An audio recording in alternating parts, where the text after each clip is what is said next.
Hello, this is Fine and Mizu. Sorry I'm a little late, like an hour and 30 minutes late, but I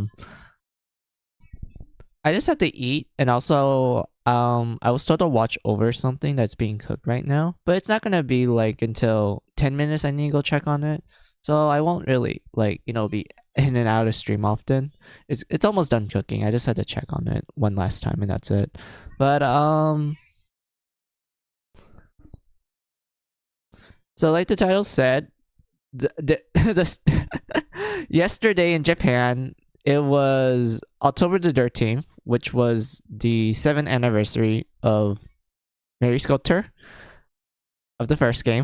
That was when the first game came out in Japan, October 13th. Right now, it's October 13th for us, but it's on a Friday. So, Friday the 13th. Huzzah! It's bad luck day. Geez, I wonder how bad my luck will be today. But yeah, we're just gonna start the stream with like some blood farming, and I'm hoping that the blood farms will give me like one particular armor that I want to give the rest to like Juice team. And after doing a little bit of the blood farming, I'm hoping it's gonna take like maybe 30 minutes at best. I don't want to like spend an hour on the blood farms. We will continue on with the story. More specifically, we're gonna do a major story event that is honestly one of the best like story moments in finale. I love this event a lot. It's great.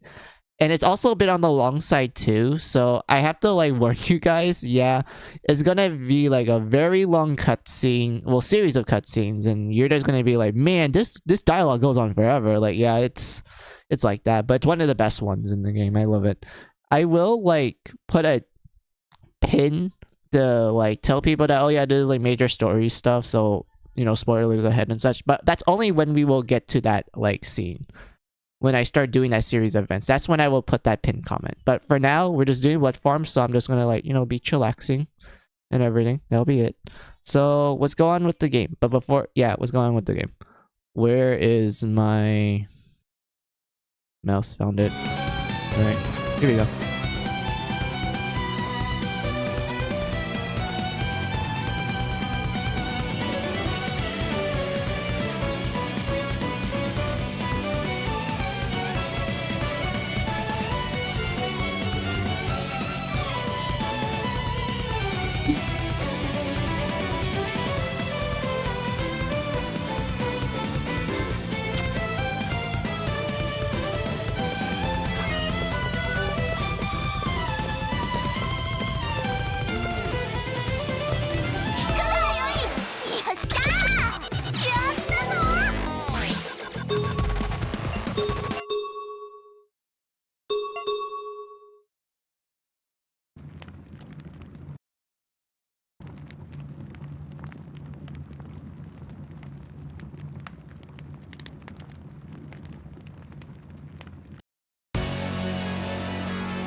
Please, blood farms, you literally give me two of the best equipment that I want at the moment, but it's crappy enhancements. Come on, please, please.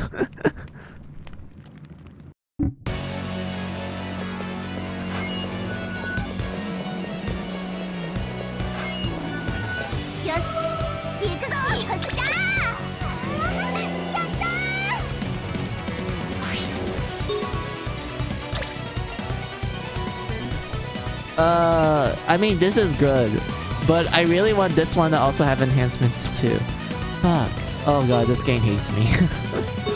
Oh my god. I have to choose between armor or headset, but they're both good though. Well, until I get the Prodigy Tiara, but like that's like way later in the dungeon.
I mean, it's good because the agility, well, I mean, the word prefix on it gives it as much agility as like a plus 40 version of the Destroyer Parika. But at the same time, oh god, I want to test my luck more. Fuck.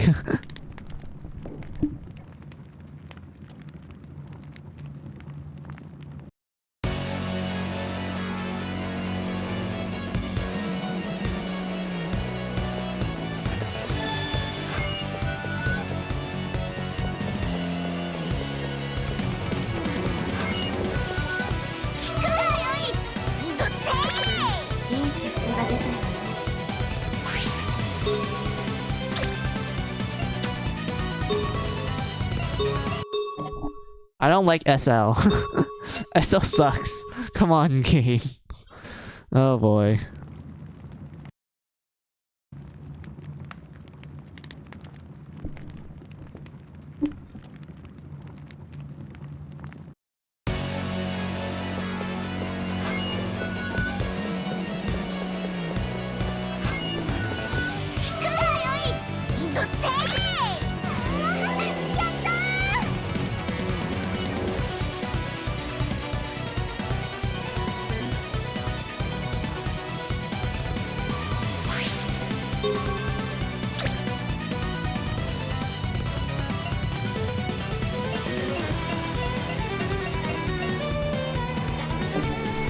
Yatta!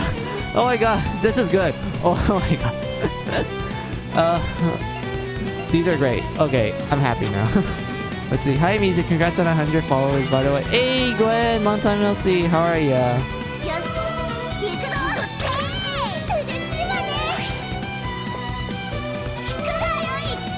As you can tell, I'm just doing some blood farming. And also, we're at the final dungeon, Gwen. And the merchant's here.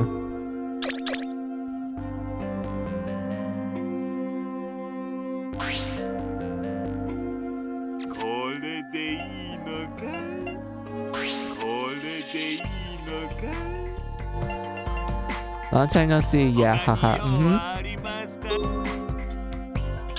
So yeah, how are ya?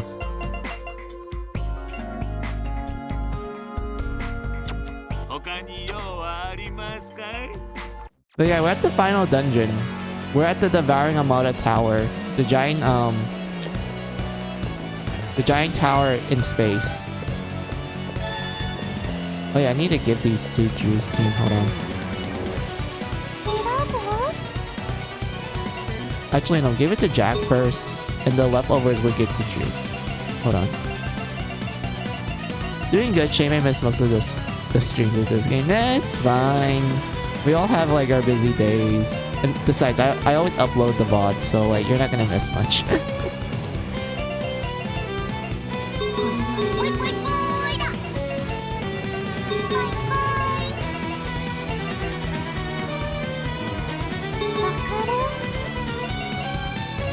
True. Yep. I love this place, Glenn. Like, this is absolutely my favorite final, like, absolute favorite dungeon in general for Mary Skelter. And everything. Like, down to the music, down to the battle theme, and, like, the aesthetics as well.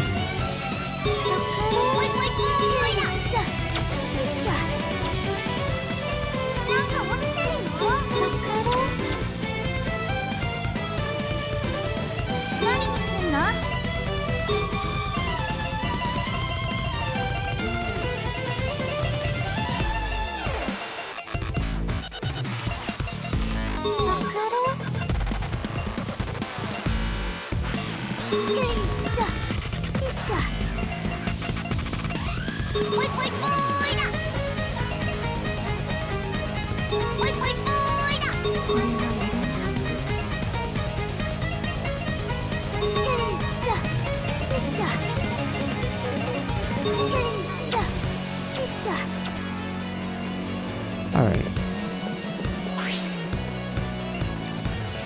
Oh yeah, I guess I can talk about the music to you, Gwen. Wait, hold on. Let me save real quick and then I can talk about it.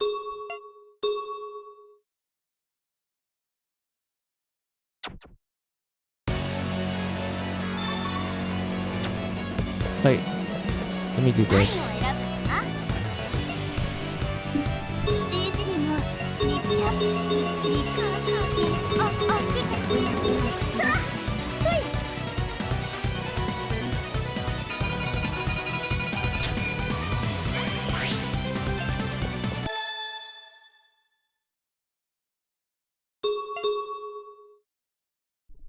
Alright, now I can talk about it. So, the map theme for the Devouring Armada Tower, it's called Danger Line or Mata.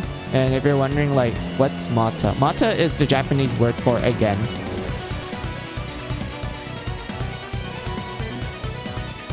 And like, you can tell by like the start of the music, it's like building up to like, hey, this is the grand fucking finale. This is the final dungeon of this game. Not only it's the final dungeon of Mary Skelter finale, but it's the final dungeon, period.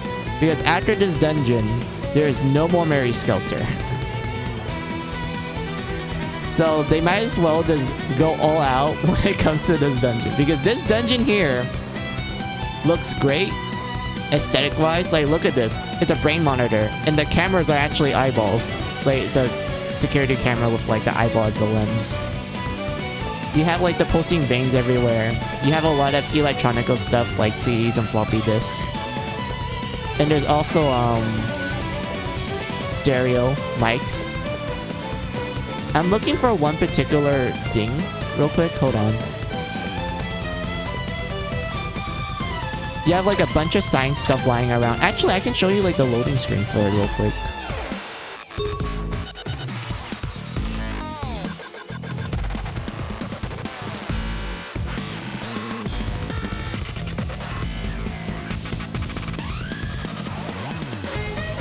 So yeah, this is the loading screen for the Devouring Armada Tower. You can see like, hey, that's a guillotine. That's an Iron Maiden. That's the gallows, but it looks really, you know, futuristic. It's sci-fi. Really high technology. And such. Like, this place literally looks like you're walking in like a brain. Like, it's a literal brain. Like a scientist's brain of sorts.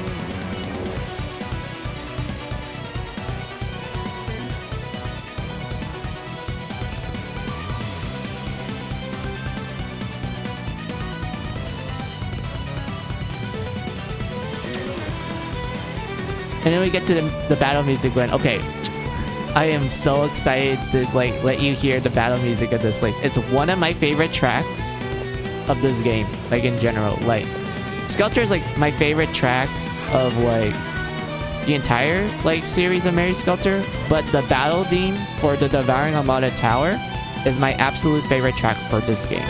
Like, I love this battle theme a lot. And I will show it to you when we get into an encounter.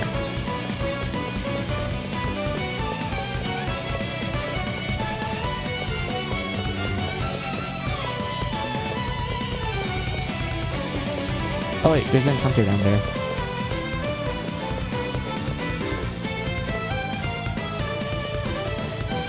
Alright, are you ready, Ren? Are you ready to hear the epic battle theme music that I love so much? But before we do that, I actually need to go check on something that I'm cooking. Because I set a timer for like 10 minutes and it just rang, so I need to go check on that. It's not like I'm cooking throughout the entire stream, it's more like, oh, I just need to check on it one last time and then I can turn off the fire and be like, yep, it's done cooking.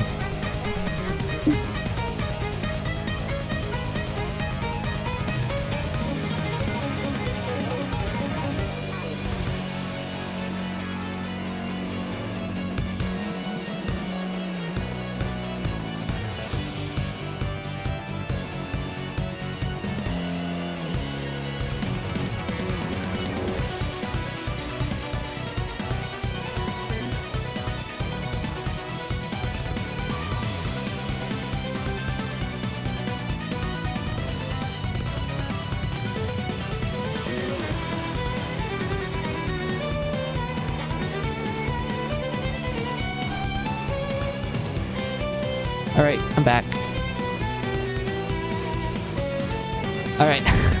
Are you ready, Gwen? Okay, before we get into the battle, I will just tell you the name of the song first, and then you can get to hear me not talk at all, and you just hear the epic music. So, the song, the battle theme music, it's called Enigmatic Motion. And I fucking love it. So, get ready. This is gonna be great.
Alright, there you go. That's my favorite track.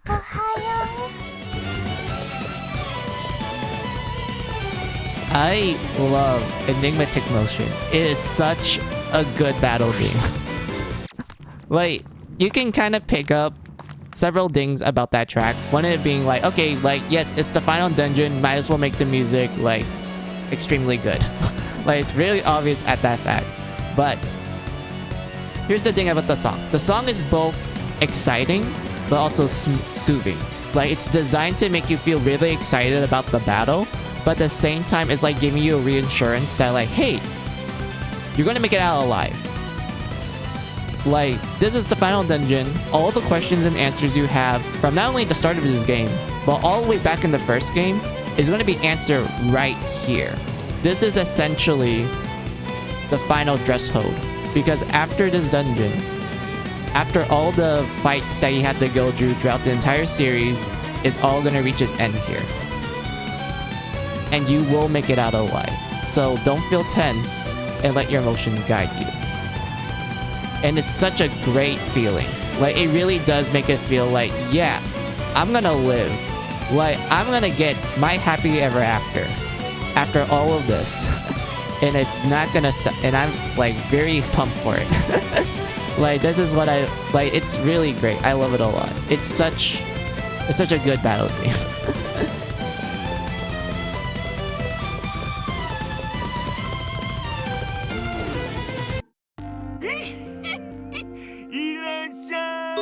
Don't need to sell anything, thank you.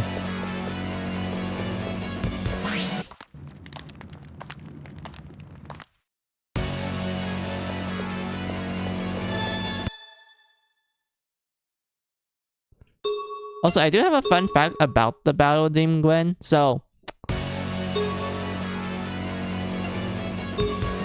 if you look at where the track is located at, when you go to like the bonus menu, you look at the soundtrack and such. Even with like the physical soundtrack as well, if you actually own the physical copy of it, Enigmatic Motion is placed here, like after Road to Bravery, which is the battle theme of the Salvation Tower, which is the hospital. But it's before Glitter, which is the chase theme of the Nightmares. Of course, you're wondering, like, how is this weird? You see, normally, what's placed between a battle theme and a chase theme is the mini-boss theme.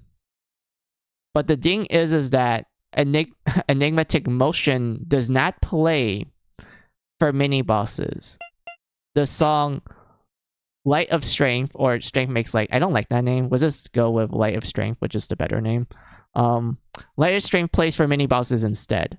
But a lot of people associate that as being the battle theme for Genocide Pink. So as a result, that made me thinking like, okay, we only hear Enigmatic Motion in the final dungeon, which normally in previous Mary Skelter games, when you get to the final dungeon, more specifically the second half of it, the battle theme is they use for the second half of the final dungeons for those games is the mini boss theme. Which made me thinking like, okay, maybe, just maybe, Enigmatic Motion was the mini-boss theme, but due to, like, time constraints, and, like, I honestly do feel like Finale is rushed in, like, certain aspects.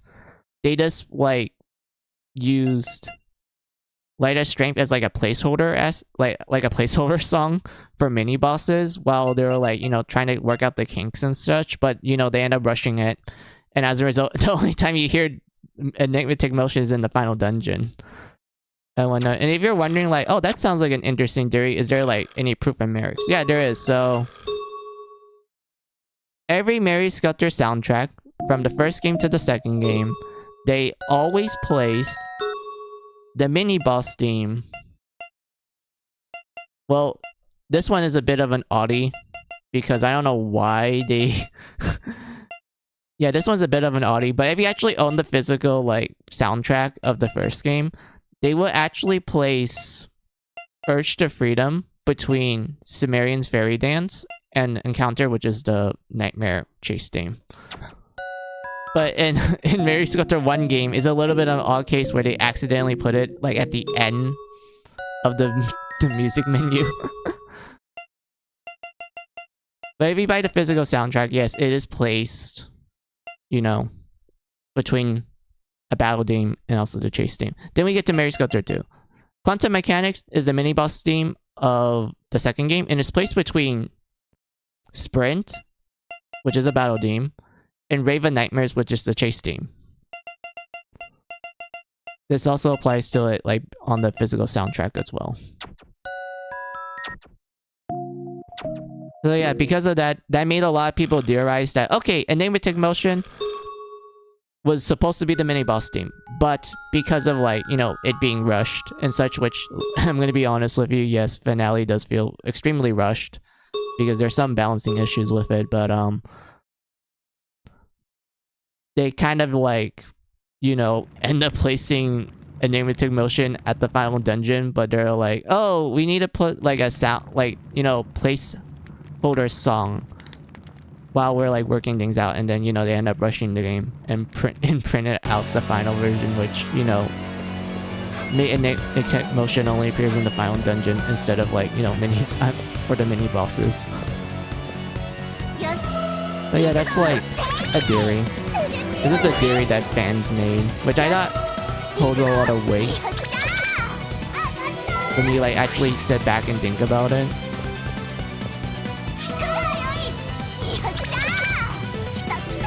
Oh my god, I need that. I need to destroy Parika. Wait. Also need this one too.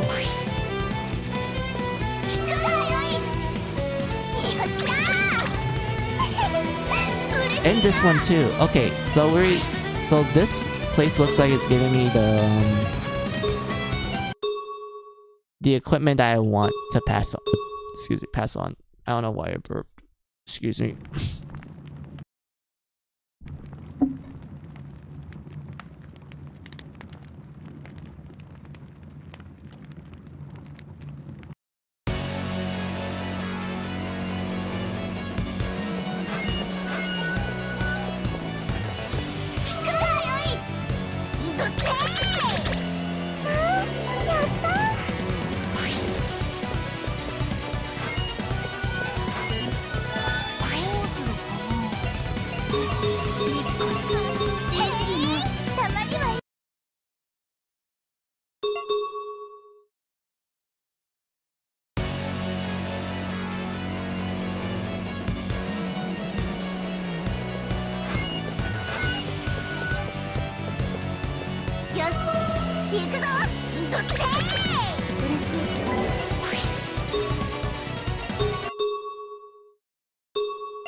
Why?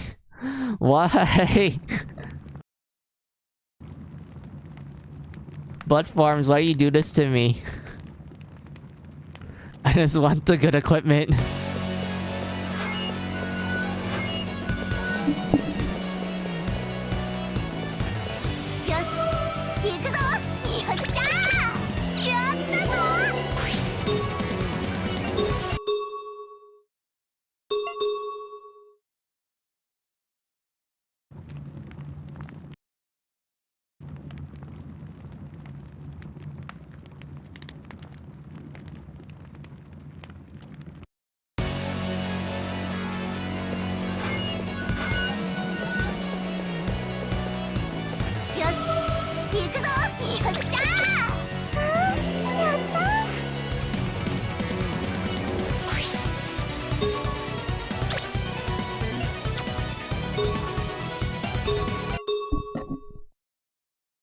It was plus 52, but there was no attributes on it. There was no BL.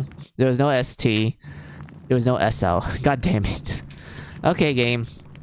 I don't mind sitting here and, like, waiting.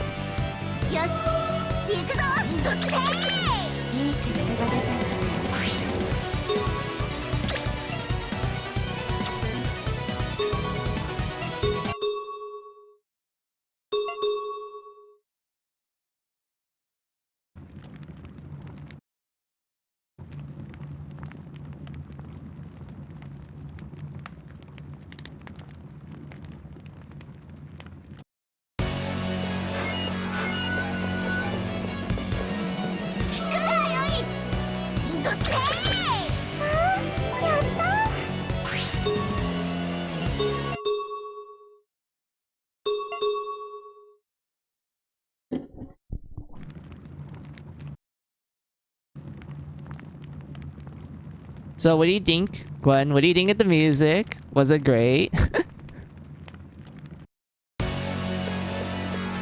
I'm not really sure what to talk about at this point because I feel like I kind of exhausted like most of the stuff I can talk about. Was it curious? I don't really need that. Oh god, this game. This game.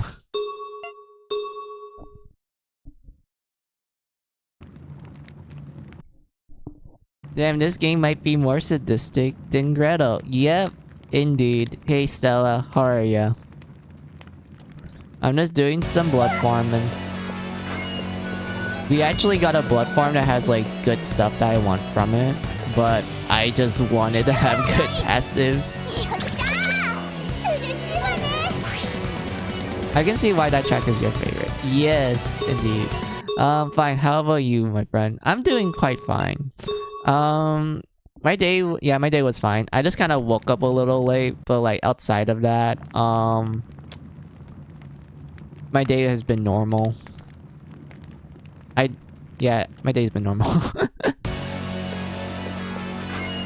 OST in this franchise is really solid overall. It is. I love the music of Mary Skelter. It's absolutely wonderful.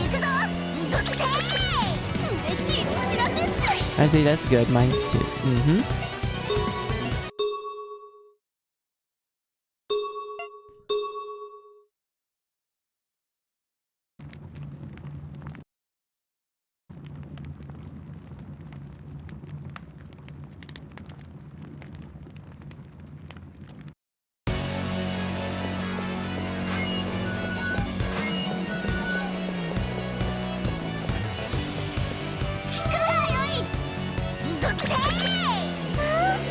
Yes! Oh my fucking lord. Thank you. What is it? What is it? It's BL! Let's go! We got some boys love.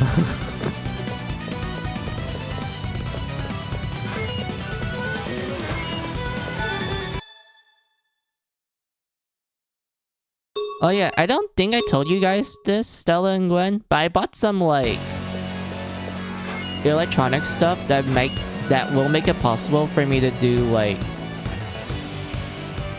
PS Vita, 3DS, PS3, and Wii and PS2 streams. You guys can see, like, all sorts of retro games that I grew up playing that I enjoy a lot.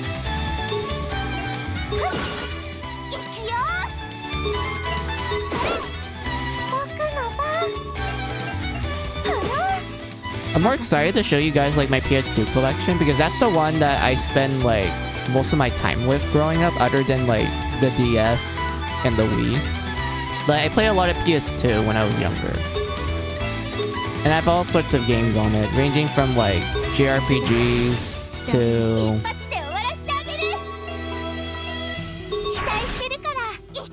Mega Man, more specifically Mega Man X.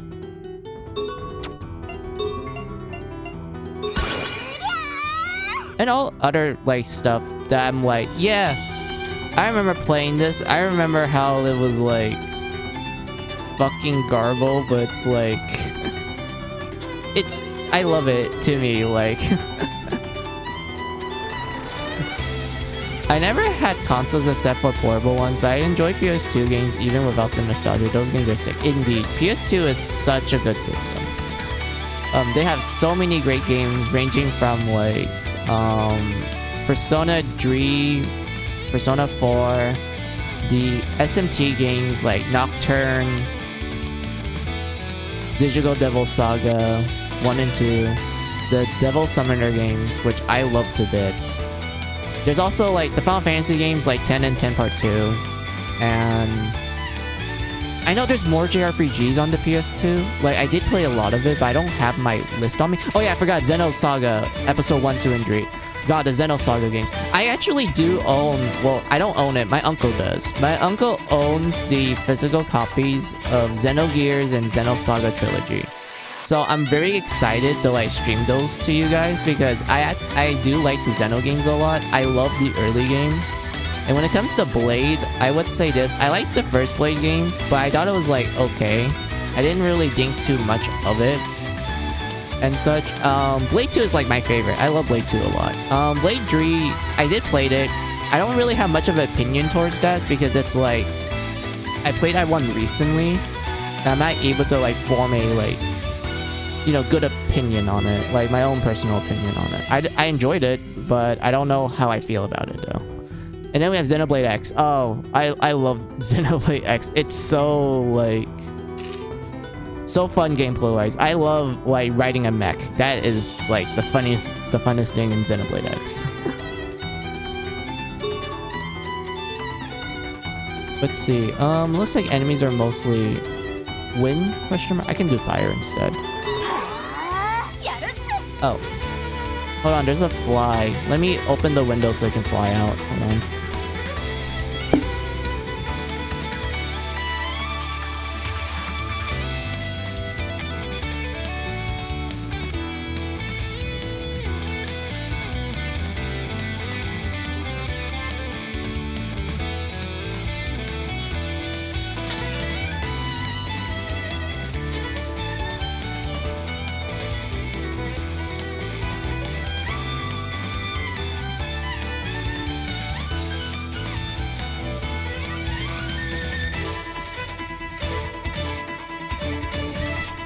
Oh, I recently checked out Devil Summoner on emulation. Oh, which one? Do you play Raido 1 or Raido 2?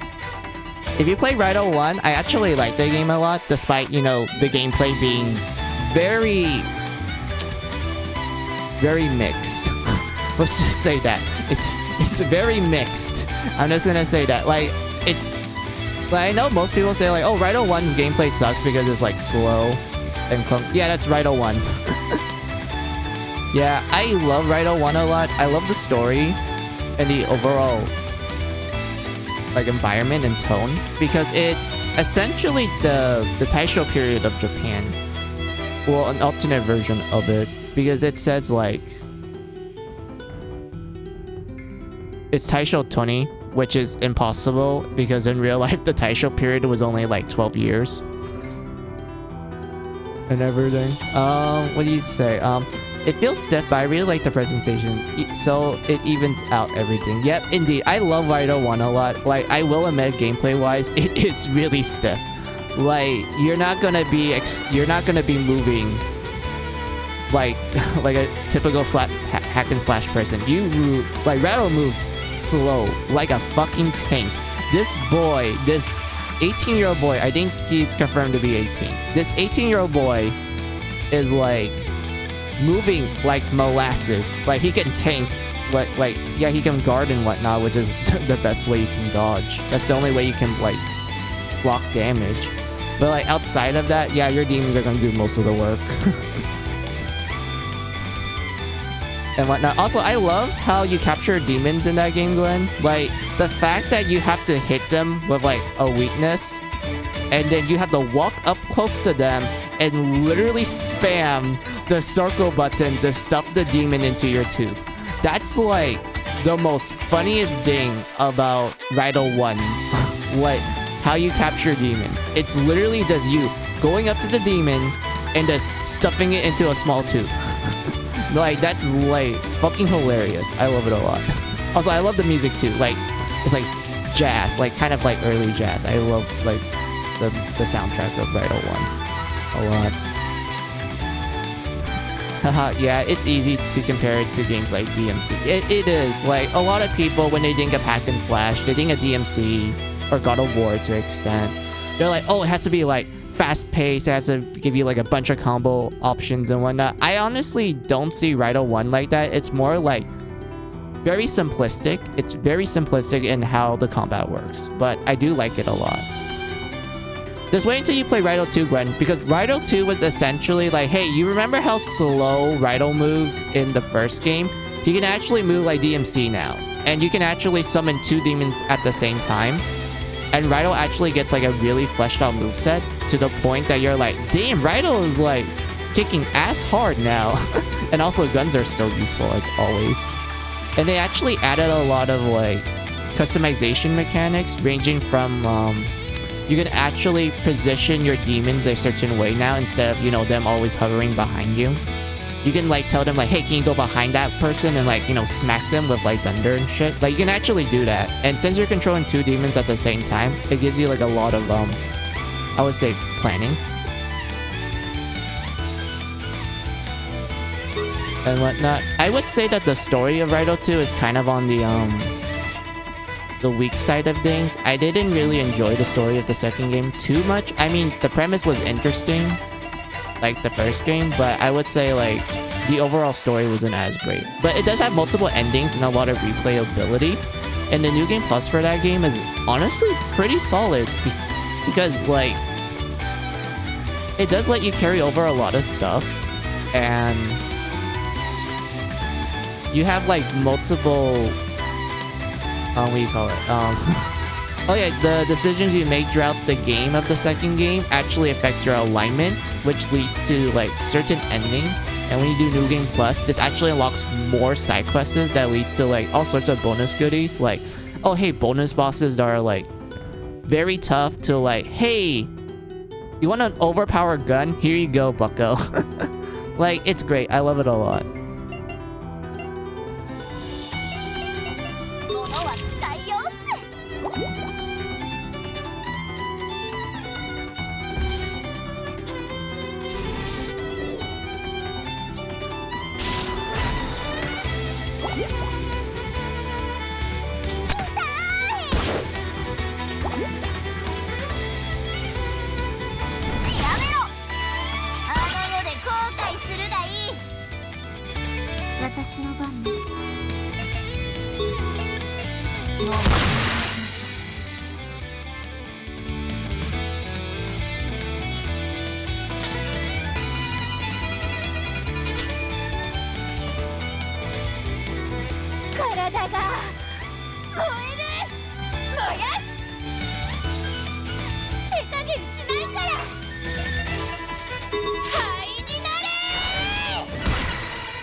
Thanks for the recommendation. I'm sure to check out the second game even if I won't enjoy the first game then. And yeah, I mean, the two games are like kind of night and day sort of scenario where like they both offer like their own merits while also their own cons. It just really does depend on like, I guess, your tolerance towards like certain cons and whatnot, because both games are absolutely wonderful, but they always have their own problems and such. So it's kind of a case of like, second game has like really great gameplay, but I didn't really like the story. But the first game is like, you know, great story and presentation and whatnot, but you know, the gameplay can be quite stiff and I can see like people getting turned off by it.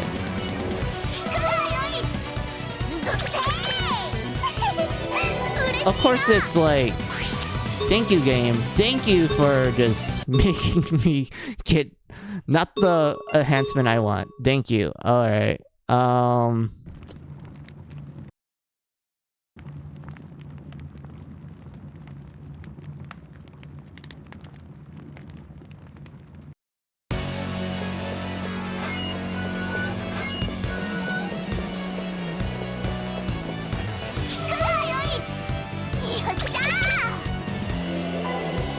fuck yeah, let's go. This is actually good. Wait, hold on. Yes, it's BL2. Alright, that's great. We got good we got good armor. Alright, we need to save. I promise you guys this will be like the last blood farming I will do on stream. I promise you guys. I just want to make sure everything's tip-top shape ready for everyone.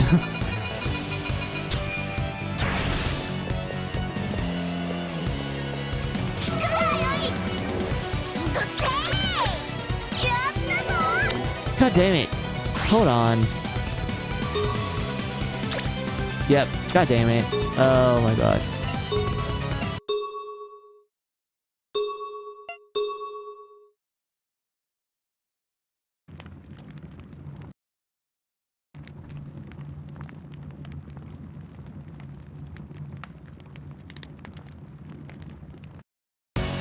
Oh, I checked out this facing Unlimited Code.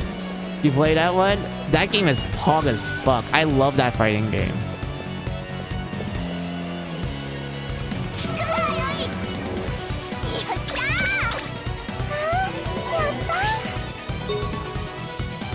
Yeah, this one. Yes! Oh my god. That's such a good fighting game. I love it. Like, I know most people are like, oh, it's not Melty Blood. It's not as good as Melty Blood. I'm like, I don't give a fuck about that. Like, Melty Blood is cool and good. Like, I love the early Melty Blood games. But, like, Unlimited Code is, like, very great. Because of, like... I honestly do feel like they made every character play very uniquely to the point that I'm like, yeah, this feels cool. Like, I do like the combo system of that game as well. And how, like, you can actually reenact, like, certain scenes from Fate, which is absolutely wonderful.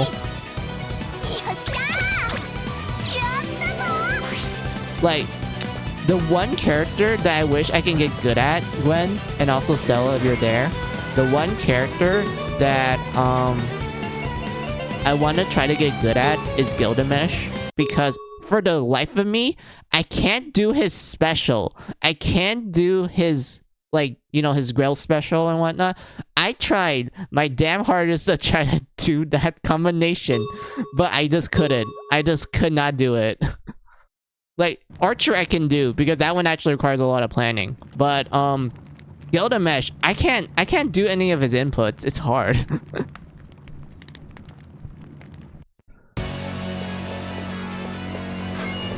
I came in it with zero expectations. Like, I thought it was going to be some generic anime fighter arena, but so much better. Holy shit, it is. The fact that, Unlimited Code was like, it started out as an arcade game that actually got really successful to the point that the console ports actually added more content.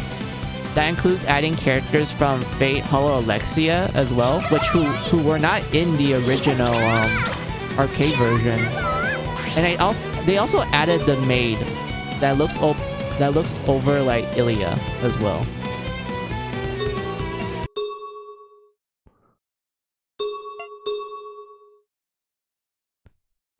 I don't remember if they added the Ajosama character in the original arcade version, because I remember seeing her more in the console version than the arcade version.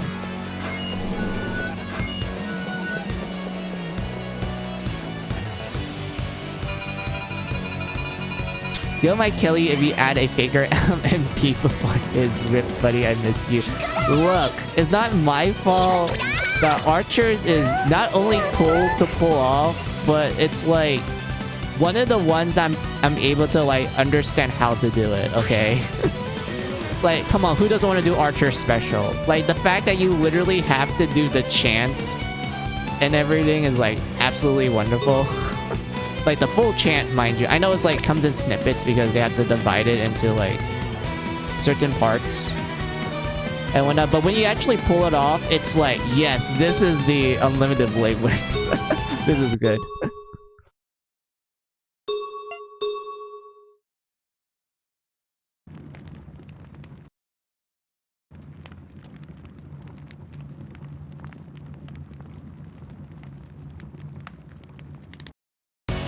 Also, I do like the little Easter eggs when you do like certain specials on certain characters. Like for Shiro's special, it's like, okay, he just pulls out Hercules' sword and just smack people with it, like normal people. But then when you make him fight the priest, you actually reenact the iconic, like, you know, finisher that he does on him, like the whole dagger and then him punching the dagger through the priest.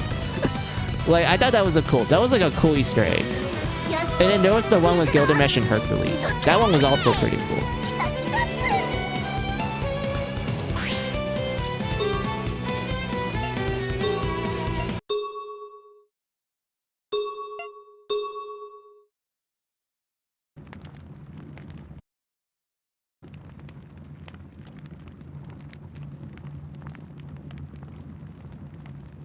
Oh yeah, do you guys have like a favorite special from Unlimited Code? For me, it has to be Ajosama, and then Unlimited Blade Works, and finally Gilgamesh. Those are like my my top 3 favorite specials from that game.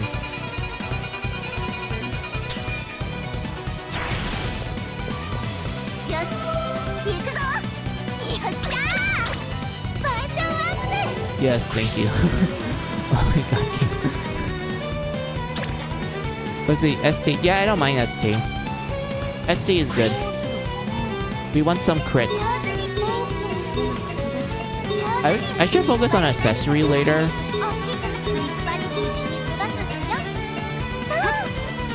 I only found out about it recently, so I wasn't able to see all of them. Alright.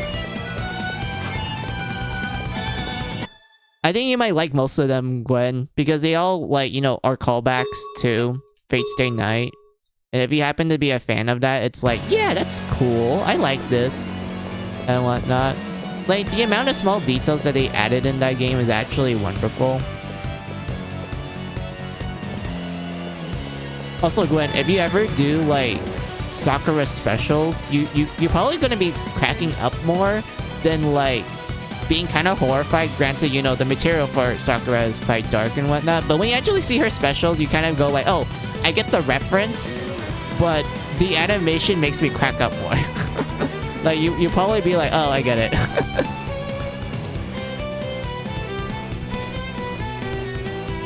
Unlimited Blade Works from Shiro, Sakura, Rin, in that one minigame where you can play as Ilya and she kills it. Yeah, wait, that was the, fuck.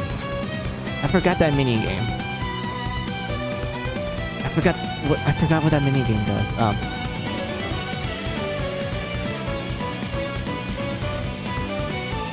Luva's command grab is the goofiest move I've seen so far. I know, I love Ojosama. Like, she's a wrestler character. I get that. I don't really play those types of characters often in fighting games, but I fucking love her attitude. Like, she does peaks, like pure Josama levels every time you do like certain attacks with her. It's funny. I love it.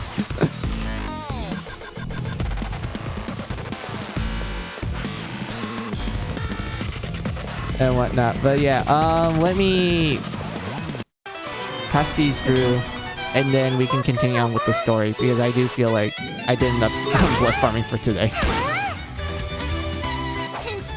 Because Heaven feels being dark as fuck, but also so loot. Yeah, it's like, it's a dark thing, but at the same time, when you kind of like process what's going on, you're like, oh, I get the funny now.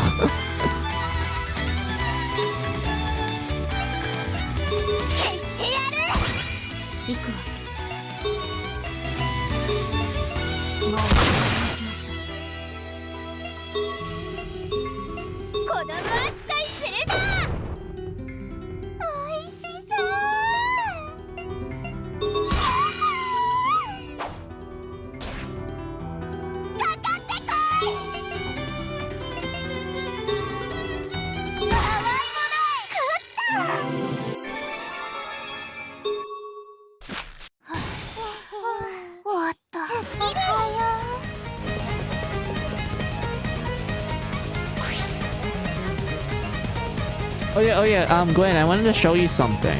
Hold on. So I've been doing this method with Carla's team because it's honestly like such a good idea to do that I unironically do it often. And it's this. Hold on.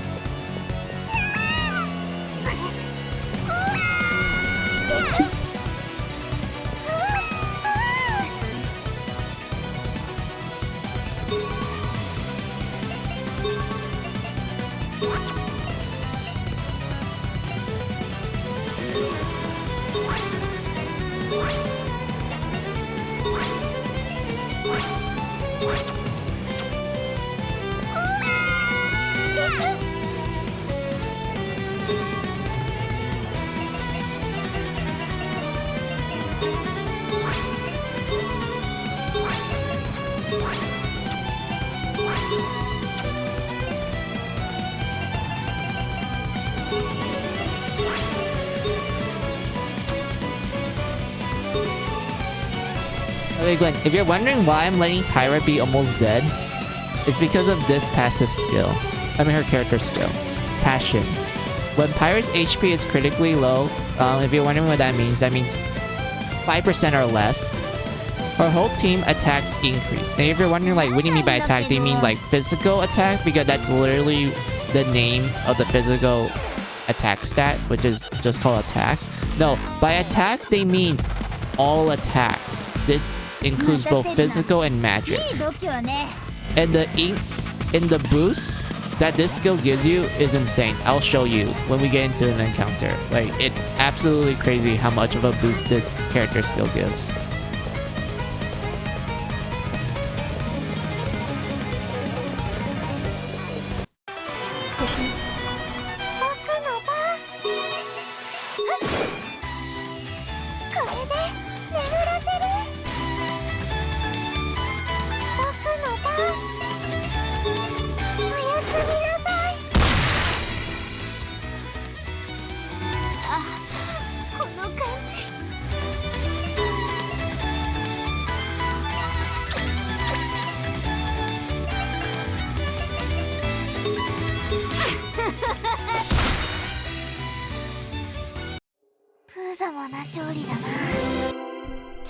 You saw that, Gwen? You saw how Sleepy did like almost 3,000 damage normally? She didn't have to like buff herself or anything. She just naturally did 3,000 damage. And the only time I could actually do that is with like certain buffs like charge or blow. But this passive skill does make Sleepy naturally hits it. I wish I had a remake. Sadly, people ignore Fate Unlimited Code. I know, because it's like... it was Japanese only, right? It was only in Japan. And it only had like 2 console ports, which was PS2 and PSP, which sucks a lot because I wish they, you know, ported more often. Like maybe, like you said, give it a remake of sorts for like newer consoles and such. Like I would have loved that because like Melty Blood right now, like the newest Melty Blood game, that one's really popular. People really love that one and everything. Like Type Moon is eating big when it comes to the fighting game aspect of it. Why not give like Unlimited Code some love? Like give us a remake or re-release or something.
I noticed that Saber and Melty has the same exact, almost the same exact moveset as Unlimited Code 1, by the way. Kinda nice to see where her moveset comes from. Yeah, I did notice that too when I was playing Melty as well. I was like, wait a minute, I recognize these inputs. I remember this.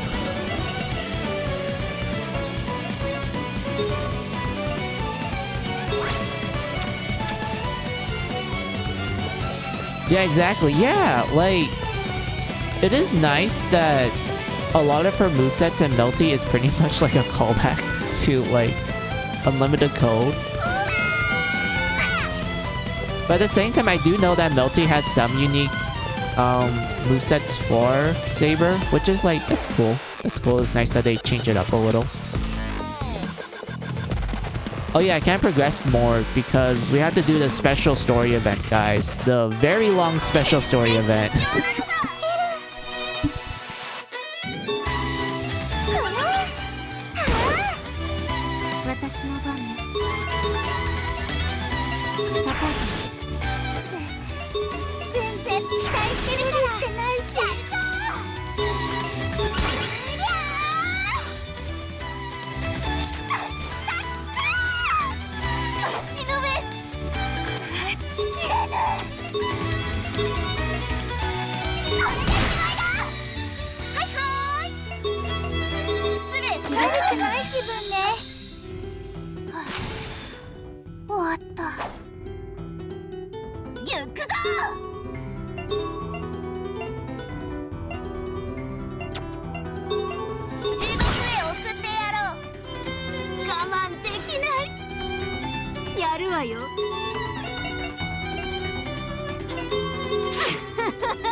And it's a shame that we can't play together because of all the distance. Yeah, it sucks. I mean, we could do online play, but I don't know how to do that, to be honest.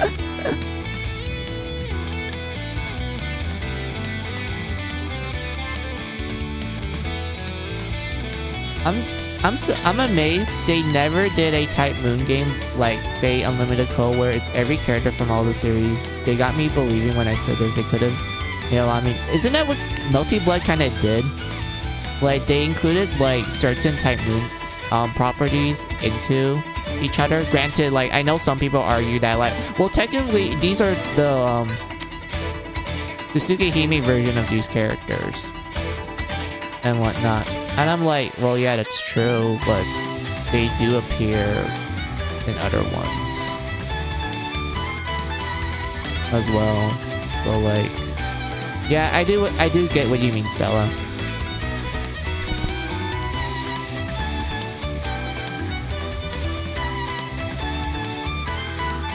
It'll probably be unplayable for fighting games, to be honest. Really? I mean, I guess I can kind of see that.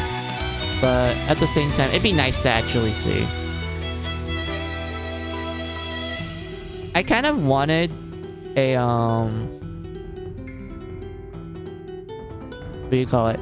Yeah, like you said, Stella, I do kind of wish there was like another Fate fighting game of sorts. That's like essentially Grand Order. like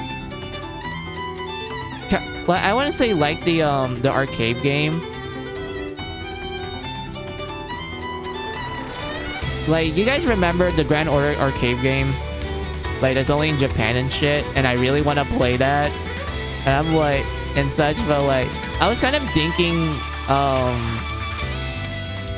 that sort of scenario, but it's more like a traditional fighting game instead of like whatever the fuck the arcade game for Grand Order is. Because I do think that every character in the Type Moon, and also Fate in particular, they all play very differently. I do feel like it's good. And such. Granted, like, because of that, there are always going to be someone that's like, oh, they didn't add my favorite, Charlotte from the French Revolution. They didn't add her and whatnot. She's my favorite. Like, it'll always have that case of like, oh, where's my waifu? Where's my husbando? Have you seen the new figure? I have, Gwen. I am...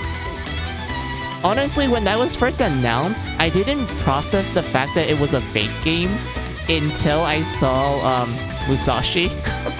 It was only until I saw Musashi I was like, oh, it is a fake game. Like, I had such a hard time like processing it, Gwen and Stella. Like, when I saw it, I was like, are you sure this is fake? I mean, it has the terminology and whatnot, but I don't know, man. It doesn't seem like it's like a fake game. And then Musashi comes, cute as always, and I'm like, yep, this is fate. And yes, I am aware that Fox Waifu is also in the game as well, because I did saw like footage and everything, but I haven't played it yet though. I have not played it yet. I do want to play it. I am planning on buying it.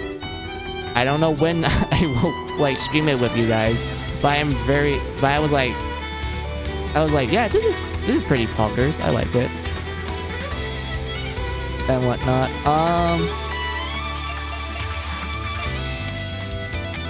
What was there for me to talk about? Wait, Gwen and Stella, I have a question. Did they ever announce any new news for the Fate Extra remake?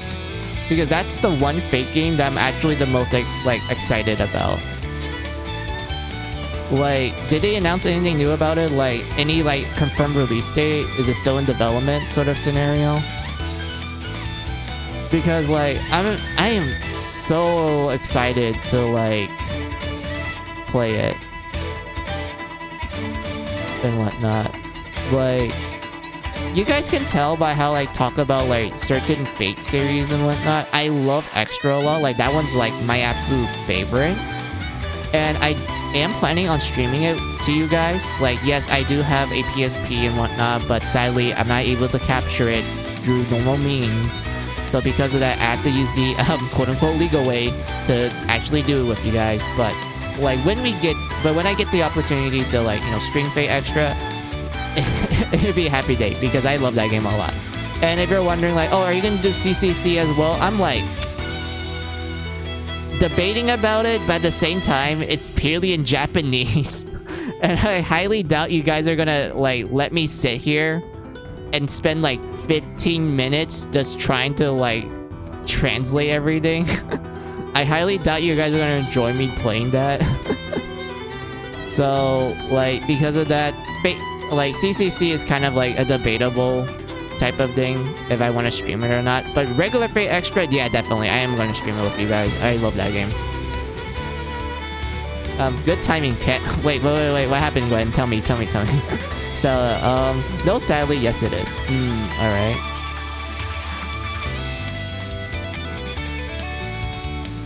Oh wait,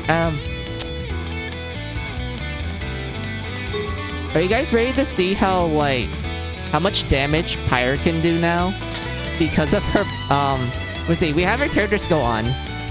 We did charge. She has level 2 crit.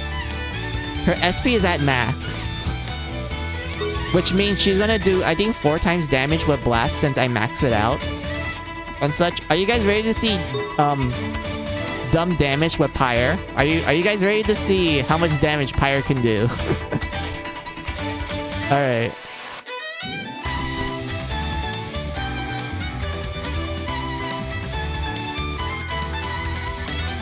You can play CCC. There's an English version that is close, if not ready for... Really? There is? Oh my god, that's great. I can actually, like, stream it with you guys now. Oh, that's good. Okay.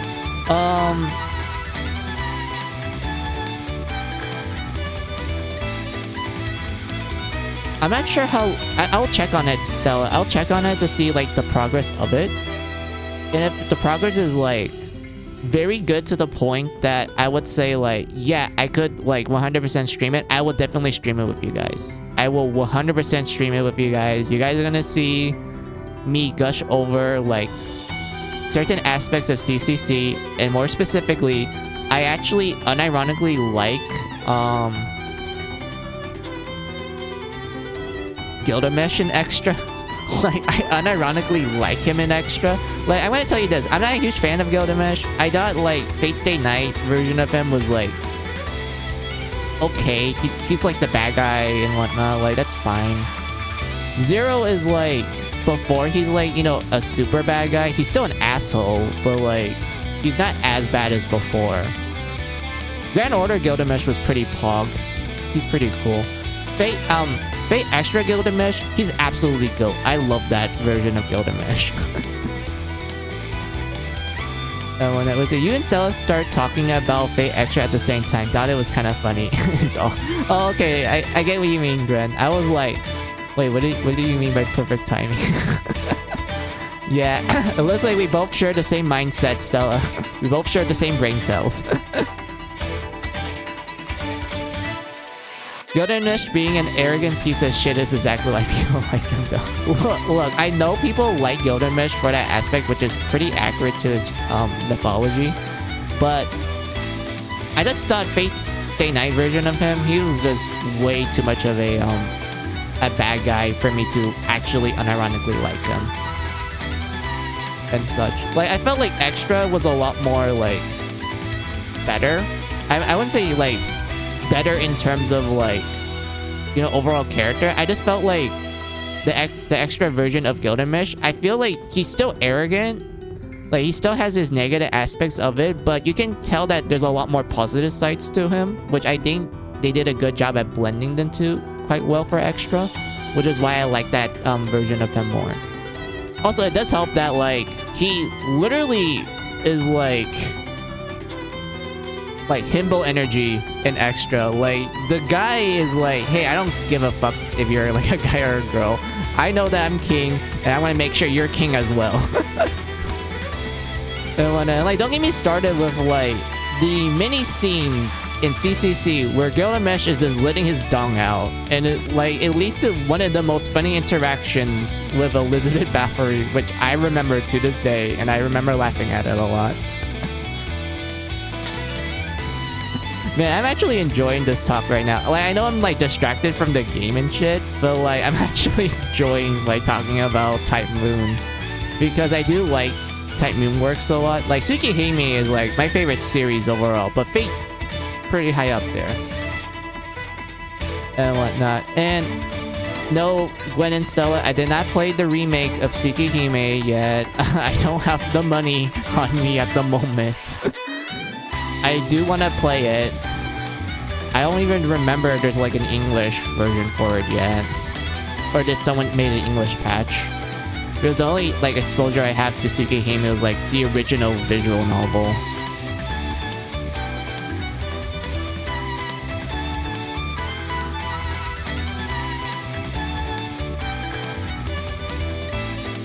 Plus, people want to get step on. Yeah, I can get that. Let's see.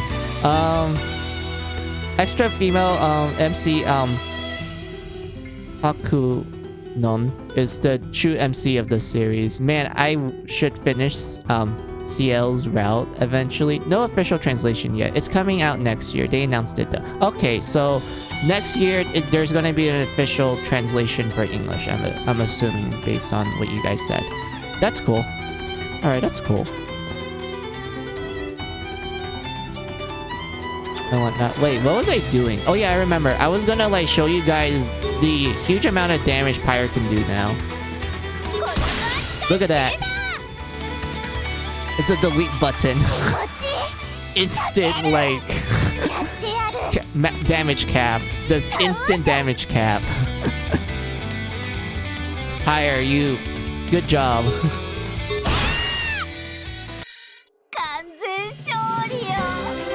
All I did was charge. All I did was use a single charge. And she just hit the damage cap.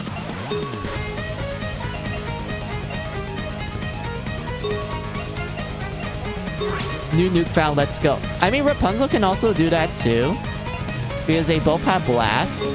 It's just that the only issue for Rapunzel is that I actually do need to give her like buffs, like blow and whatnot, in order for her to actually naturally hit it.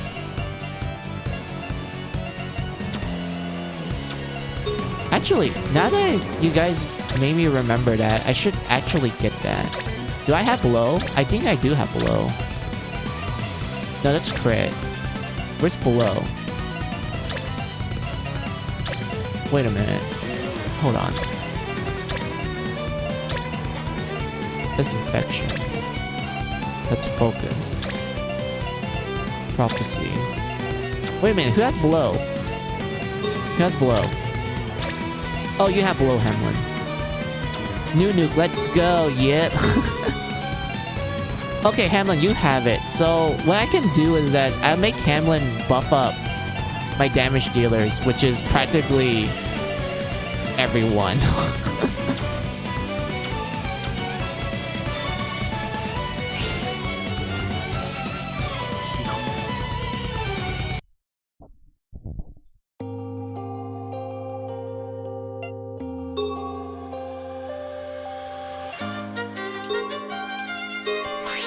Oh yeah, since we're talking about like Tsukihime and also to extend Fate Extra, do you guys have like a favorite waifu in those two series? For me, it's the maid. More specifically, the cheerful one. I'm sorry that I don't remember their names. I just remember their character traits and that's it. that's literally me when it comes to some characters. I'm just like, okay, I remember their personality traits and that's it. I don't remember their names. For Tsukihime, I like the maid. It's the cheerful one. She's like goofy and whatnot. Like I like her a lot. Let's see, Kohaku is a base choice for sure. Okay, so that's her name. Thank you. Thank you. Let's see. I know this would never happen, but wouldn't it be so awesome if Alice Red Pyre Rappy shows up in Fate Extra remake game or CCC along with Alyssa and Faye from Trails of Cold Steel? I don't know about you, but that would be so amazing. I will find Angirl so hard and cry. I want that to happen so bad. I mean, like, I could... That would be cool if like Type Moon and Compile Heart made a crossover game. Like that would be actually cool to see.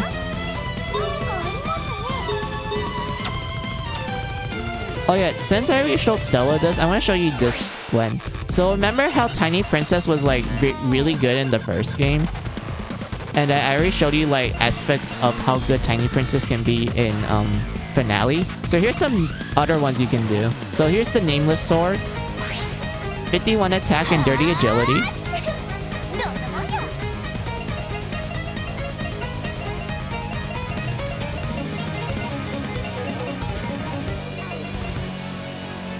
It is now 65 attack and dirty agility. So the attack increased by like a good amount.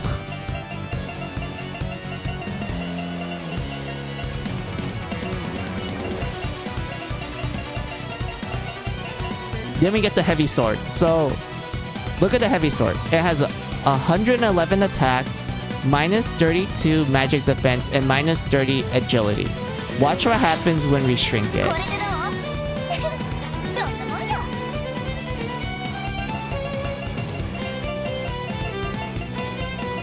Where did I skip it? Where is it? Here you go. 120 attack, no penalties whatsoever. Boost attacks blood amount. So basically what happens is that every time you smack an enemy, you will make it bleed more often, which is good overall if you want to do the jail desires and also like make you go into massacre mode like ASAP and such. Like, look at that damage increase.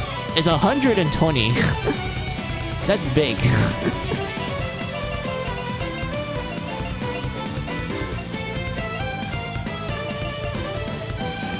And then we have the scythe. I don't know how to pronounce the name of it. I'm sorry, guys, but like, we'll just call it the eel scythe for now. So look at this. It's 62 attack and 39 agility.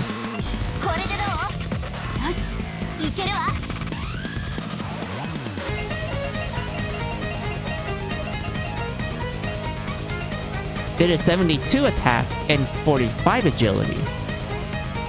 Overall, not bad increase. It's pretty good.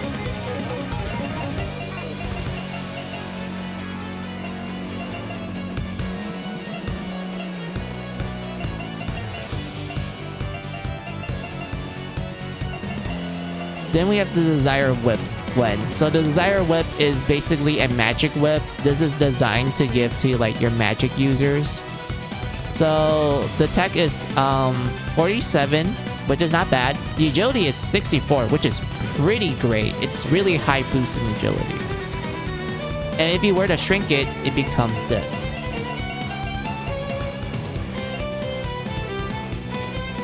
Plus 15 SP, plus 55 tech, plus 75 agility, and plus 60 luck. And you can increase further by upgrading it, and it becomes this. Plus 8 HP, plus 15 SP, plus 16 defense, 71 tech, and like everything else remains the same.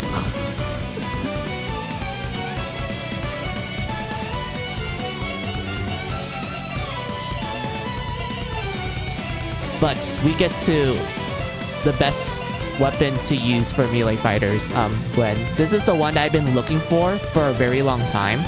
To the point that I kept resetting the merchant a lot, like before. Like, remember back when I kept resetting the merchant just for like one particular item, and I ended up getting it from a random encounter, and then I spent it like fucking an hour.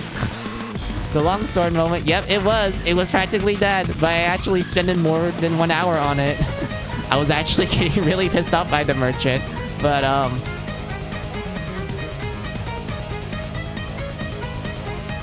okay, so the destroyer gun. Okay, go ahead. So this is the best gun you can give in general. This is the best gun in the game.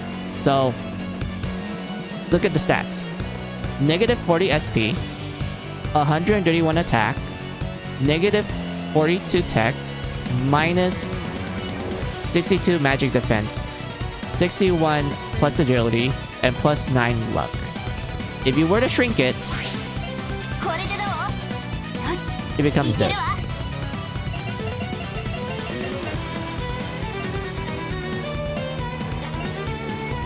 Plus 40 SP,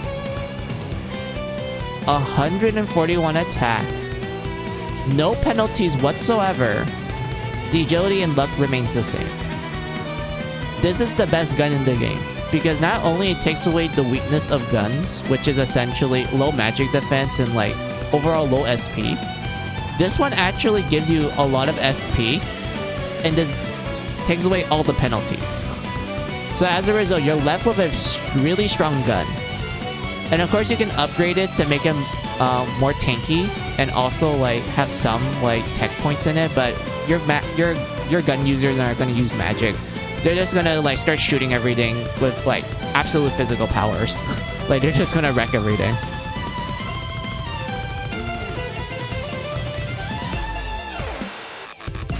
And whatnot. Oh yeah, there's also the giant scissors. Wait, I don't mind taking out the enhancements because like I can just redo it. I have like literally max blood crystals, so like I can just re-upgrade it again. I don't mind. So where is it? So you see these giant scissors, Gwen? It's 47 attack plus 40 defense plus 8 magic defense and, you know, plus 24 luck. You're like, okay, that seems like okay. It looks like a kind of weak like tank item. What's so good about it? Do Tiny Princess on it, and it becomes this.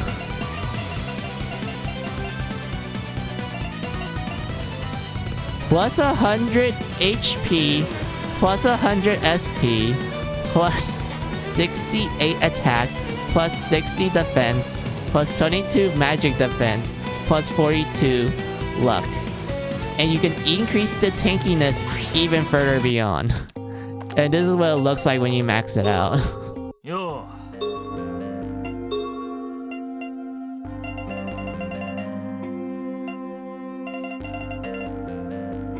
Where is it?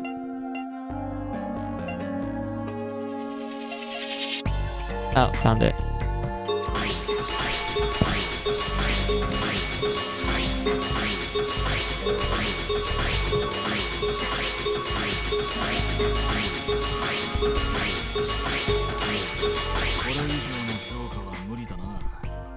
There we go, we maxed it out. So it's now plus 72 defense. I was really expecting it to change to the name of normal scissors or something. Yeah. I mean, we have tiny shears, which I think that one's made when you shrink. I think it was these scissors, right? No, wait. No. Hold on.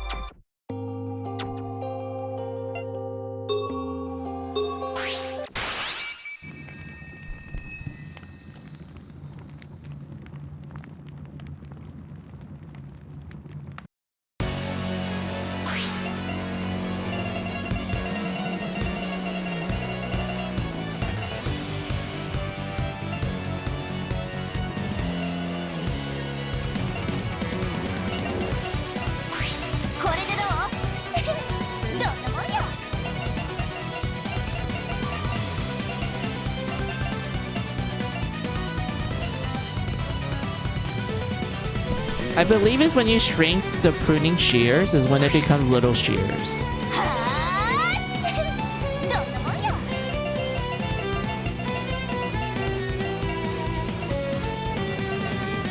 Yeah, it becomes little shears where you get like plus 100 HP and like everything else gets an increase. Also, Glenn, if you want to know context of when you get these shears, you literally get it in the tutorial dungeon. Like imagine going through the tutorial dungeon, you find the pruning shears and you're like, oh, these look cool. I'm just gonna do Tiny Princess on it for like random bullshit reasons. And then you get this. You get this weapon. And if you need context of how much HP people have in the tutorial dungeon, it's like only double digits. So imagine just shrinking this and you get this. And you just plug it into like Red Riding Hood, who at the time only has like double-digit HP. She now has triple-digit. It's like a big significant boost. You're like, oh damn, like this is a huge like massive HP boost. And also like she's more tanky and everything. No, but like yeah. Let's see, what did Stella wrote down? You know, Alice and Red would be good big sisters / mothers to Pyre and Rappy, and how they will find Hakuron. She saves them from a servant and grows to love her while Alice and Red looks for her. Oh, that'd be cool.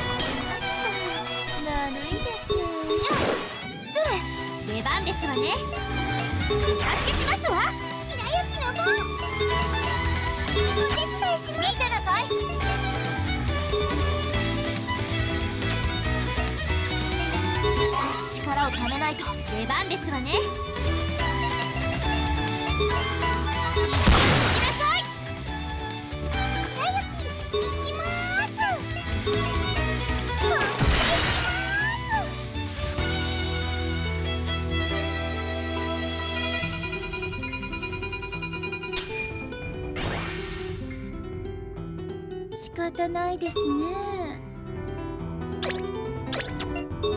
だる、出番だね。とか皆さんのおかげです。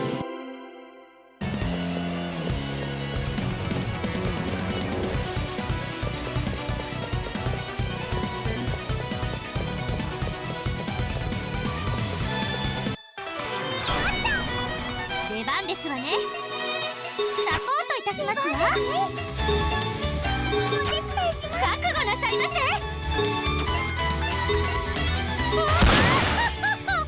白雪の番。行きますよ。すぐ待ってました。手加減しないよ。任せておけ。これでどうだ。ぶっ飛ばしてやる。あんたなんか消してやる。お疲れ様でした。レベルアップしました。はあ、おしまいっと。は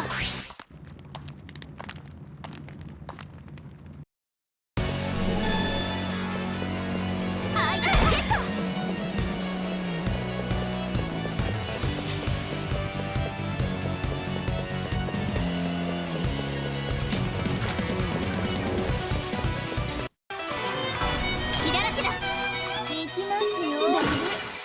覚悟なさいませ。サポートいたしますわ。出番ですね。お手伝いします。行くぞ。行くわ。少し力をためないと。これでも食らいなさい。出番ですわね。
Alright, need to fill this in.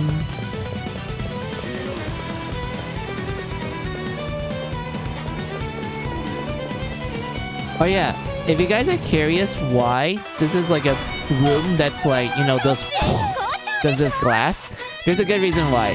And it's a story related thing, which I do need to put like a pin tab saying like, oh yeah, this is like a major story event, so this will contain spoilers. But I'm not gonna do that just yet because I'm trying to get everyone up to the 4th floor. Then I will touch the event. Let's see. Most of the enemies are weak against wind here, so it's better to use this.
とっても嫌な感じがする。そうだな。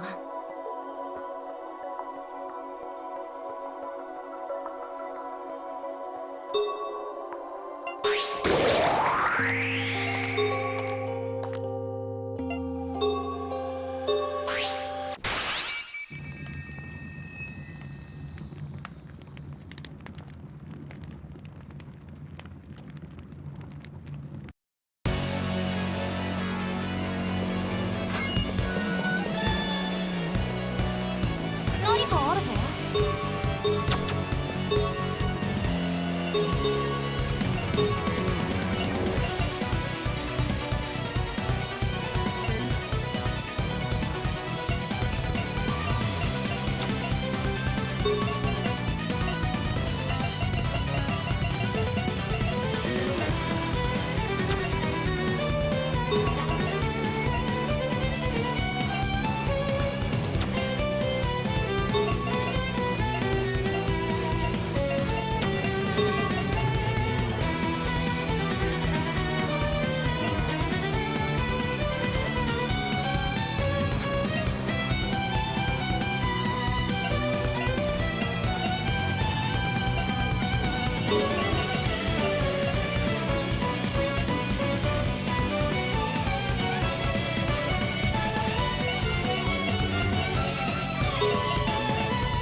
Wait, I don't know if you've seen it, but someone, wait, sorry, but the person who did the work for Fate Extra made one of Alyssa and Faye, and I wish he could have done it with Allison, right? He did? Wait. First of all,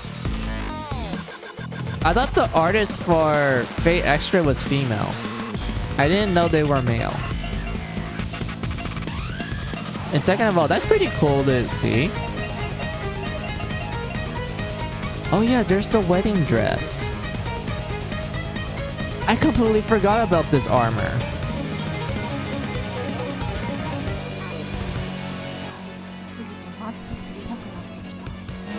Oh yeah, if you need context for this, Gwen, I also know Stella knows about this as well.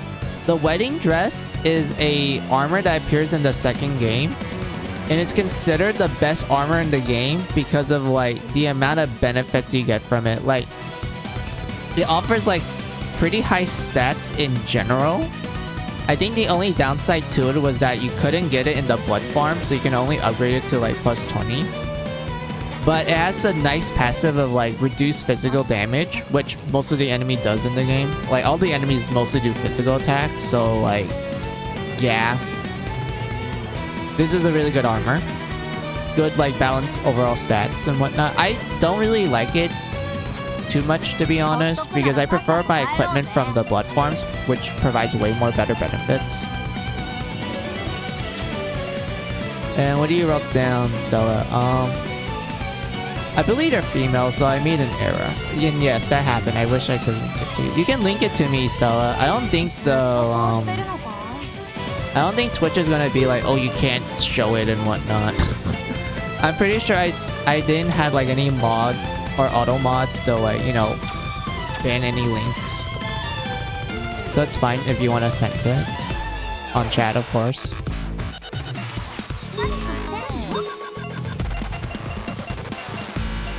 Yeah, I want to get good accessories after this. I'll do that off stream though.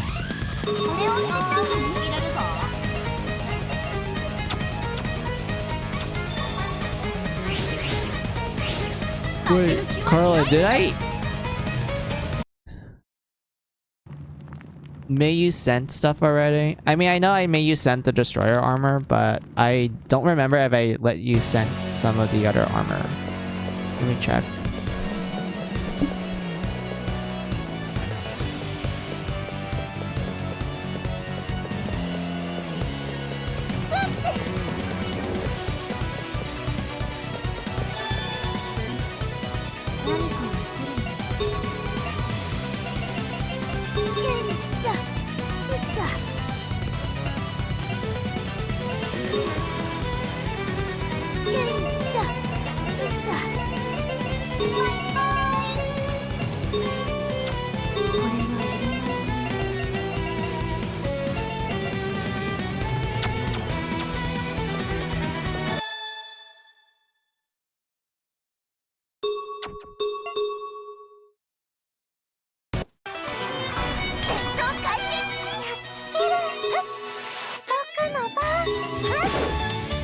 私の番ね。もうお願いしましょう。全然この勝負してないし。おいしそう。どうにかなる。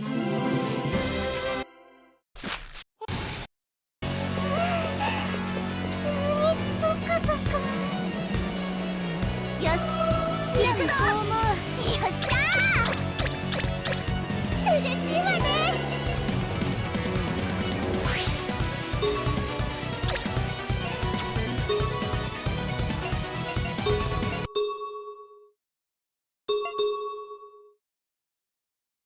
I'm sorry. That was actually a good accessory. But I needed to have BL or ST. Oh my god. I'm kind of hoping that the merchant will eventually sell the senior blood band. Because I actually need that accessory to increase everyone's damage output even further beyond. Oh my lord. 65. It's SL! Fuck! I don't want SL!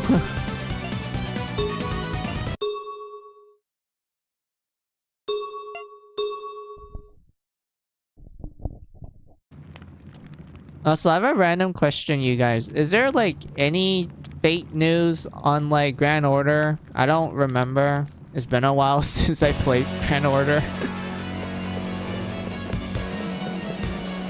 Like, did they add any new like servants that's from other Type Moon stuff? Because I know like they added the Moon Princess like a long time ago. That was like a year ago for the Japanese servers. And I remember going like, should I play the Japanese version? Just to try to get Tsukihime.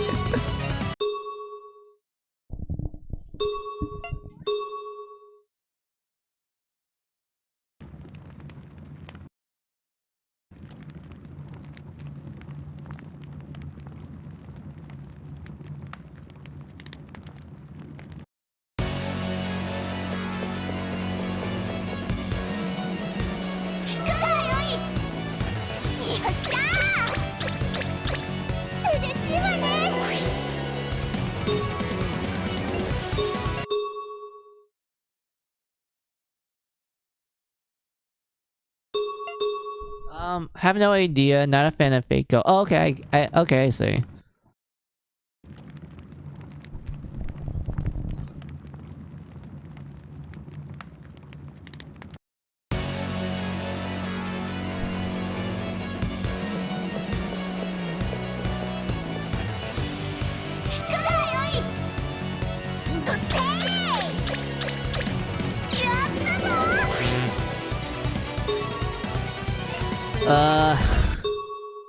I hate my luck. Why?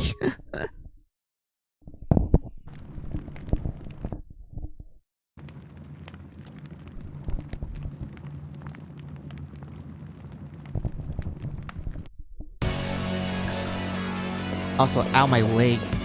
Fell asleep. Ow.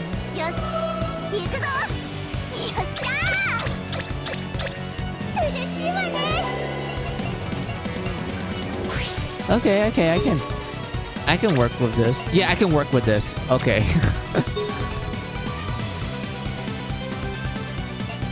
Oh, you sent it. Hold on. Let me open up my chat box thing on OBS because I don't have the chat thing open most of the time. Hold on. Where's my mouse? Why is my mouse invisible? Excuse me? Thank you.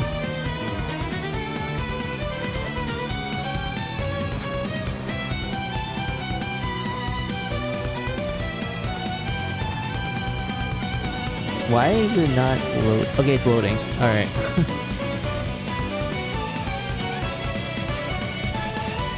Let's see. Context. Wait. Image provider.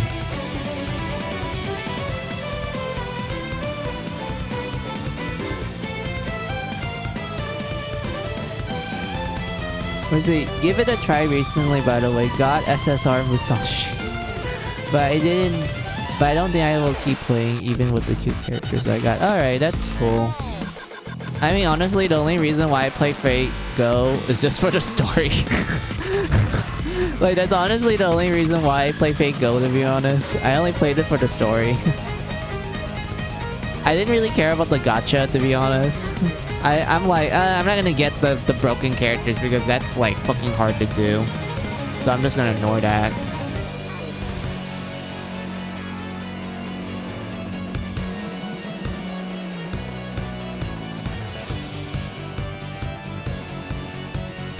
I wanted to do that too, but the energy system makes me die inside. It does.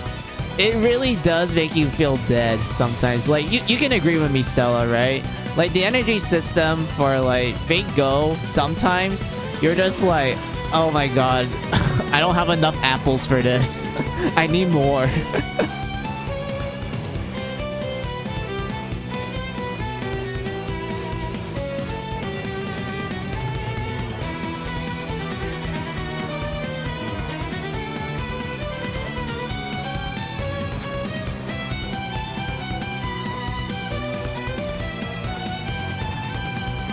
Everyone wants waifus. I mean, we all do.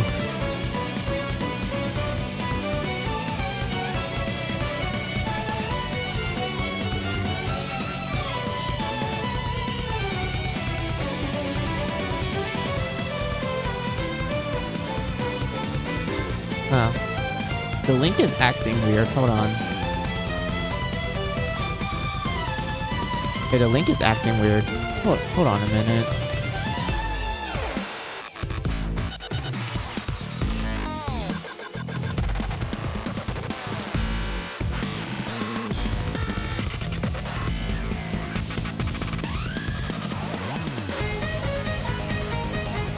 Yeah, it looks like I can't really look at the image. Sorry, Stella.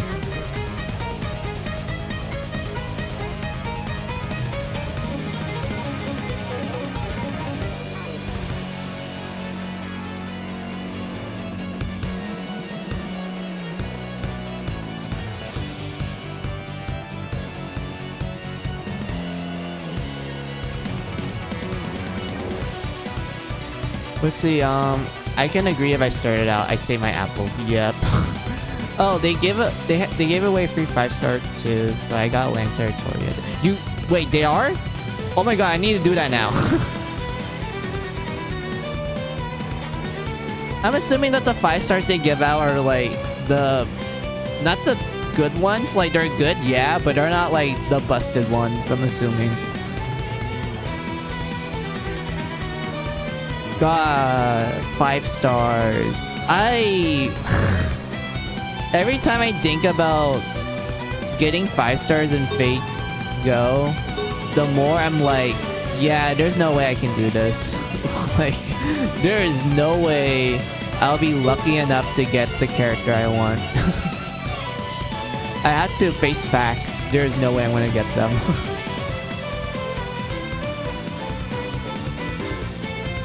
Oh, this is way better. Takes away 1 point of agility, but everything else is, like, better. Yeah, this is way better. Like, that agility is way better. I could give it to Sleepy instead. No, Sleepy is BL. She's my BL person. So let's just replace that with this. And I want to replace the Ruby Ring with this one, but I need to get a better one. I have no clue. I legit picked her because she had cool armor. I mean, honestly, yeah.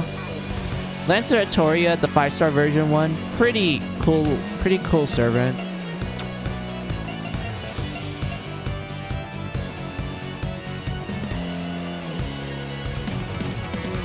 Let's see, Reddit. Oh, okay. Let me see if that one will work instead. Hold on. Let me go pull up my chat.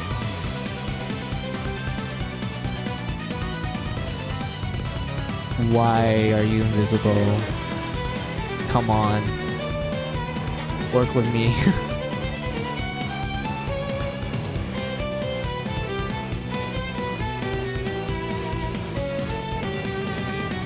No, but you could do it. And for me, my luck as a master is a complete joke. Stella, do you want to compare our like luck when it comes to Fate Go? Because I barely have any 5 stars. I barely have any. The only ones I have, which are just like complete flukes, mind you, like I didn't like expect to get these because I knew my luck was terrible to begin with. The only ones I have is Nightingale, Jack the Ripper, Fox Girl, but that was from a free ticket.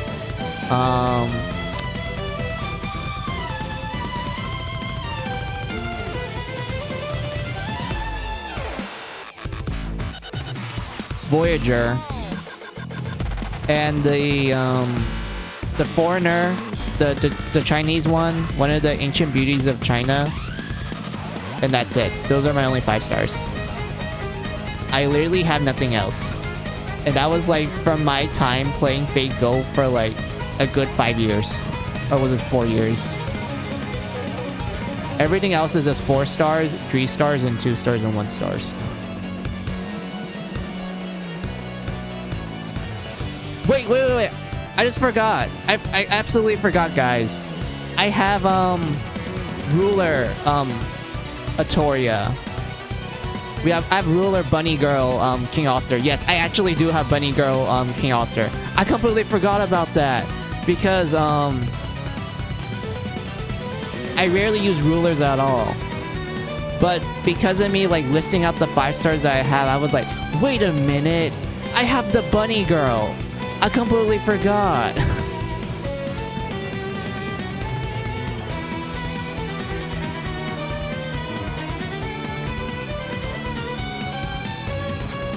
See, you have her, not me. Yeah, my luck as a master is not good. It's even the lowest of the low. Okay, I highly doubt that, Stella.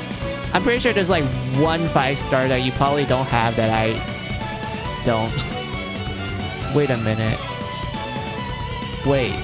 Oh my god, I just remember now. I have, let's see, I have Fox Girl. And the other 5-star caster I have was...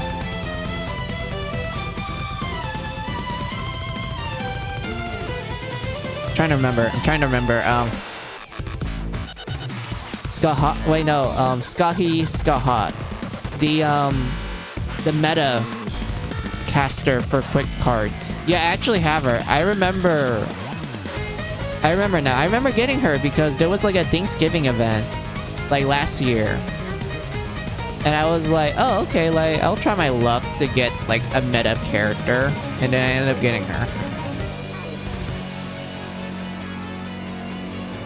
And from that point on, I was able to do like certain quick card shenanigans because of that. Oh yeah, I also have like Summer Nero as well. I have Umu. I have Summer Umu. The caster version. Okay, now that I'm listing it out, I think my luck is a little better than usual. Sorry about that, Stella. I was like, wait. I'm listing it out, and I'm like slowly remembering like the 5 stars that I have. Yeah, oh yeah. Yeah, sorry about that, Stella. See, you have her and I don't. Wait, I already read that. Oh wait, I forgot to click on your Reddit link. Hold on. Let's see, Alyssa and Faye Footpath, artist by Marco Wada. Oh, damn. This is Pog. I like this. I like this. I don't know why it has to be a feet pick of all things, but I like this. I don't like feet. But this is good art. I like this.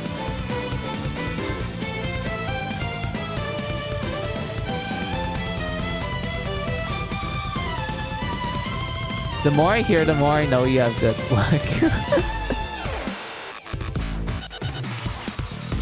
Told you you look how good Alyssa and Faye looks. I mean, it is good art. I like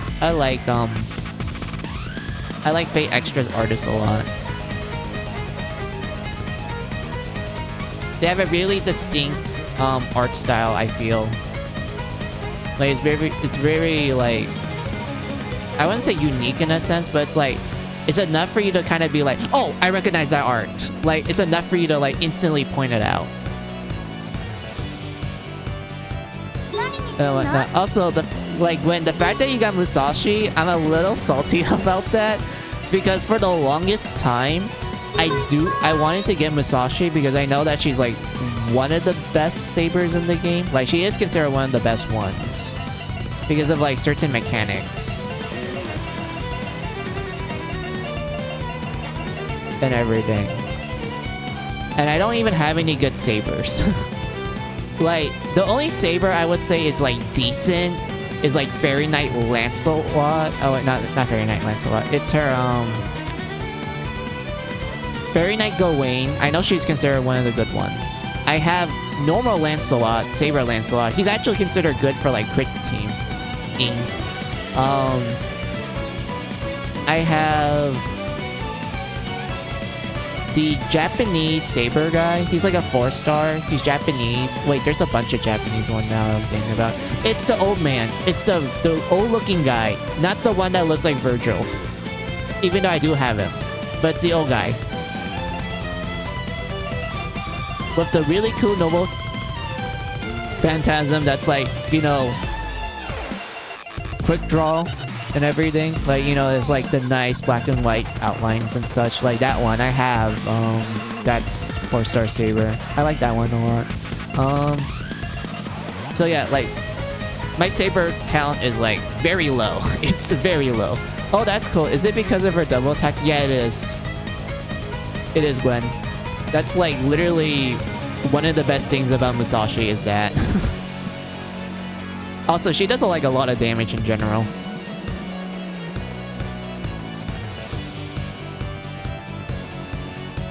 Like, there's a reason why people are like, yeah, Musashi is like very good. And I do know like there's Berserker Musashi, which is like essentially the farming machine, which is typical for every Berserker in the game, especially the AoE ones.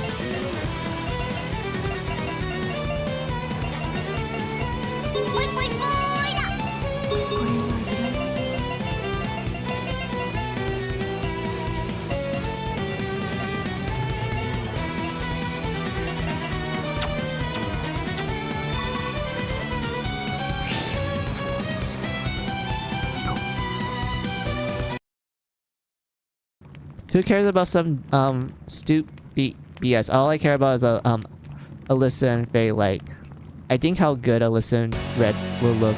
I'm having Alice and Red look in the extraverse. I mean, they do look good. I do admit.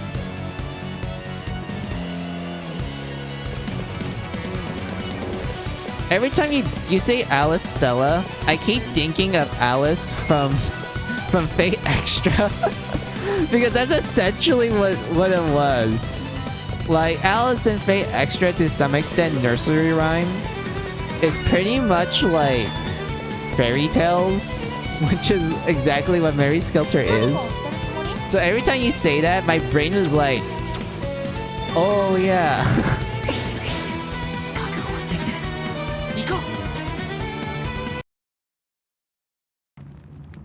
well, not... That's not the Alice I was talking about. Yeah, I was like... My brain was like going like, wait a minute, which Alice is Stella talking about?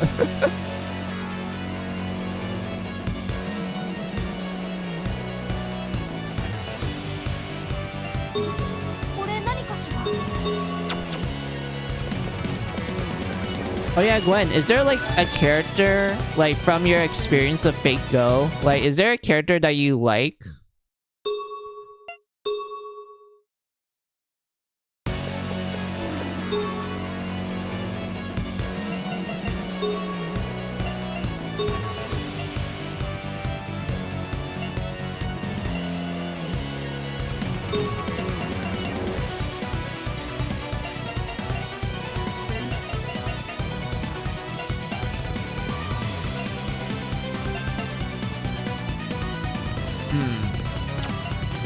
I mean, these are not bad, but at the same time... You mean story-wise? Yeah, story-wise. Do you have one that, like, you know, stood out to you? You're like, I really like this character.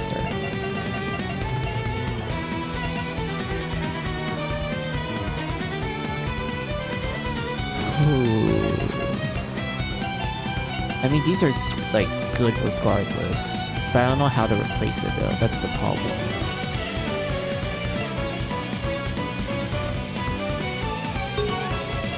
Because this is gonna take away a lot of my SP, but at the same time, I don't mind it too much.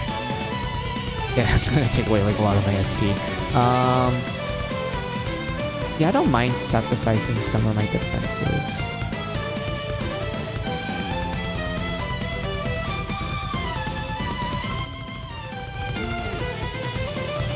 I don't really know since I stopped at the evil Jonah Arc Singularity. Sorry, no problems.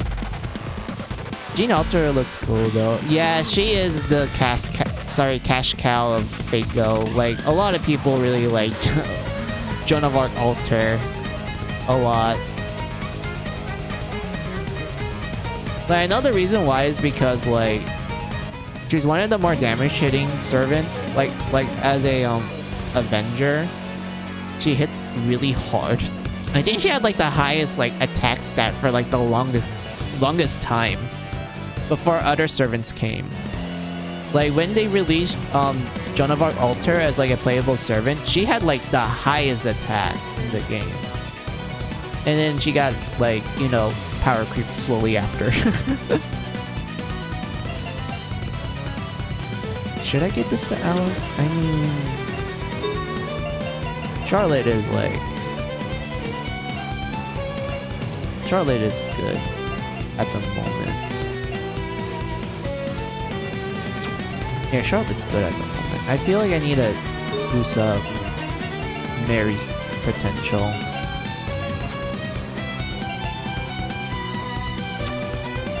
Maybe this one? No, that's gonna take away a good chunk of her agility. Yeah, Alice, let's just replace this. I don't mind losing like a lot of SP from this. If it means I can hit harder. Yeah, it is fine. Oh my god, the SP is kind of like killing me on the inside. But this is fine.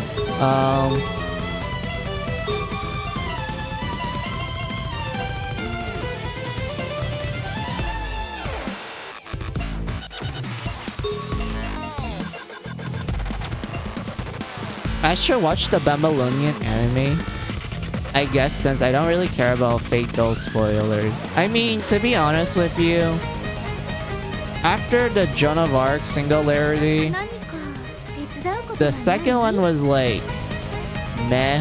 I honestly thought it was just like meh. It wasn't really great at all. You get to the Dirt Singularity, that one was decent. I thought that was okay, but like, yeah, it wasn't like award-winning.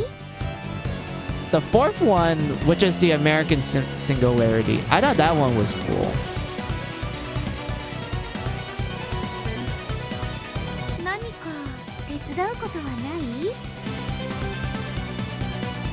And whatnot. You get to Camelot. That Singularity, I actually unironically like that one. Like, the Camelot one was actually really great. And then you get to Babylonia, which is like what most people consider as like the peak of Act 1 of Fate Go. And then you get to like the final Singularity, which everyone's also like, yeah, that one's also peak as well. Like, that's like the grand like conclusion to the first act and whatnot. Like, there's like a lot of good feels in that one. I also like the boss battle in that one as well. But yeah, I do feel like when it comes to Fate Go, it's kind of a case of like the start is decent, the middle part is like not great, but as you're slowly getting to like the conclusion parts of it, it's actually really good and such. And I do feel like after Act 1, Act 1.5 and Act 2, those ones are honestly all bangers. I think like the stories for those ones are all good. I didn't think like there's any dips of quality of those story arcs. I thought those were like really great and whatnot. Like, I can't wait to like gush over like Lost Belt. Like, Lost Belt is like, it's really great. I love Lost Belt.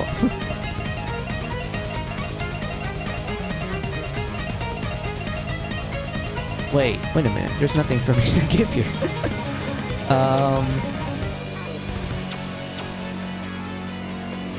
I'll give the rest to Jew.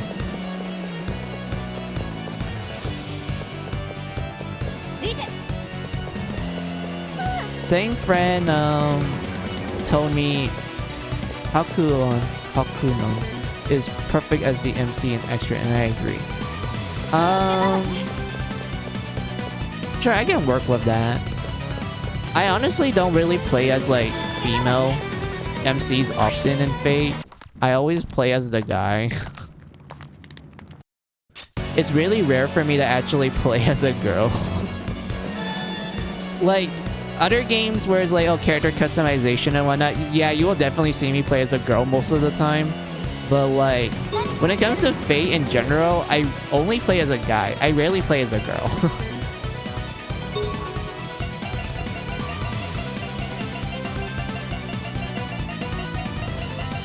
I'm not sure why exactly. It's just like I just prefer playing as a guy when it comes to Fate. I never really think about playing as a girl.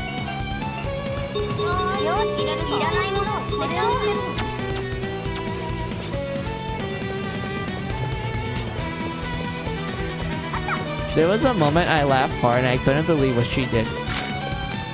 Fuck, well, are you talking about Fate Extra? If so, I don't remember that moment. Shame, but you should. She is far better than the MC. I mean, it really does depend on like personal preference, to be honest. But I don't mind playing as like a girl MC.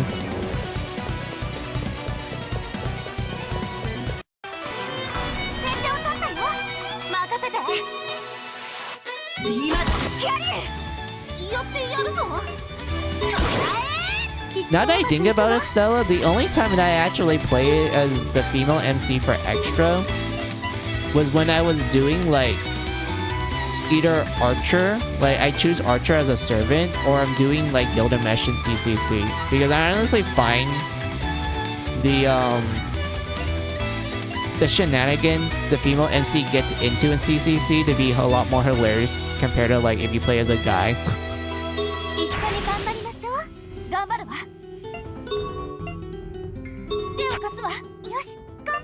Like that's kind of like the only that's like kind of the only time I actually did play as the female.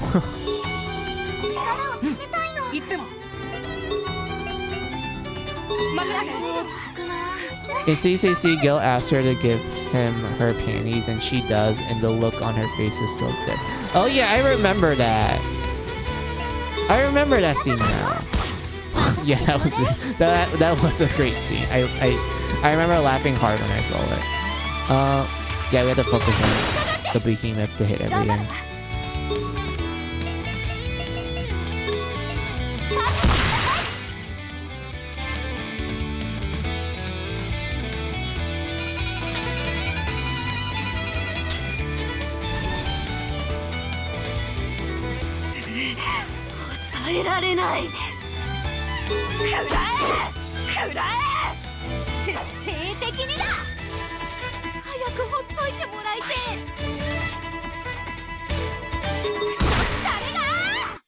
Male MC is so boring to me. Hakuno is queen, and I won't hear otherwise. Alright.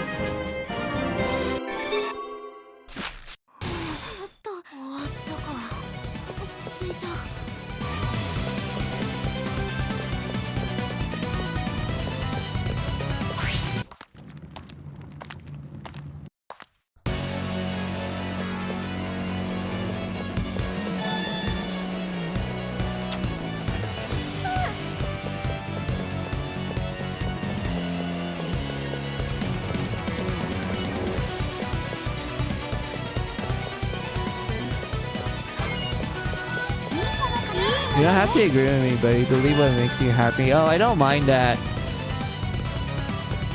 I'm just actually getting slowly sleepy. That's why I'm not really responding a lot, or I sound like I'm really tired. It's because I'm actually slowly getting sleepy. Go to sleep, bucket. I already slept a lot, okay? I need to stay awake. I probably need to drink some, like, tea or coffee.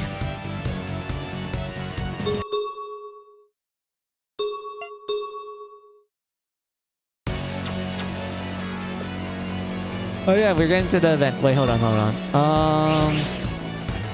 Ju, I need you to pick up the armor first, and then we're gonna like make you equip that. And then we're gonna go back to Jack, save one last time. I'll put up a pinned comment saying that, hey, this is like a story event. This will contain some spoilers. I'm just putting it as a warning. 何か置いてあるわね。邪魔なものを捨てるんですか？ Nah, grab that red body pillow and go to sleep, Baka. No, I will not sleep. I slept a lot already. Excuse me. Yeah, I slept a lot already. I'm not gonna go back to sleep. Can't make me.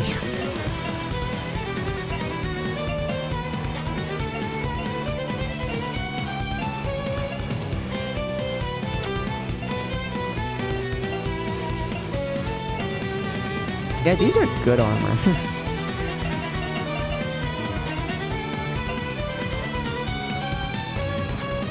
Red body pillow. Even if Red asks you to do it, look. I don't mind if Red asks me to, but because of me already sleeping a lot recently, I don't need the extra sleep.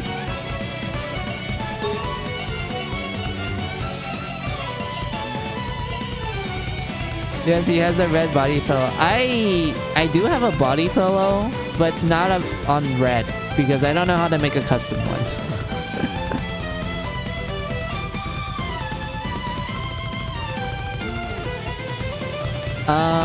The body pillow that I have, which is not Red Riding Hood, sadly, I wish there was an official body pillow of Mary Skelter. But, the body pillow I have was actually... 退屈ですね。帰っていいですか？ on... Which fake character was it again? It was,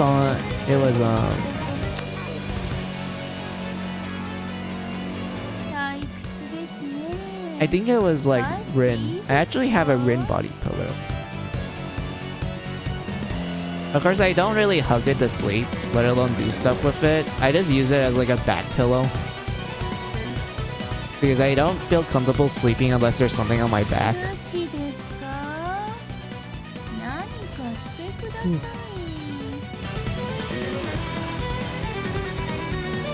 Let's see, having a body pillow with an anime print is a legit power room.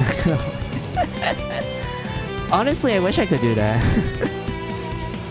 Like for realsies, I wish I could actually do that. 帰っていいですか？ Let's see, frostbite on every attack. Yeah, that's good.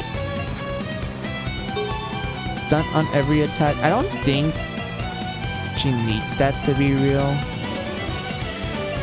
Maybe this.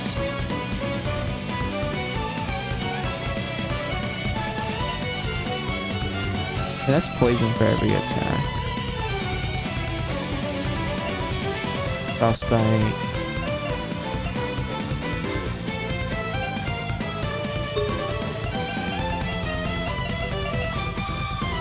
I wish I had more ST. I wish I had more strike.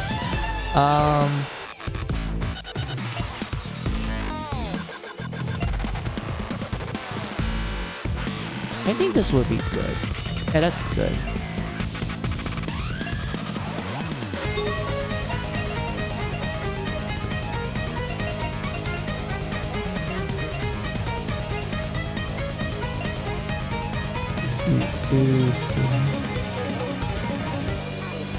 Yeah, this one's good.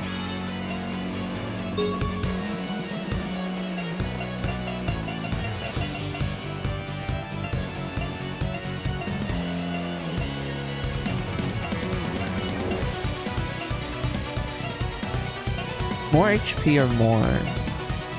Let's see, more stats or resistance towards Earth. I'll just keep this for now. We're just gonna use this instead.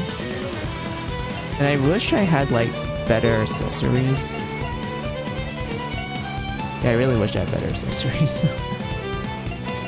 I'll focus on that later. I do want a better one than the power risk. Because out of everyone... Yeah, everyone else has decent agility. Kage is the only one with the highest.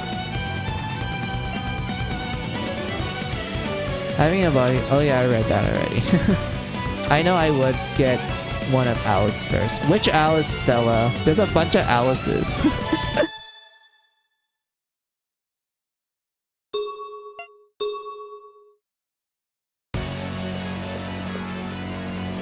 Alright, we saved. Now I'm gonna go write that pin comment. And also, I want to use the restroom as well. So once I make that pin comment, I'll, you know, BRB and such.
Okay, I wrote it.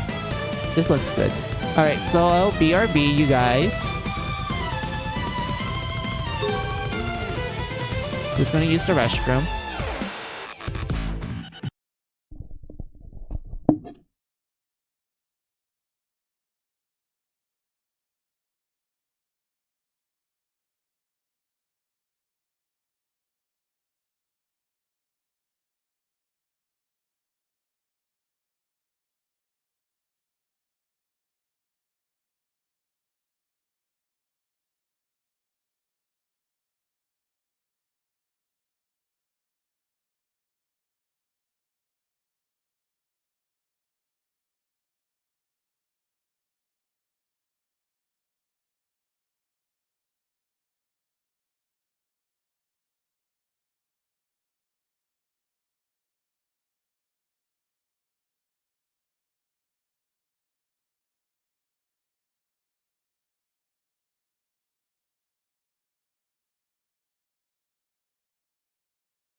Alright, I'm back. Let's go on to the major story event.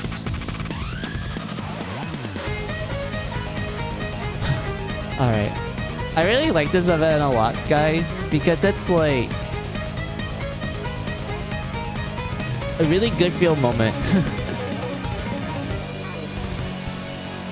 And I think it's like one of the best events in this game in general. So let's go and see it. なんだこの部屋、今までと随分と雰囲気が違うじゃねえか。一面ガラス張りに何のための部屋なのかしら。向こうにも同じような扉が2つあるが、どうやらこのガラスで部屋を3等分しているみたいだけど。向こうには行けないみたいだけど、どうしようか。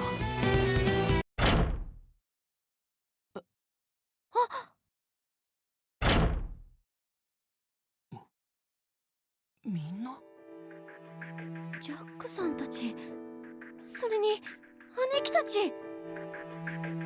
ねえジュ、これ夢じゃないよね。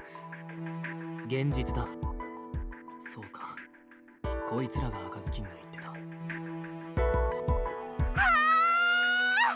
みんながいる。おお、本当だ。貴様らもここに来ておったのか。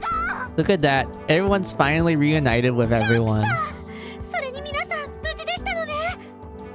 あ、ネムだ。ねえ白雪、ネムがいるわ。本当だ、ネムちゃんです。すごい、みんないるよ、おつーちゃん。ほんと夢みたいだ。ねえ眠り、これが言ってた仲間？そうだよ、僕の姉様たちもあそこにいるの。ジャック、やっとみんなに再会できたわね。長かったけど、ようやくだね。 Yep. It took a while. It took almost the entire game for everyone to actually find each other. And it's great. I love it a lot. Like, you can tell that everyone's actually really happy. And as you go through, like, each of the chapters, you can tell that everyone, like, you know, misses everyone. There's, like, moments where you're like, oh, man, I really miss it when Snow White acts clumsy. Or, like, other cases where Jack is like, man, I really miss it when Hamlin just acts like Hamlin. Like, I haven't seen him in such a while. And, like, when they actually got to, like, meet each other in this event is absolutely great. There are like moments where they're close to meet each other and such, like, you know, when someone opens a switch and whatnot, they're like, huh, that's weird, this door just opened up randomly, I wonder why, and whatnot. Or like sometimes they might hear someone from the other side of the wall, but they're not 100% sure if that's actually them. And the fact that when you get to this event where everyone's finally able to see each other, it's like, yes, the wait has been long, but we're finally here. あなたは何者なのかしら。ジューダ、君たちと同じように地下から来て、飛ばされた先の監獄島でかぐや姫たちと出会った以上だ。ああ、君たちの自己紹介は必要はない。僕たちのことみんなわかるの？仲間に聞いてるからな。君はジャックだろ？本当だ。うん、ジャックだよ。よろしくね、ジュー。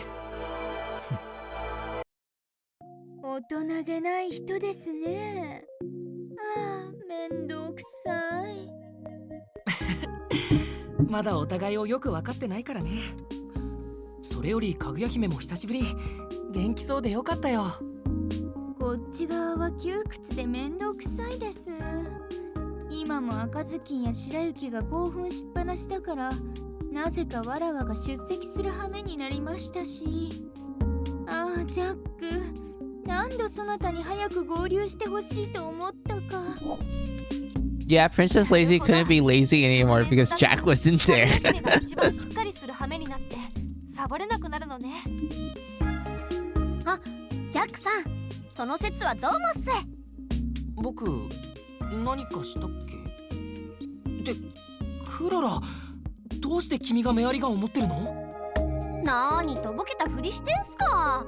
それもこれも全部ジャックさんのおかげじゃないっすか。僕のおかげ？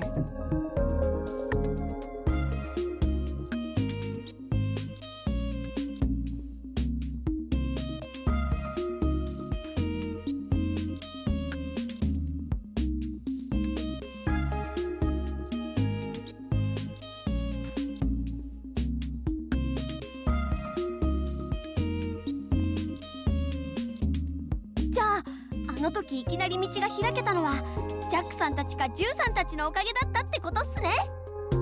その可能性は考えていたけど、まさか本当にそうだったとはね。それにしてもだいぶあなたたちも面白いことになってるのね。これを面白いなんてさすがグレーテルです。わらわは一気に情報が増えすぎて考えるのも面倒になってきました。そうね。じゃあまずは目的を整理しましょうか。前提として悪時期の艦隊島はジェノサイドピンクのマスターとやらが管理している。そして艦隊島は月へ向かって伸びている説が濃厚。私たちの目的はそのマスターというやつを倒し悪時期の艦隊島を破壊すること。これは共通しているってことでいいわね。ああ、この艦隊島を落とさなければ妻を安心して探せないからな。次に共通している謎だけど、なぜか全員アリスには手を出すなと言われている。おそらくそこにはマスターの思惑がある。でも誰もそれについて心当たりはない。当のアリスでさえ。ええ、全くわからないわ。これに関しては未だに謎のまま。当人を捕まえて聞くしかないかもしれないわね。そして最後に私たちのこれからに関係あるのかは不明だけど、ジュウ、あなたが博士の擬態化した片割れだということ。ジュウ、そういう顔をしないでくれないか、ジャック。僕は君に困惑されるようなことは何もしてないんだ。正直不快。 Wow, Jude, you don't need to be an ass towards Jack. I know you're an ass most of the time. Don't be one towards Jack. ジャックもそういうつもりはないんでしょうし、謝らなくていいですよ。とにかく申し訳ないが、君たちの顔を見れば何か思い出すかと思ったが、全く思い出すことはなかったよ。おそらくジュウさんは博士の名残を擬態化したような存在なのでしょう。だからわらわたちではなく最愛の奥さんに会いたいという一心を抱いているのでしょう。自分が監獄島というのは直前の監獄島と融合した時の記憶が共有されたとして理解できるけれど、なぜ形式少年なのかしらね。しかも少しジャックの面影がある。まるで憧れを抱いていたとでも言わんばかりね。それは間違っていると思う。なぜなら今僕はジャックを見て苛立っているからな。そんな風に言われちゃうとどう返したらいいか。まあこの謎もアリスの謎と同様未だにわからないことね。そうっすね。でも謎は残ったままっすけど、こうして再会できたことが何より嬉しいっすよ。みんなも師匠も無事で本当に良かったっす。そうだ、悪時期の艦隊島の最上階はまだまだずっと上の方だろうし、ここら辺にみんなもキャンプを設営しない？それでミコさんやハルさんたちを交えてもう一度話をしようよ。やったー、大賛成っす。そうだな、情報は一つでも多くあった方がいいし、妻を見たという人間もいるかもしれない。その提案こちらもだろう。よかった。それじゃあ後で解散したらみんなを呼んでまたここに集まろう。では解散の前に自由時間にしましょうか。あれもそろそろ限界みたいだし。そろそろ自由にしろグレーテル。我の足がしびれ死ぬではないか。ラプンツェルもみんなとおしゃべりしたい。そうだね。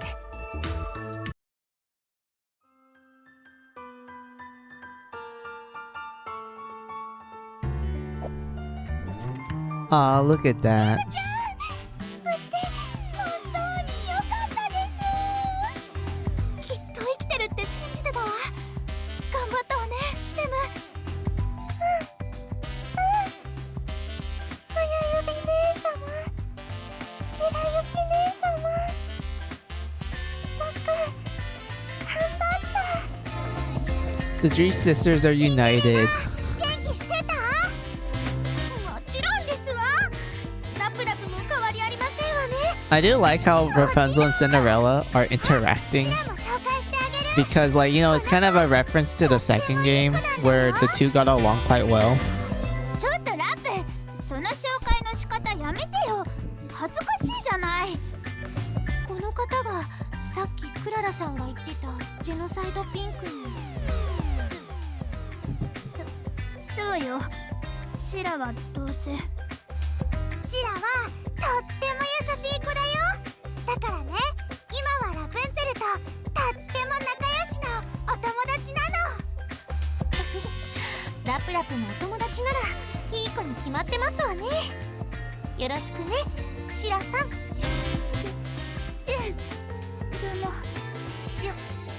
ろしくね。ボツ人形、貴様らも元気そうで何よりだ。ハーメルン、久しぶりのハーちゃんだ。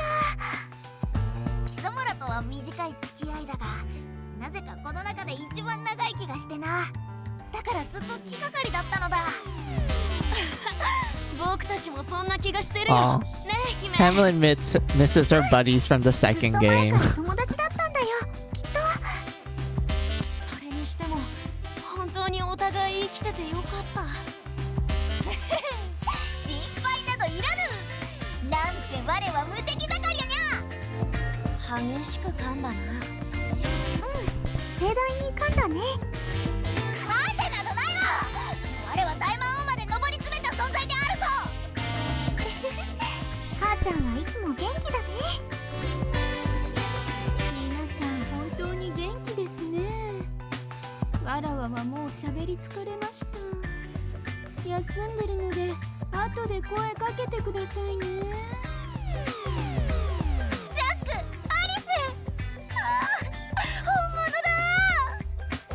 赤ずきんさん、やっと会えたね。地上に出てすぐにはぐれてしまったから心配したわ。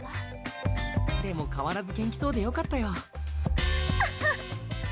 いや、実はさっきまでものすごく落ち込んでたんだけど、みんなに再会したらなんかいろいろ元気になっちゃった。赤ずきんさん、ああ、こんなガラスも壁もなければいいのにね。みんなに会えたのは嬉しいけど、ちょっと残念っていうか、なんかこうドッカーンって壊せればよかったんだけど。ドッカ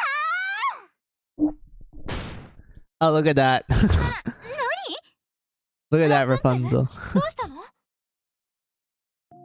っぱちょっとしか壁に穴開かないよ。 The hole is too small. I thought I could break ちゃん it. と会えると思ったのに。 Of course, Rapunzel would just try to break the wall. She did that before in the Grape Tower, but that failed. やっぱりこの壁相当硬いし、開けてもすぐ塞がっちゃうみたいですね。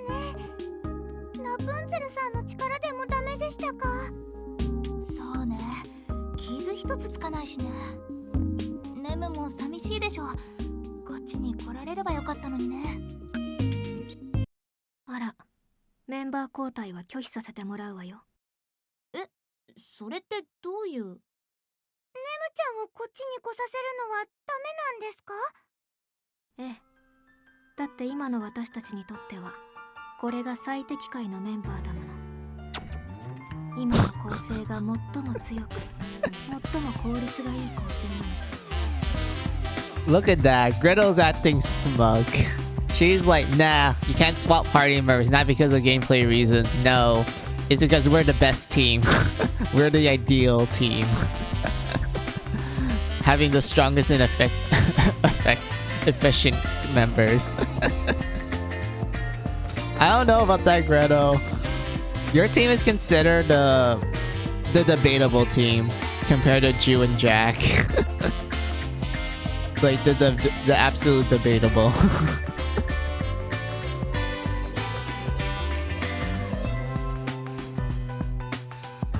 グレーテルさん、確かにそうっすね。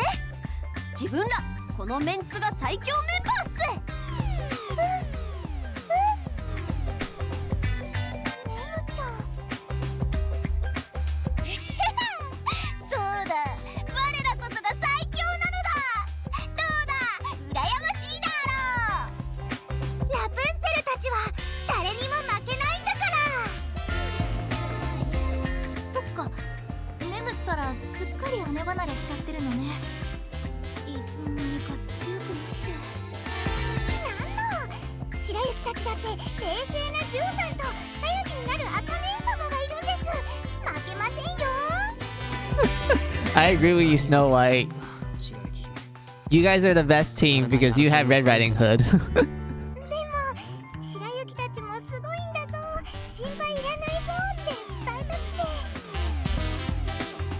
て。確かに私たちはすごいですわね。何せこっちは黎明初期メンバー The original 熟練 Dawn 度では Girls. 一番ですわ。確かに I mean, you guys are literally all from the first and second game. There's no newcomers. Because Carla's team has Pyre, she's a newcomer. And then we have Jack's team, who has Charlotte and Mary. ジャック、僕たちも負けていられないな。私たちだってこのメンバーが最強だもんね。そうね。そうだね。僕たちだって負けてないよ。よし、この3グループで絶対に悪時期の艦隊島を攻略しよう。うわ、引くわ。怖えよ、陽キャのノリ。マジでついてけねえ。メアリー、なんかひねくれたこと言ってない？いやいや、言ってねえって。ああ、照れずに絆だの結束だの言えちゃうよ。 All this preachy bonding talk makes me sick. Way too positive here for me. Me and you both, Mary. それをやるだけ必死にここまで努力してきたってことだからね。メアリーもあの中に入ってくれば？それは絶対に嫌だね。俺の立つ場所はここでいい。Mary being the relatable あ one. いつらなら受け入れてくれんだろうけどさ、俺はここでいいかな。よし、それじゃあみんな後でまたここに集合しよう。 Look at that. It's now time for everyone to go back to home base. That's like literally the next thing that's gonna happen in the story. So yeah, I do have to warn you guys, this is a long series of events. Like, it's gonna be a lot of cutscenes, so just a heads up.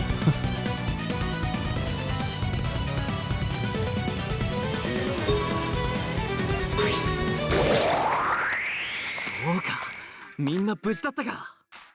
うん、みんな変わらず元気で前より頼もしくなってたよ。それに樹も楓も匠も全員いるんだろう。最高じゃないか。あの人たちもそう簡単に死ぬ玉じゃないしな。ああ、伊達に地下監獄を生き延びてきてねってな。そうか、あいつらにもようやく会えるのか。でもうちの居眠りお嬢さんはまだ目が覚めないんだよな。せっかく再会の時だったのにな。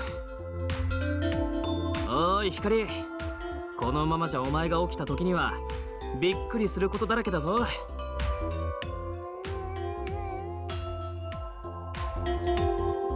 守さん、光ちゃんのほっぺ引っ張るの好きだよね。反応が面白くてついね。無事の確認にもなるし。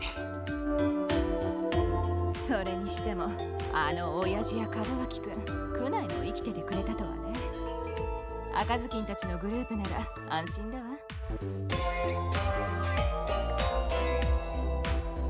バラバラだったみんながまた集まった。すべては一個に導かれてるみたい。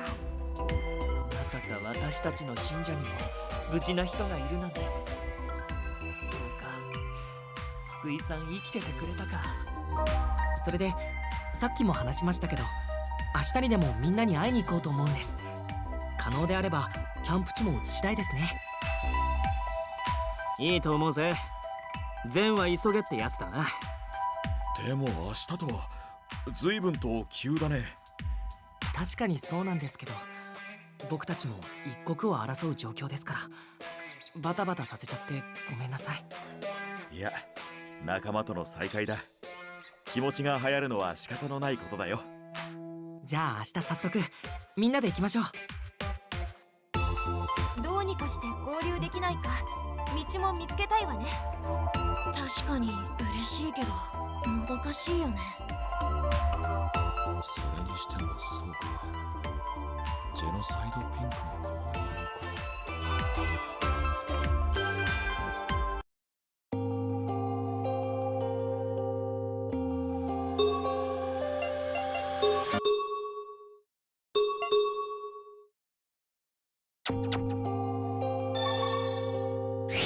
終わりも近い。行こう。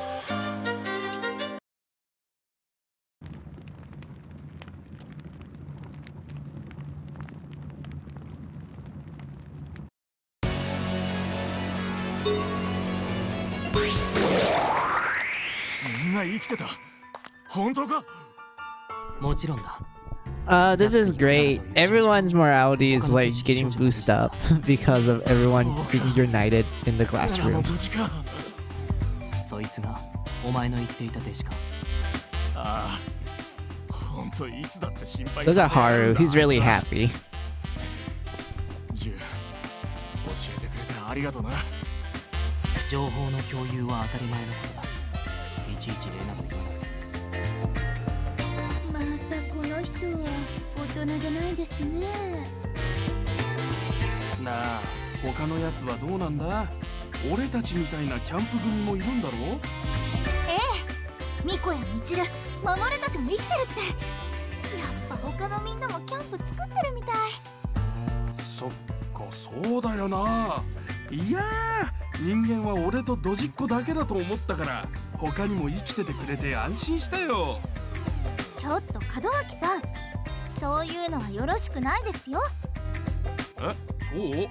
同族がいると嬉しくないか？私たちはみんな同じ仲間なんですから、そんな風に分けなくてもいいんです。聞き分けがない人には。クナイさん、フライパン振りかぶるのやめて。ちっこいの助けてくれ。あんたは一遍殴られといた方がいいかもね。見捨てないで。まったく何をやってるんだお前たちは。まあいい。ジャボー君、明日にでもキャンプ地を移動させるぞ。生存者全員の顔合わせをすることになったからな。それは随分と急な話だ。グループが増えたことでこの悪食の艦隊島の攻略を一気に進めるチャンスかもしれないからな。こんなに一気に攻め込まれるなんて、悪食の艦隊島も初めてだと思いますわ。そうだね。地上の人間で今までこの中まで侵入することのできた者などおそらくいないだろうね。そういうわけだ。準備の方頼むぞみんな。まあ確かに我々に残されている時間は少ないだろうね。よし、じゃあすぐに出発できるようにしとくぜ。ハルオスさん、いつになく嬉しそうじゃん。そんなにクララと会えるのが嬉しいの？違う、不安ないな。ほら、あれだ、弟子がどんだけ成長したか見てやんねえとっての思っても。 Aw, how cute. そっか。で、本当のところは？本当だっての。で、本当のところは？ハルさん、クララちゃんのことずーっと心配してましたもんね。白雪、お前そういうことをだな。ああ、もう嬉しいに決まってんだろ。 Aw. 知ってる最後のあいつの姿は瀕死の状態だったからな。生きててくれて心から嬉しい。それは確かだよ。 Yeah. ようやく素直になった I'd be じゃん。 worried too if that was the last time I saw someone.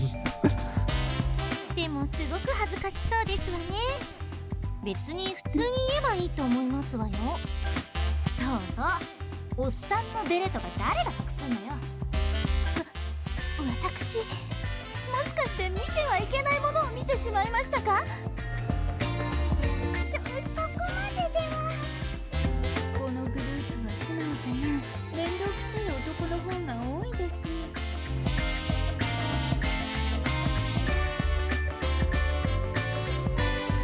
俺俺もハルさんに比べたらだいぶ素直だって。 Sure, Toa. Sure, you're totally honest. それ以上はやめ It's て not like あ you げた spend literally half of this game pondering whether or not you should be mean towards the Blood Maidens and everyone because they're not human like you. Come on, man.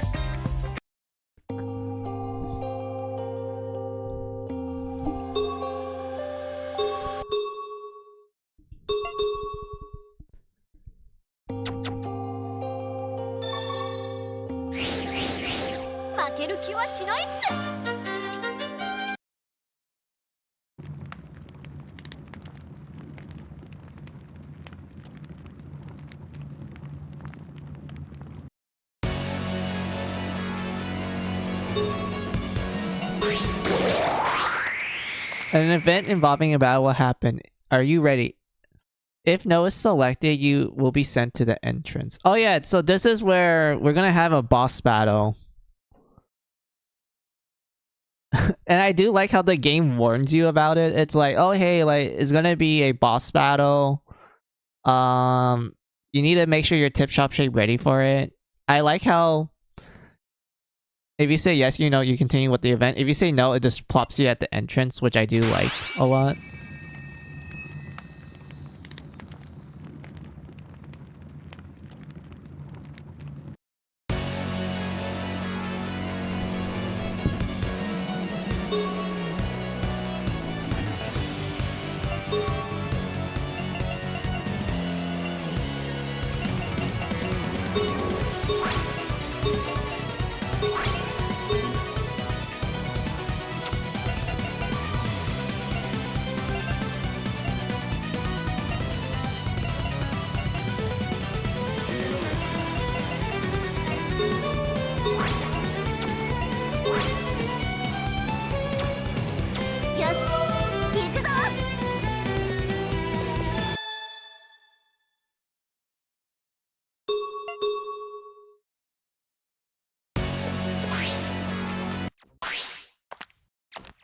Koa も無事破壊したし、楓さんたちにいい報告ができそうっすね。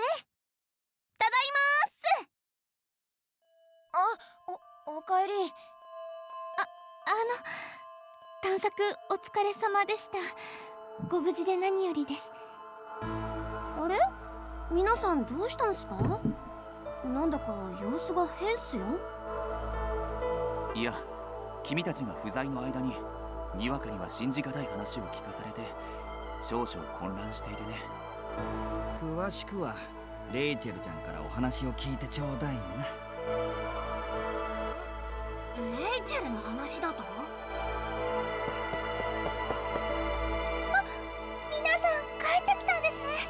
待っていたんですよ。シェル、すごく興奮してる。どうしたの？皆さん聞いてください。私この間の夜見てしまったんです。そこのシラさんがジェノサイドピンクの首吊りたいっていう怖い女の人とこそこそ話してるのは。何？ジェノサイドピンクの首吊り台だと？それで一体シラはその首吊り台 Oh no, it's an emergency meeting. They're sussing out Pyre. 私たちを殺すみたいなことを話してたんです。They think Pyre's the imposter. Oh no. Insert random like Among Us memes. I don't care. 見てたんすかBut yeah, everyone is sussing out Pyre. クララも現場を見ていたの？じゃあ彼女の見間違いとかじゃないのね。どうなのだシラ。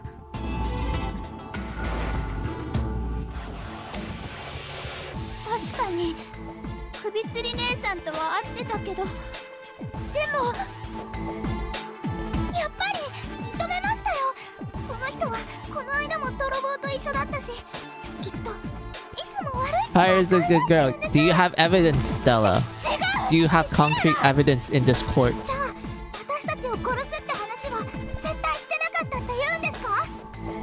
それは首吊り姉さんはそう言ってたけど、でも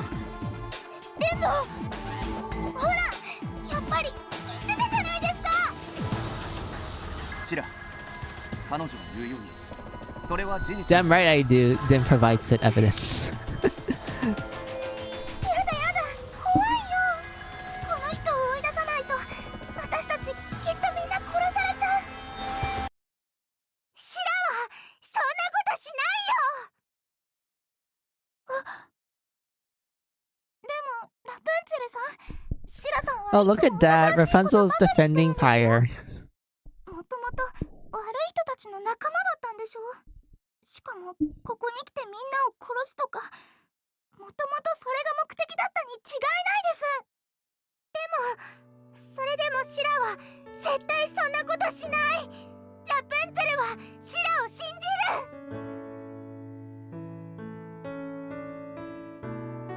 自分もラプさんと同じくシラさんの潔白を信じるっす。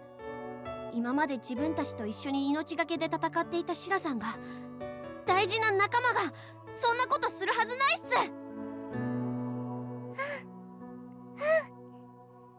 す。シラは大事な仲間。我も実はそう思っていたぞ。小娘たちに先に言われてしまったがな。みんな意見がまとまっているところ悪いけれど、思うだけでは疑いは晴れないわよ。 Oh, look at that. Gretel the realist. ここでいきなり水を差すでない。 Damn you, Gretel. Why are you such a jerk? Gretel just comes in being realistic. 私はいつものように事実を述べたまでよ。そうです。グレーテルさんの言う通りです。 Sleepy Empire makes me proud. And then Gretel comes in being like, 首吊り台とあって私たちを殺すように言われていたのは事実なの。ただ実行はしていない。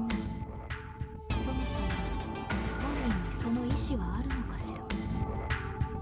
ない、そんなわけない。シラは誰も殺したくなんかないとシラ本人は主張しているし、この時点で実行していないのならあとはわからないわ。可能性があるとしたら、今後シラは複数の人間と常に行動をとるといった対策くらいしかできないわね。はい、これでこの話はおしまいよ。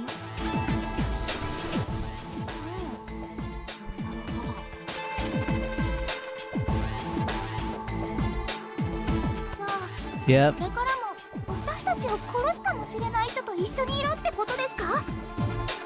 That Rachel is not the Rachel I know and love. Spice things up, doesn't it? Wow, Gretel. 興味深いことがあるわね。グレーテルさん、妙に嬉しそうですね。It's the Gretel smile, guys. Look at that. She has a plan. レイチェル？いいえ。レイチェルのふりをしている誰かさん。あなたは一体何者なのかしら？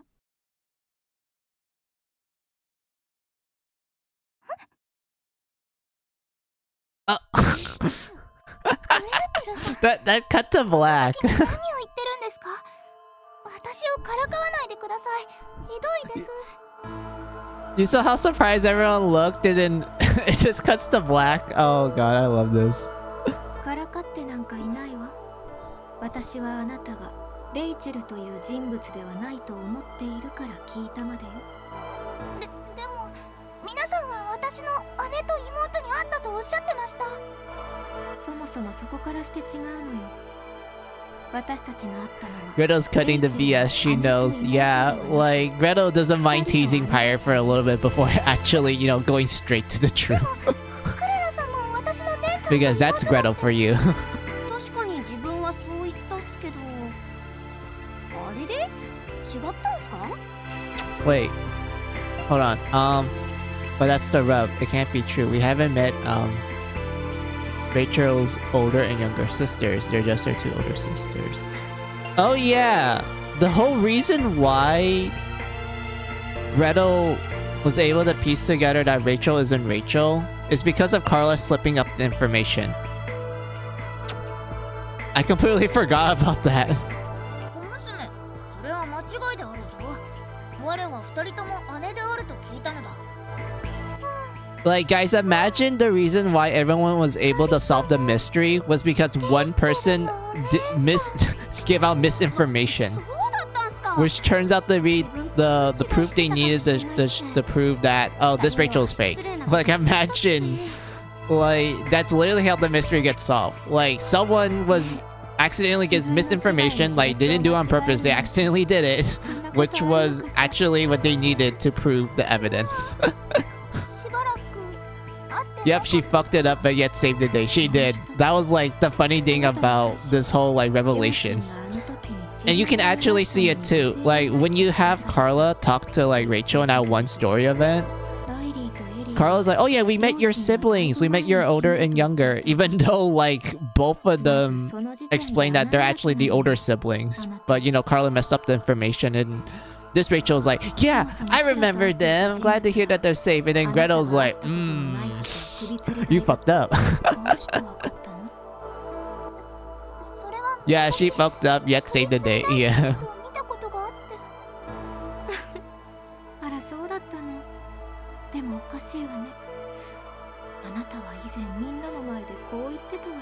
And she knew for a long time. Yeah, Gretel knew. She's like, oh, I'm just waiting until I'm like gonna like show this out.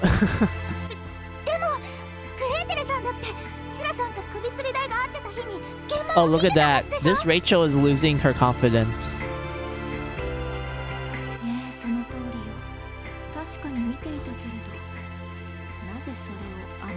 Look at that. Gretel's just powering through all of Rachel's like excuses.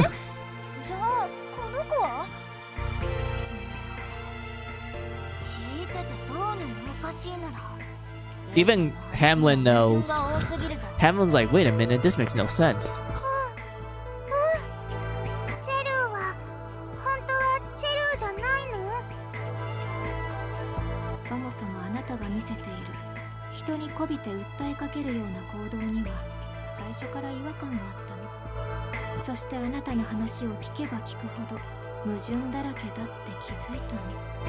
Plus, she doesn't act like Rachel I know from when she was a little girl. I mean, yeah, kind of. But at the same time, when you kind of picture like an older Rachel, I kind of think of the Rachel at the moment where, you know, she's not accusing someone, but rather helping everyone out.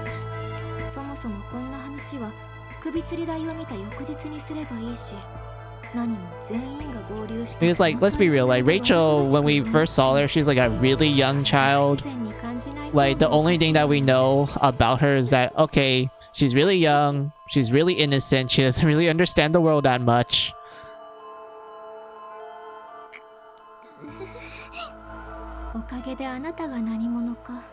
And like she ends up getting captured, like, you know, by guillotine, and you know, we don't know what happened to her, but now we're gonna pretty much solve it.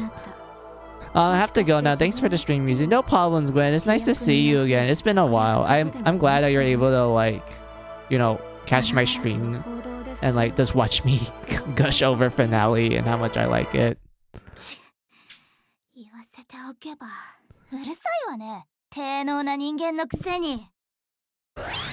Also, look at this, Gwen, before you leave. Look at that. We discovered that this Rachel is not Rachel. It's Galos, one of the members of Genocide Pink. Yeah,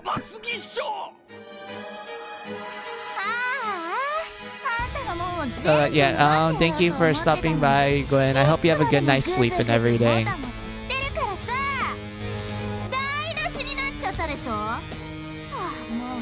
Listen, we can all agree that if there's a Gretel Ace Attorney, we could play the hell of that game. I would play the hell of that game if Ace Attorney Gretel's a thing. The older Rachel I know would be kind, wanting to help others and do anything for her sisters. That's kind of what this Rachel did. She did help everyone out. It's just that she's, you know, very sus towards Pyre. But outside of that, yeah, she did help out the gang and everything. Like, she helped out the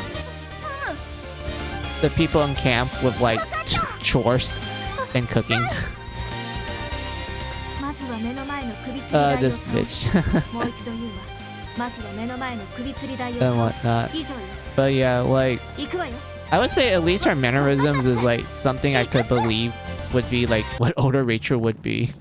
But at the same time, like, you know, she's extremely sus towards Pyre, so like, yeah, no.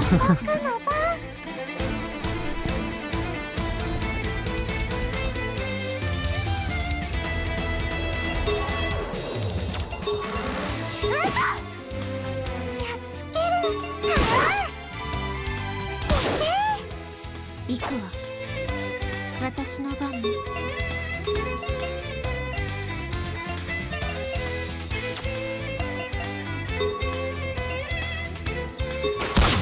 これならどう？全然無理してないし、この勝負もらった。おい！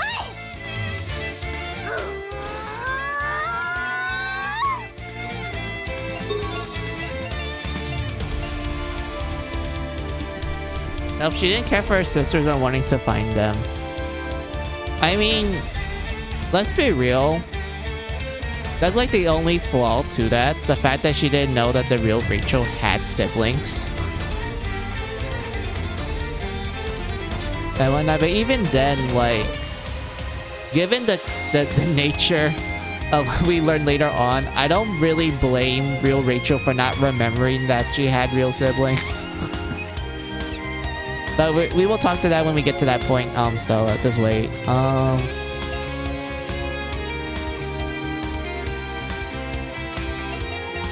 Hold on. Let me... Yeah, I think I should just speed down.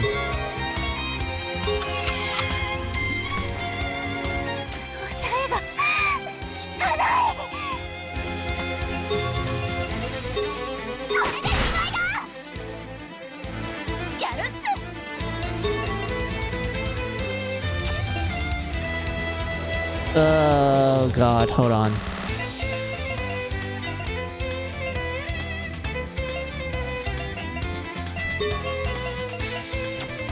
I mean, I could just make Carla use Recover or Rapture, but she's gonna pass out.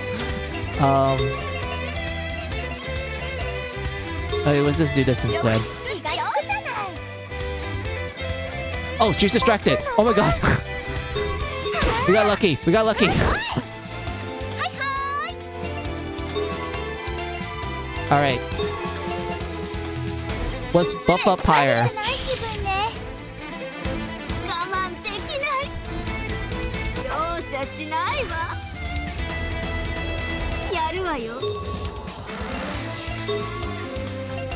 Hold on, Stella. Let's buff up Pyre so she can do like the finishing blow on Gallows. Hold on.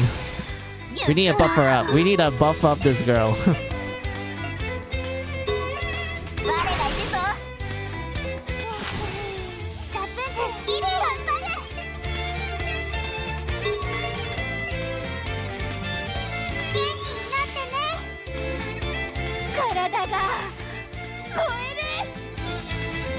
Alright. I don't know if this is gonna do damage cap, Stella, but like...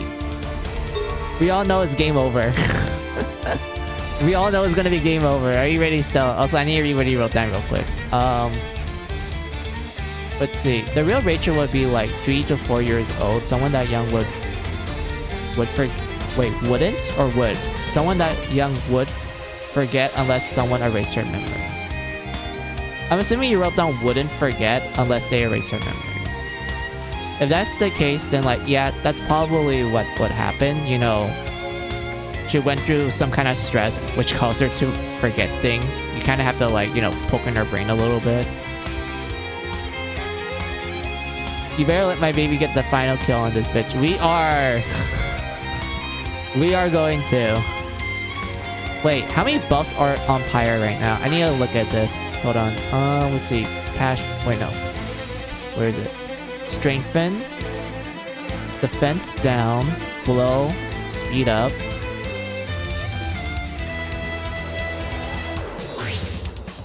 Okay, let's see. Party member state. Yeah, okay. That checks out. Let's do it. Let's go, Pyre. Let's blow this pop stand. Look at that! She did it! Look at that, Stella! She did it! She did the damage cap! You can clip that if you want. But look at that, she did the damage cap. 終わったわよ。このクソ以下のゴミクズどもが、よくも優秀なこの私を。ああ、もう腹が立って仕方ないっての。クソが首吊り姉さん、なんでこんなことをしたの？ちょっと遊んでやろうと思っただけよ。そもそもあんたはパパからすぐに裏切り者を処分しろって言われてたんだけどね。どうせならあんたの大事なもんを全部奪ってからやろうと思ったんだ。その方がただやるよりずっと楽しいし、ゴアスーツの人間の血液量具合が人間っぽくなれるのを利用したんだけどさ、とんだ無駄だったよ。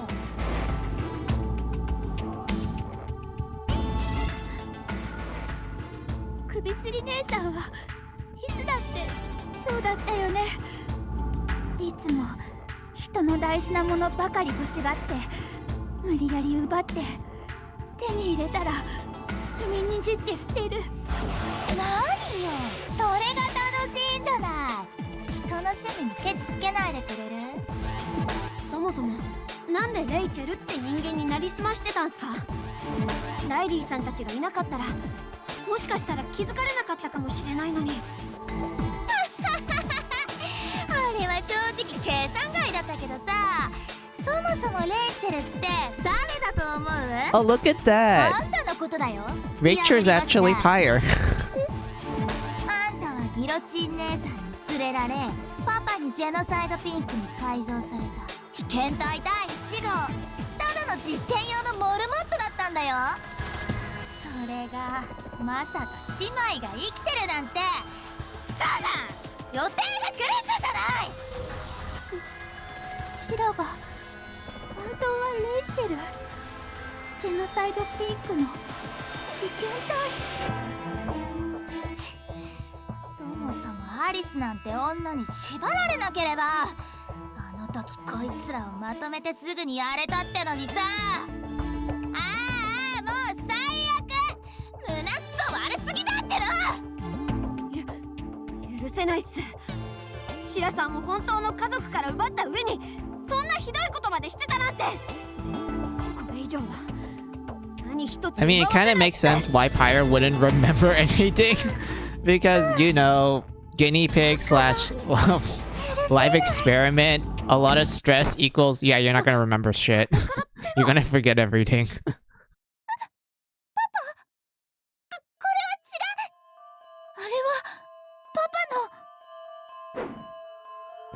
I like how, like, Pyre immediately recognizes the hand as Papa.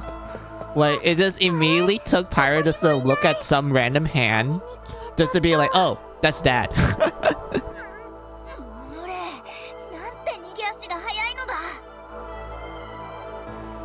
You forgot she was like 3 or 4 years old. I mean that too, but like I feel like you will forget even more if you went through like, you know, a lot of experiments with that, which will definitely take a toll on your mental sanity. Let's be real. Like that's gonna make you forget shit.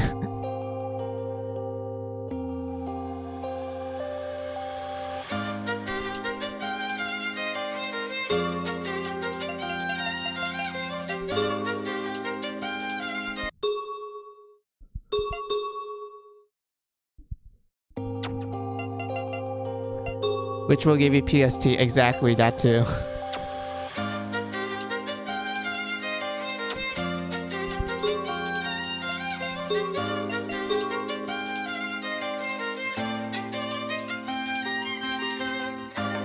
Yeah, it looks like everyone's going all done and dandy.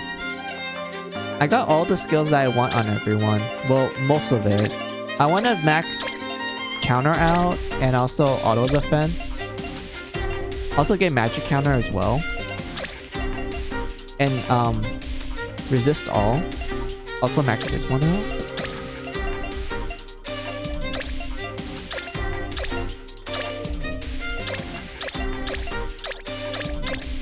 Okay, this is speed up. Actually, I could grab this. Hold on.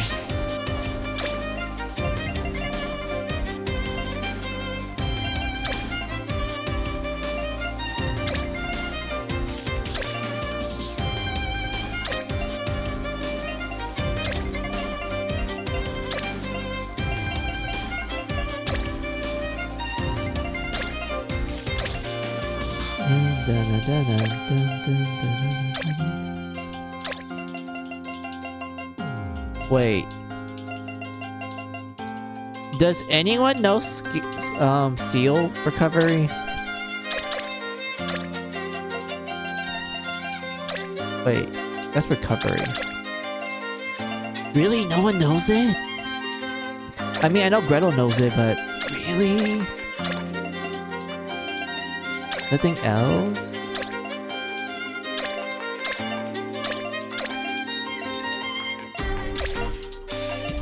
Like, the reason why I know Gretel knows it is because it's right here and I actually need this.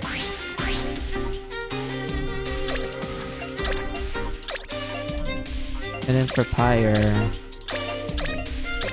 I mean, okay, in this case, Stella, I don't mind calling her Rachel. So Rachel...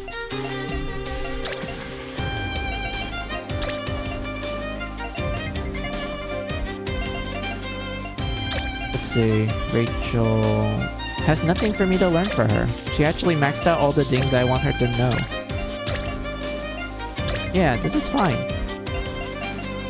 Good job, Rachel.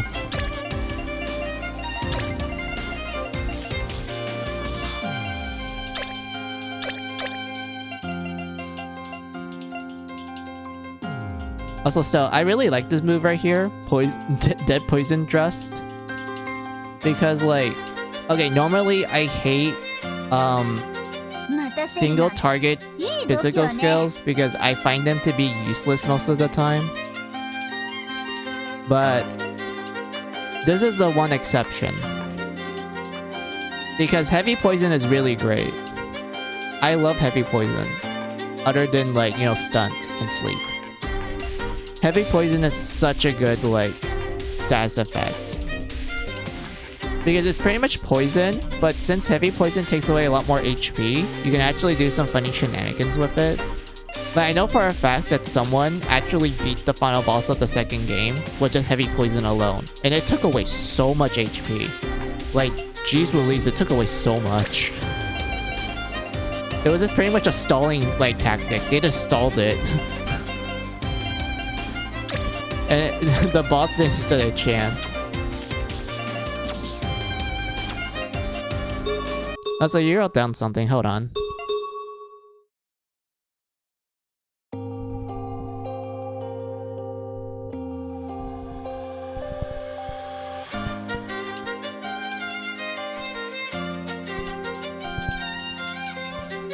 When I first saw the twist, I was playing this game, it was actually surprised me. Something I didn't see coming. I love that they didn't make it obvious, but when you play it the second time, you can see the groundwork that they set you for the twist, and you're like, damn, they hit you right good at the gate. Exactly. I do notice, like, from a second playthrough, that the plot twist of her being Rachel does make sense when you start noticing, like, the little hints.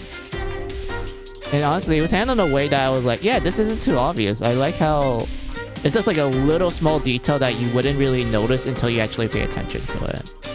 I'll keep calling her Rachel mainly because A, that's her real name, and B, is better than Pyre and P. Okay, I don't mind the P part, but I'll still call her Pyre or Shira. But Rachel is also good as well.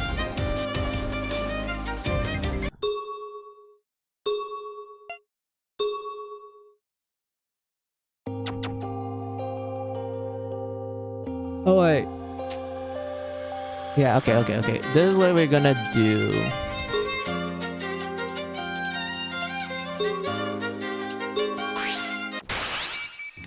Okay, Stella, I'm gonna ask you this. Do you think I should do the next story event? Or should I just say that for, like, another stream? Because we all know that the next story event is gonna take quite some time. Like, it's literally gonna take us some time because it's gonna revolve us, doing our favorite aspect of Mary's Skelter, which is the, questionnaire.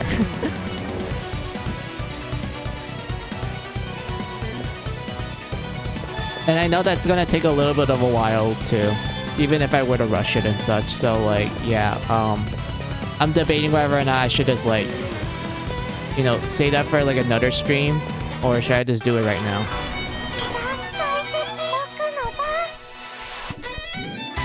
Plus, when you look at Pyre closely, she looks like exactly like Rachel right there and then, so it's so good. I mean, I feel like Pyre looks like an older version of Rachel.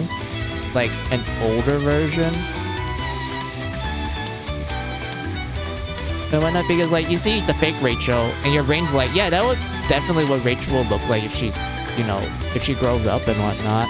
And then we have Pyre that's like, she kind of looks like Rachel, but at the same time it's like, I don't know, there's still like differences for you to be like, nah, it can't be sort of scenario. Like, you know what I mean, Stella? Like, it's kind of the case where you're like kind of second, like guessing yourself. You're like, kind of, but at the same time, not really. And then, you know, they show the plot twist and you're like, oh, okay, I get it. Honestly, if you want to save it until next time, I won't blame you. It takes a while. Yeah, it is. It will take a while. So what we're gonna do is that, I'll just get everyone to the 4th floor, and then I'll save it for another stream. And I'm thinking either tomorrow or Sunday. It's one of those days. I'll write down in my about page like which day I decided to choose, but just the heads up to you guys, I will either stream Saturday or Sunday. Usual time as ever. And whatnot for the next stream.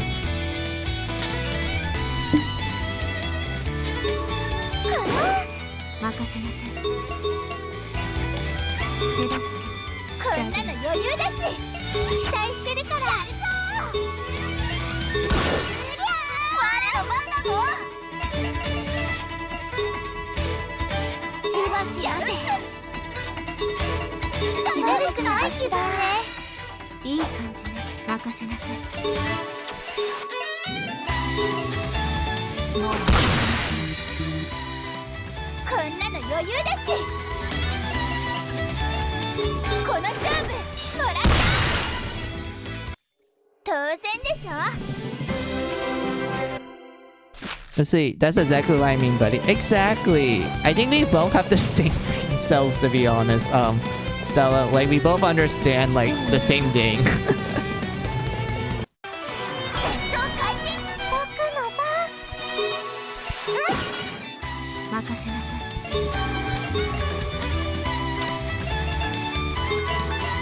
Are you kidding me? Game! Why are you giving me such an encounter? I want a back game, please.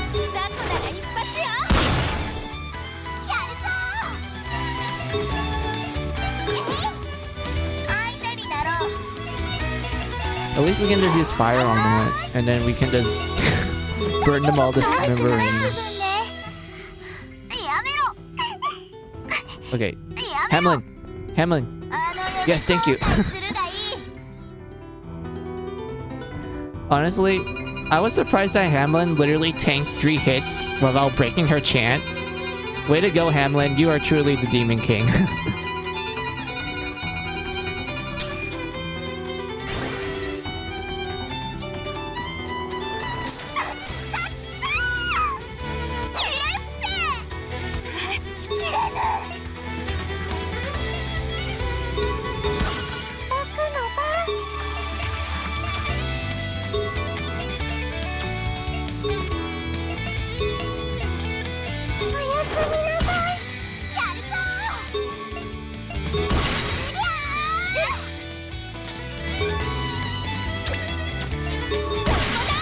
See, I know Rachel's older sister would be so happy that she's alive and they met her a few times. Yeah, that's the funny thing.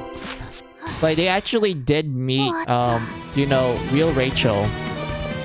But they didn't recognize her because she looked really different than what they remember. I mean, granted, she was like really young and shit. Of course, she's gonna look different, like, I don't know how many years later. But like, at the same time, it's kind of like a,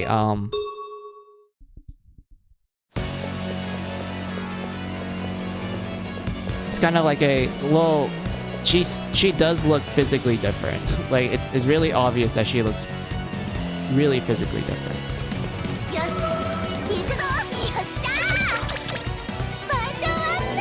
Oh.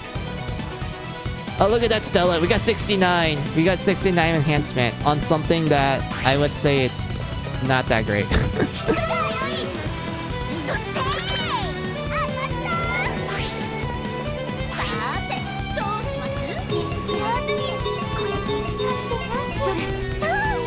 Wait, why do I keep doing armor? I want accessories. 私の番ね。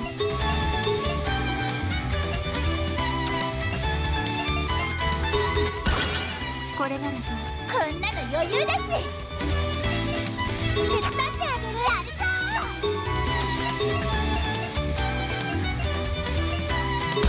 相手になろう。騙されたっす。失礼するっす。いった。受けてみよう。こんなの余裕だし。雑魚なら一発よ。かかってこい。たわいもない。勝ったよ。はあ、終わった。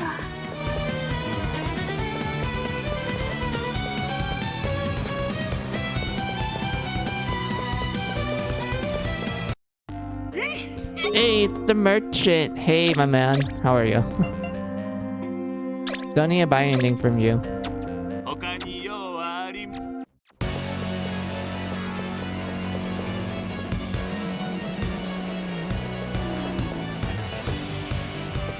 It'd be pretty dark though, let's be real. If they saw fake Rachel and tried to protect her, we know they'd be killed in front of real Rachel will fuck her up even more. Yeah, it'd be like one of those scenarios where it's like... The crucial information came a little too late, and it just led to like a lot of suffering. 聞くがよい。よっしゃー。いい結果が出てる。 Oh, this is pretty good.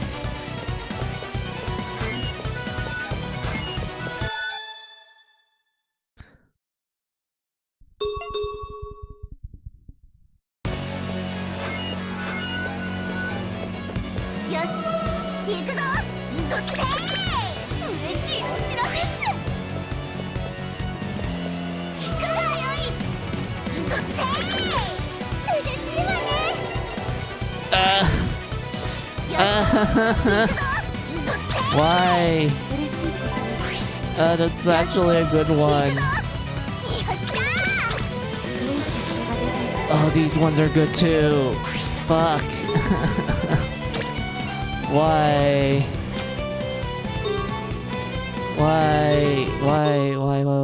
Why game? Why do you torment me? On top of that, you can tell they would do anything to get their Rachel back. They would. Like, Riley for sure. Because of, like, the huge amount of guilt she felt. She will do anything to get Pyre back. I mean, Rachel back.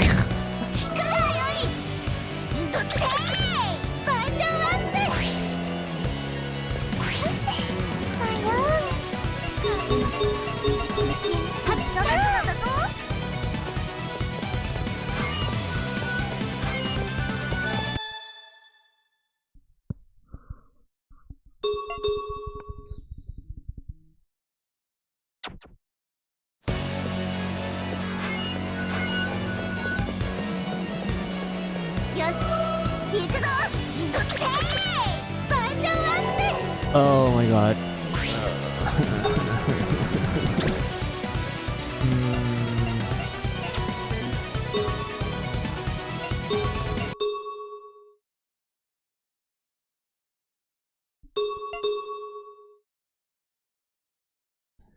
Even killing the real Rachel if they ran into the fake would be really dark. Yeah, I agree.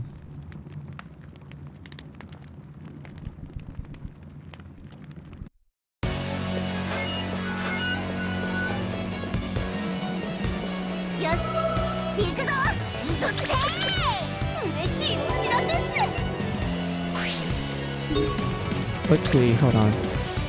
Ooh. Let's see, defense up. Everything else is like fine and dandy, I guess. BL.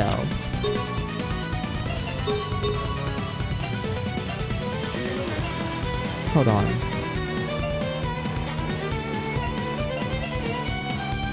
I would like to give this to like maybe Juice Team.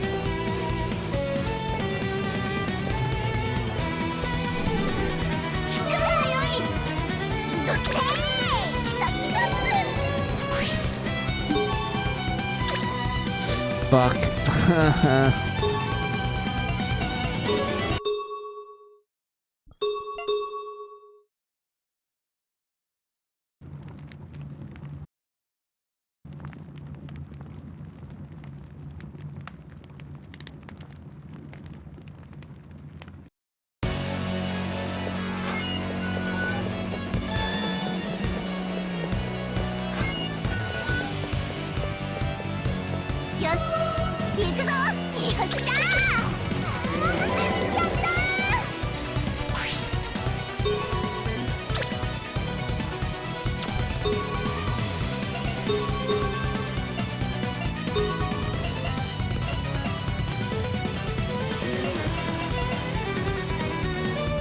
Oh. Wait. Higher? Higher? Yes? No. Oh, damn it. God damn it, higher.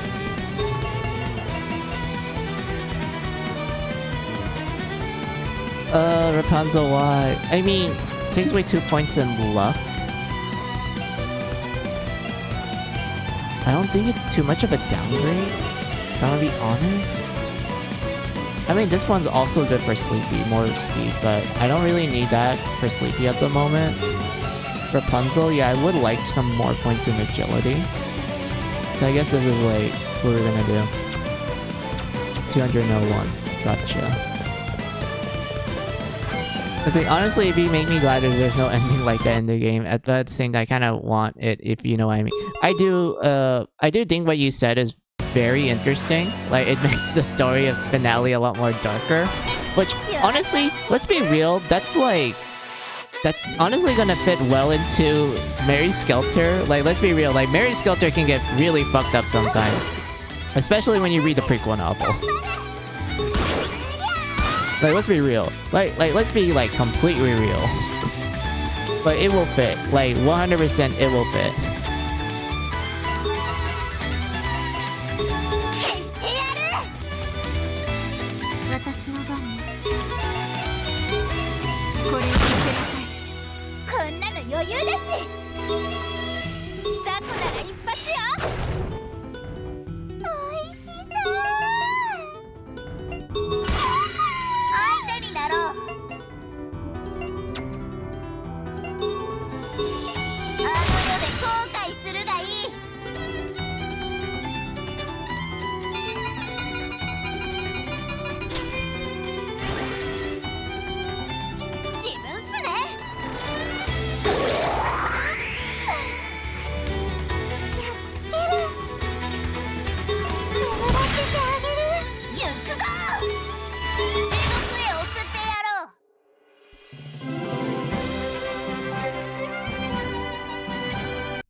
Oh, good job, Pyre.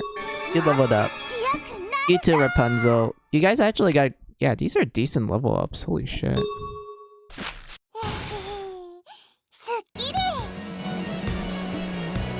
Yeah, that's why I wish the bad endings are, you know, a natural bad ending. I mean... Yeah, there's a lot of bad endings in this series. I mean, the only time you would argue that there's a bad ending is with the first two games. Because the bad ending in the first game was actually, like, very pog.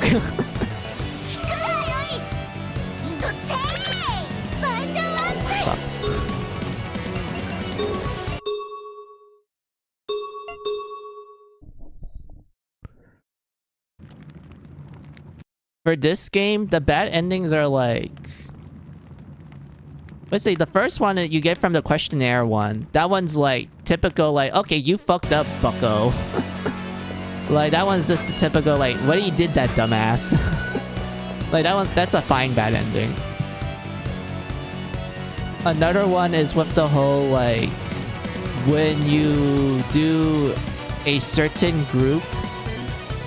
You know what I mean, right, Stella? Like, when you do a certain group, but you didn't do one certain event in Ridley and Ellie's story, like the young versions of them. Because if you didn't do that one certain event, when you do another, like, Zap event from this new group that you will get later on in the final chapter, you realize that, oh wait, I can't do shit because, you know, I didn't do that certain event which led to, you know, kind of a bad ending, where it led to some people dying. And possibly Pyre herself.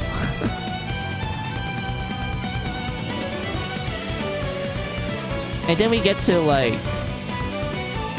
the other bad ending that you get after you beat the final boss and you do one certain question. Like, I remember seeing that one where I don't think that the game treats you as a dumbass. It's more like, oh man, you fucked up and this is what the results are. This very bizarre bad ending, which makes you go like, wait a minute. Excuse me. And such, but like, yeah. There's that, and then there's the true ending, which is like, you know, the happy end. Yeah, but there isn't like a bad ending like the true ending of Mary Skelter 2. Oh, you mean like that sort of bad ending? Yeah, I guess. Yes.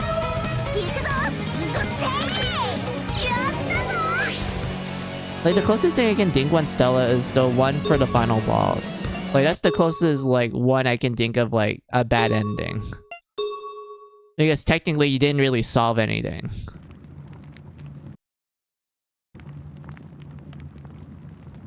It led to like a very questionable scenario.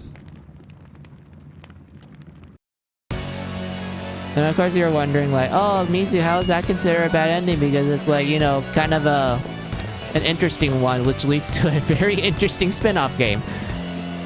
I will like address why I would say this is a bad ending. Like there's a good reason why in the context of finale, this is considered a bad ending. Like this is like not the ideal result that you want and such. I will get into that detail, Stella, when we actually do that spin-off game. Are you guys ready for some Lock Up and Love shit after we finish finale? Yes. And also me reading the prequel novel and shit.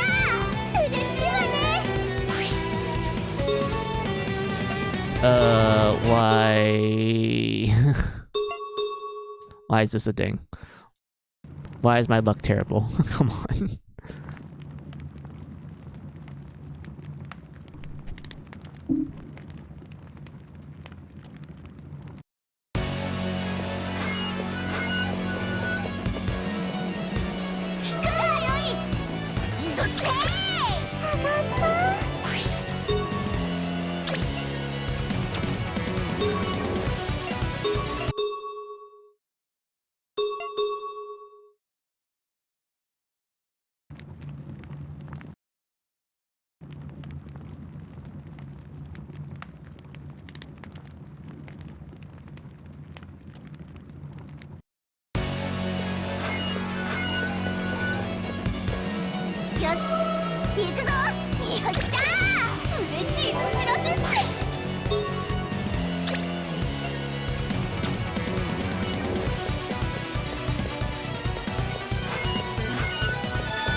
I don't know, buddy. Bad endings should be the ones kind of like in Fate Stay Night. I mean, most of the bad endings are like dead ends, to be honest. I mean, the only time I can think of a bad ending in Fate is like one of the endings in Heaven's Fields. I don't remember if there... Wait, there was a bad ending for like the regular Fate route in Unlimited Blade Works, if I remember correctly. But even then, I didn't really think those were like too bad.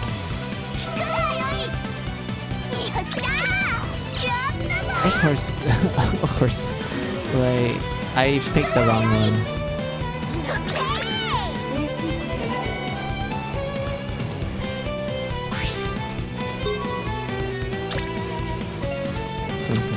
Alright, fine game.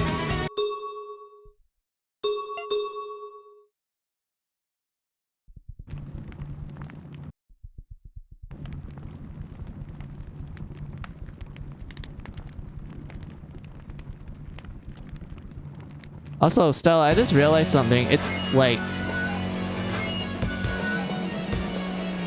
the 13th of October.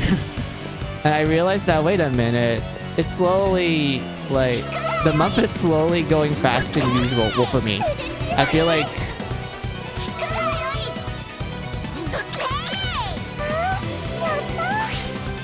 I keep thinking about the days and I'm like, huh. Everything's just moving so quickly. I feel like time is just moving faster than usual for me. I guess so, but when I hear bad endings, I think it's the superhero ending in Heaven's Fields. Yeah, that is a classic bad ending.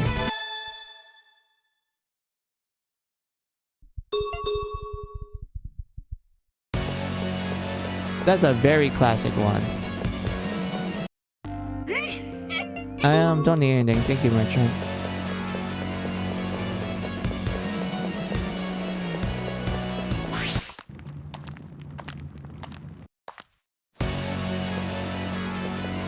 Oh yeah, I forgot to plant shit. I forgot to plant this. Oh god, I hate myself for that now. There's a story event up there, so we're gonna ignore that. And we're gonna give Ju some stuff.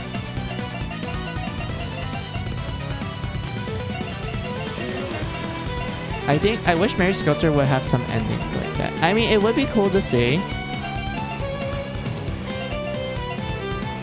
But I'm not gonna deny the fact that that is an actual cool thing to see. Kind of like a Death End Request scenario, right, Stella? Because I know Death End Request literally builds on itself on the death endings. Which I know most people be like, oh, they're just dead ends and such. Like, there's no reason to, like, talk about it as being, you know, having bad endings. But I do like how the endings you get later in the game, more specifically, like, near the final parts of it, they do feel like actual, like, you know, a bad ending. Instead, it doesn't feel like, oh, it's a dead end, so you can just reload your save and whatnot. Like, no, the ones near the end of Death End, those actually feel like they're actual bad endings. Except for, you know, the true ending, which is, you know, happy. But, like, the one bad ending I remember in the end of Death End Request, that one made me go, like, yeah, this is an actual proper bad ending. I like this. This is really good.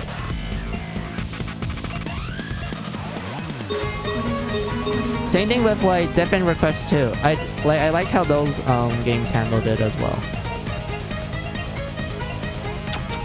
Wait, I pressed the fucking wrong button. What is wrong with me?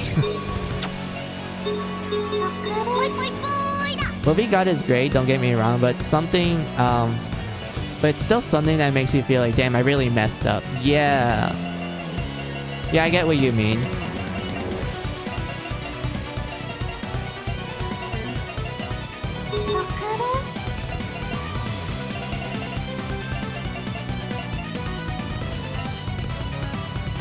I have a question, Stella. How would one stream, like, a visual novel?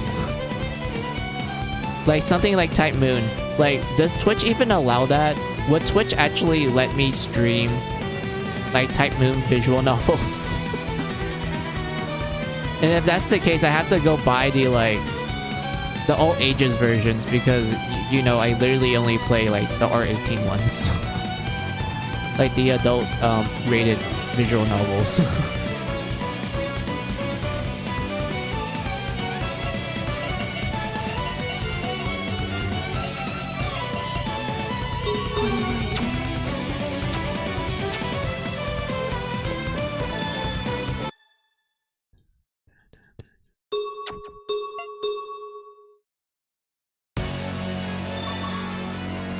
Alright, Ju, let's go.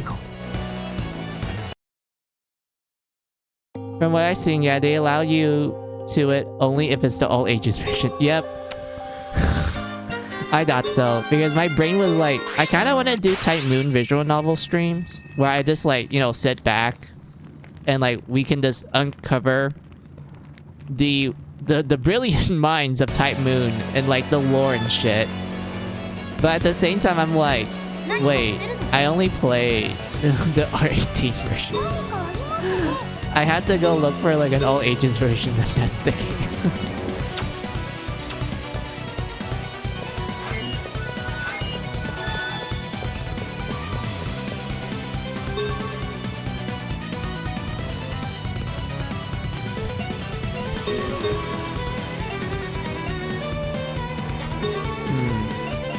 I know this is like defense Red Riding Hood, but like I kind of want her to like be faster.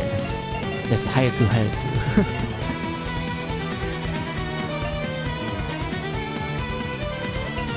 Frostbite is fine.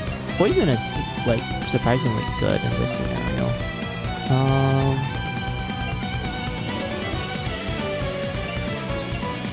Maybe like a few level ups, question mark. I could just replace her this. Yeah, this will increase her agility but decrease her attack. But she can do stunt though.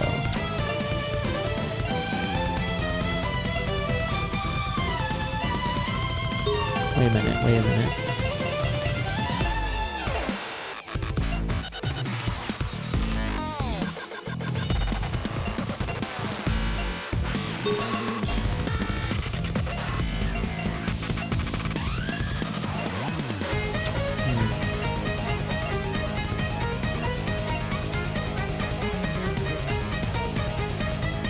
Yeah, I could replace these rings later.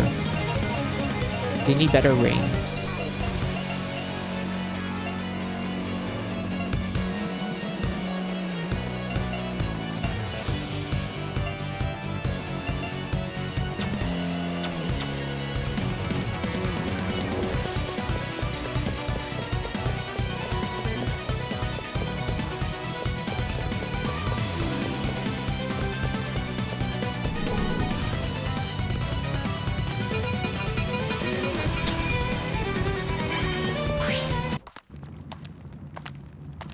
Oh wait, Stella, since you like the Trails games, I have a question for you. What do you think of the PS Vita versions of the Sky trilogy? Because I know some people are like, oh, there's not much special to it. Like, why would people play the PS Vita version? While others are like, oh, there's still like a lot of, you know, tweaks that they did that's still like fun and whatnot, despite the fact that it's practically almost the same game.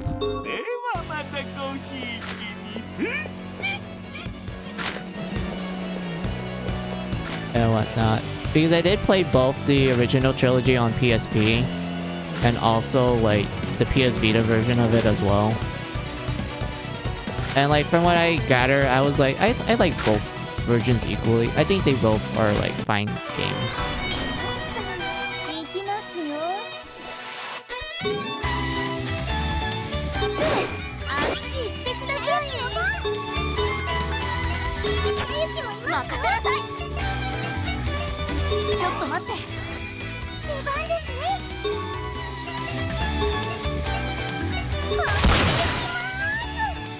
任せなさい。思いっきり行くわよ。悪いです。行きますよ。出番ですわね。行きなさい。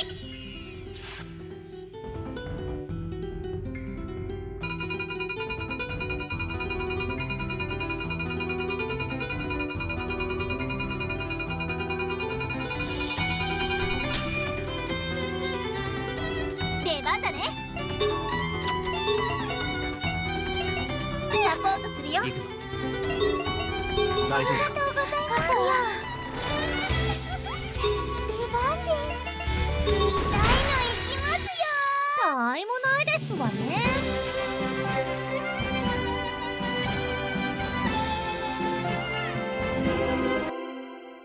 See, PS Vita is better because it is everything that PSP isn't. For one, in the remaster, it is full on voice acting. Okay, that sounds like, yeah, that is one of the best things about the PS Vita version. It's fully voice acted. I'm kind of sad that the Vita version was like Japanese only, also slash Chinese. Wait, was it Chinese only or was it Japanese only? Like back when it came out, like was it like it came out in China first and then it got a Japanese release? Because I do know that JP only got it. Didn't a Chinese company like help develop the PS Vita version, if I like remember correctly? Or was it still like, you know, the typical company as usual? Felco? Yeah, Felco.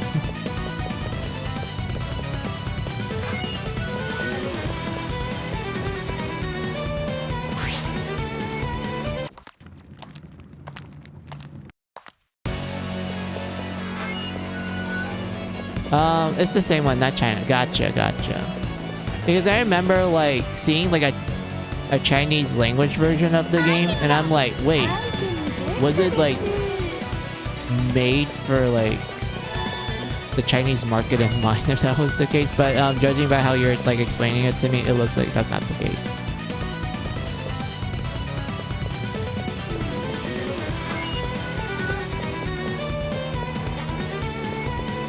Okay, so we have to go touch Carla's side in order to do the story event. Got you. Alright, I don't mind plopping them right here. Oh, free gift. A giant sword. I don't need it. Thank you, my man.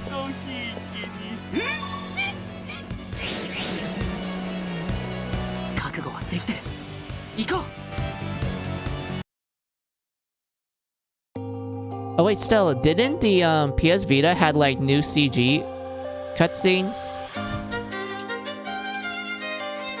From what I remember, I was like, wait a minute, this CG was not in the original. Excuse me, hold on.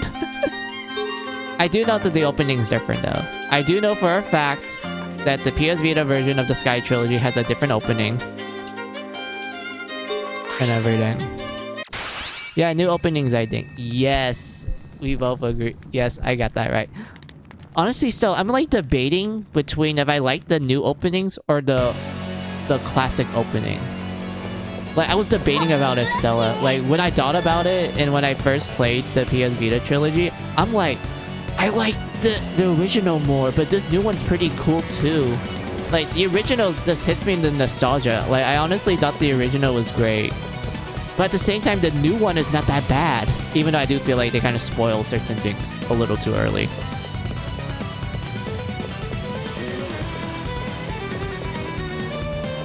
Same with Trails from Zero. Alright. Like, you know what I mean, right, Stella? It's like, the new opening's not bad, but it kind of spoiled things a little too much. Like, at least the original was, like, very minimalistic when it comes to the spoilers.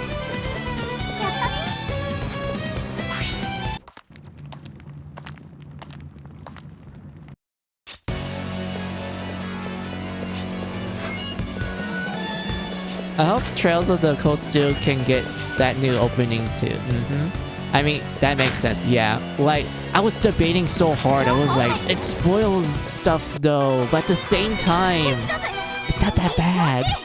But honestly, I do prefer the original trilogy opening more.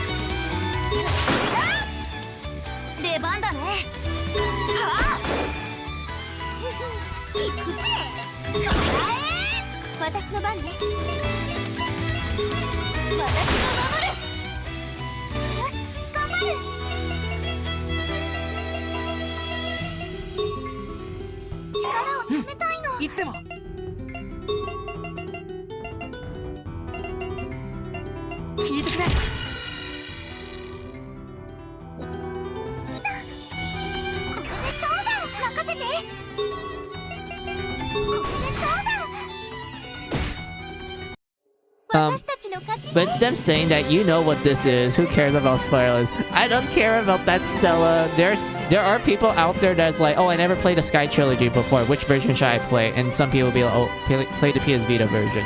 And then, you know, they see the new opening and they're like, oh my god, when did that happen? Like, come on. Well, I'm fine if it's like, okay, I played the original trilogy before, so like, I don't mind the new opening and such, but at the same time, my brain's like, but it's spoiled too much though.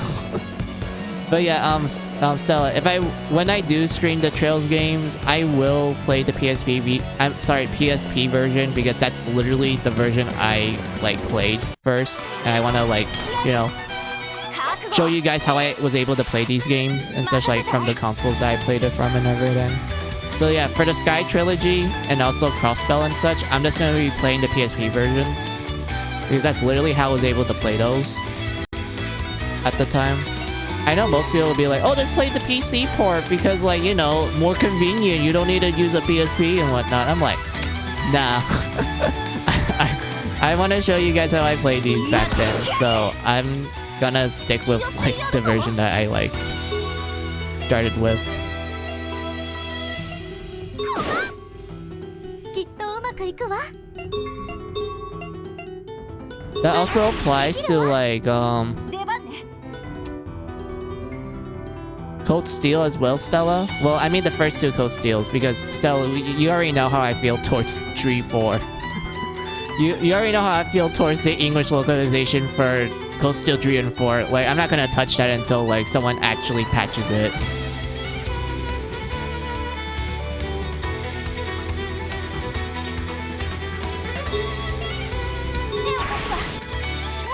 I mean, Falcom saying that, buddy. I mean, but still. But yeah, for Cold Steel 1 and 2 Stella, I be playing the PS3 version. More specifically with the undubbed patch, because that's literally how I played it back then. I like when they first announced like when someone made like an unpatched version of it, I was like, oh, I want this. I want to hear Japanese. So I literally downloaded that patch and like, you know, plug it in and shit on my PS3. And it works like a charm and I'm happy for that. I mean, Falcom saying that, buddy. Not the Kai version. What's the Kai version? I don't remember what version that was. Can you like refresh me on that, Stella? I don't remember what the Kai version is. だいぶ落ち着くな。これでどうだ。覚悟してね。私の番ね。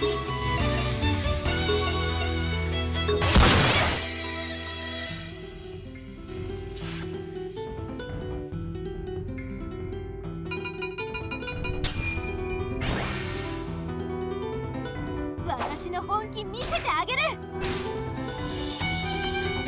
頑張るな。 Ayo, let's go. Level 3 crit Alice. Let's do this. Come on, Alice. Let's murder everything.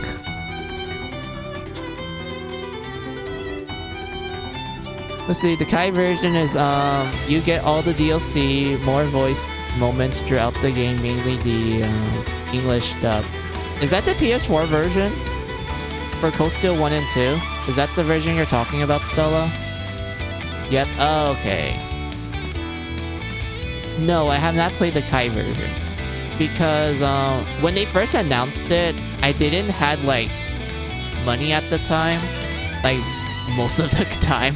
Like, Stella, you can tell by how I talk. Like, yeah, I don't have money lying around most of the time, so I'm not able to buy certain things. But back when that version was announced, I didn't know that it was like, you know, essentially, oh, you get all the DLC and that it's a lot more, you know, content for your buck is like different from the PS3 version. I didn't know that. So when I actually tried looking for like a physical copy for it later on in my life, I was like, oh my god, this is expensive. I can't afford this. I mean, I could like buy a digital copy that might be cheaper if there's like a sale, but I like my physical copies more. But yeah, because of that, no, I have not played the Kai version. I did not play it.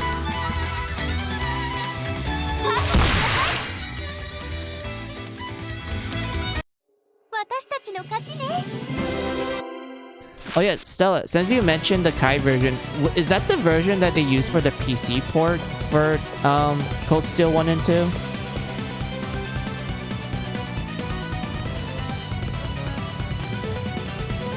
Yeah, that's right. Alright. So I'm assuming that if I were to buy the PC version, there might be like a Japanese patch. You know, I mean like a Japanese dub patch. If that's the case, I can probably play it like through that method.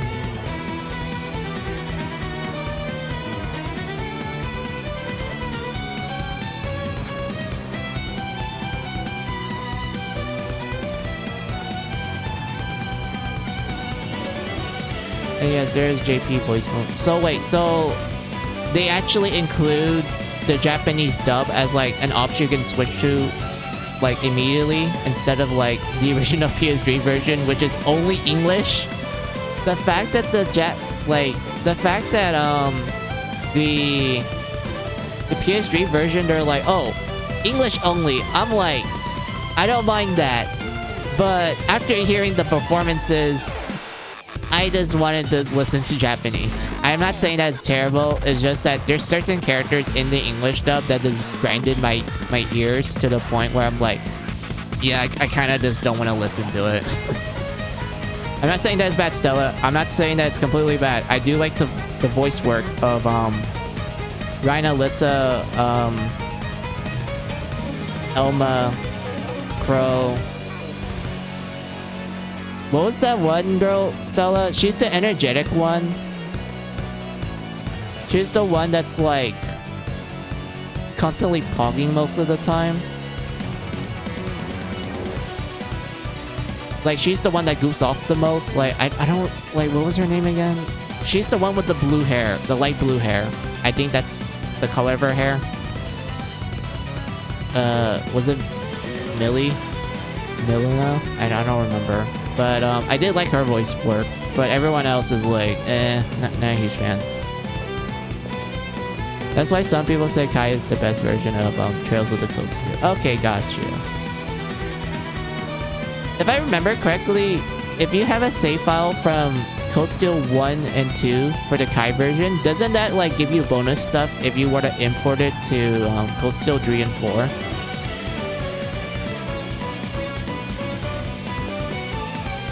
That's right, alright. I have a question. Is your PS3 save compatible with the Kai version if I were to buy the PS4 version? Like, can I transfer my save from PS3 to PS4? Would it still work?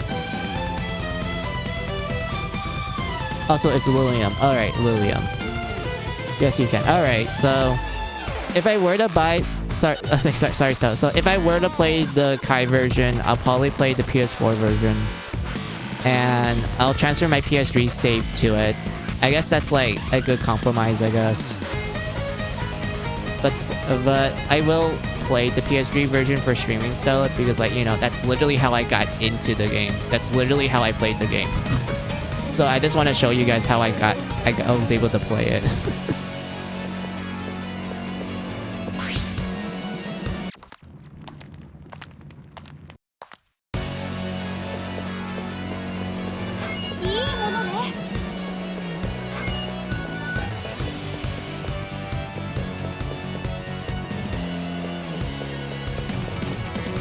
Yeah, the way you don't have to wait, yeah, that way you don't have to replay the whole game like brand new. Exactly.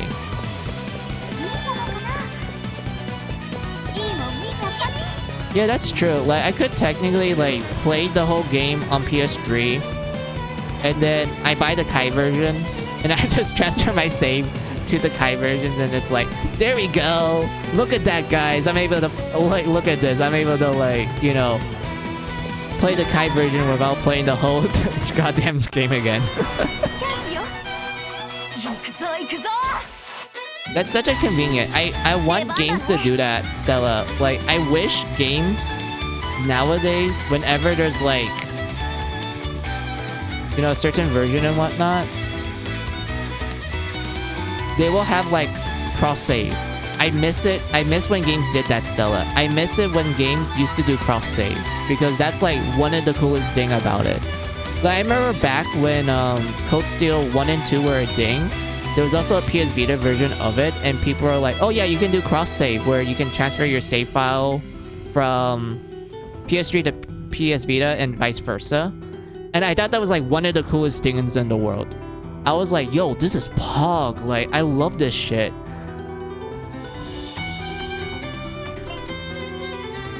And whatnot. Because, like, the only example I can think of a cross-save, Stella, is, like, God Eater.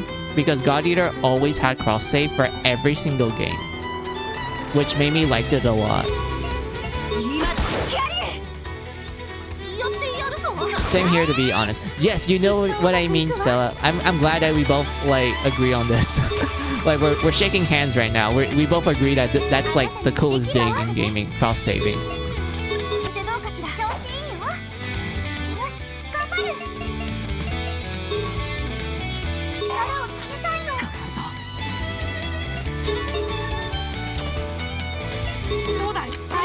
これでどうだ。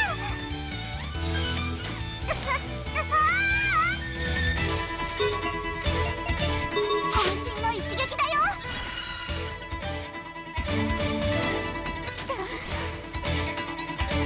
全力で行くわよ。待ちくたびれたわ。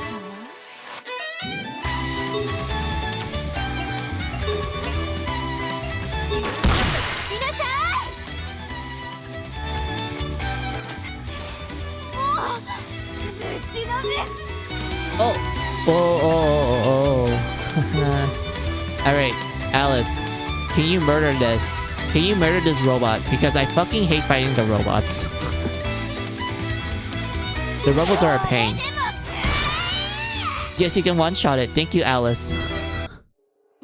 余裕つだ。取り乱してごめんなさい。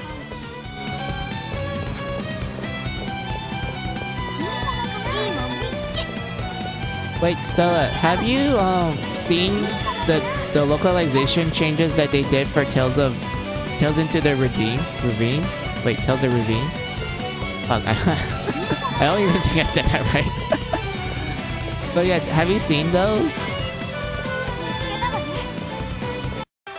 メルヘンだ。任せて。 No, I've not seen those yet. Oh boy, I actually have the photos. I have the photos for the English localization for Tales into the Ravine. And it's as bad as usual. 頑張るわ。 God, it's terrible. いい？頑張るわ。 I'll show it after I kill this.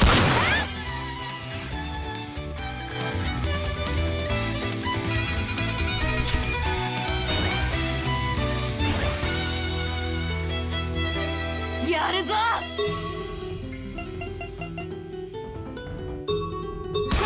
弱いな。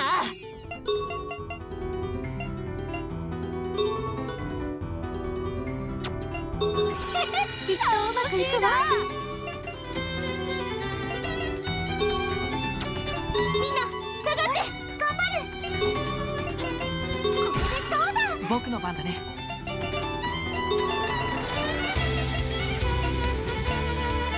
聞いてくれ。やるぞ。まだまだ。もう終わりかよ。終わったか。 Alright, pause.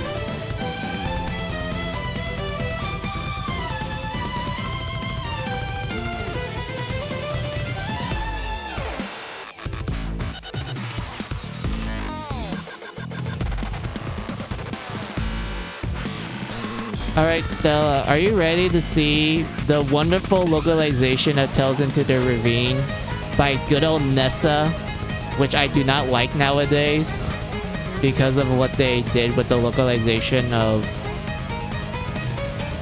Fuck, where is it? Wait, I have the file. Hold on. Wait, hold on a minute. Come on, load, please.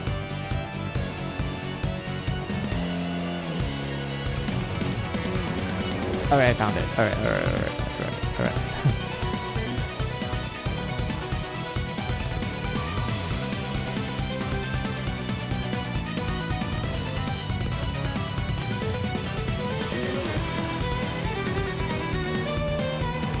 Alright, I found it.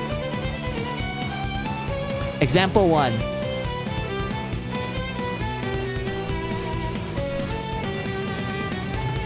This is an actual screenshot of the game. If you talk to this NPC, this is literally what it looks like. And the funny thing is that what the character is saying on the top, that's the accurate translation. The bottom is what they wanted to localize it into. This tells me that Nessa is actually capable of a faithful translation. But they're like, oh, let's just make it fucking cringe. Let's localize it into cringe. Like, the top proves to me that they're actually capable of an accurate translation. And such. And the bottom is just telling me what they wanted to change it into. Like, excuse me?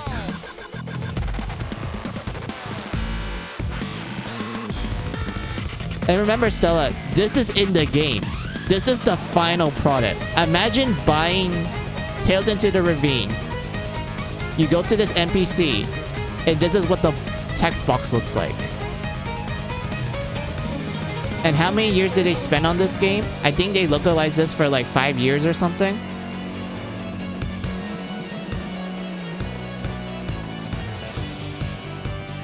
Like 5 years into localization, and this is what it fucking looks like. Yeah, 5 years. Yeah. The fact that they didn't like notice this, like this looks sloppy. This looks like absolute sloppy work. I'm not even trying to like be super mean about it. Like you can tell from just looking at this, you're like, yeah, they did not have like quality control.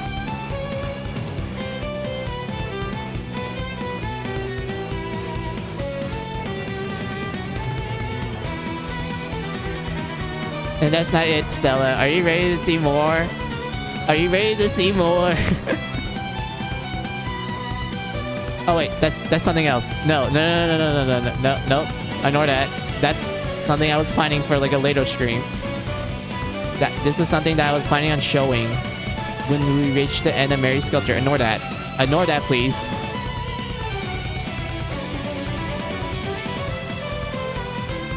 Then we have this. So the bottom is essentially the Japanese text with like a more accurate translation, and the top is the localization.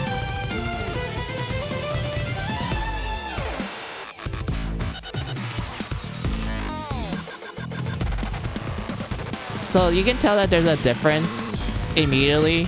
The bottom one is about Wazy talking about her meeting up with her beloved. She's not talking about Lloyd, she's talking about someone else. She's talking about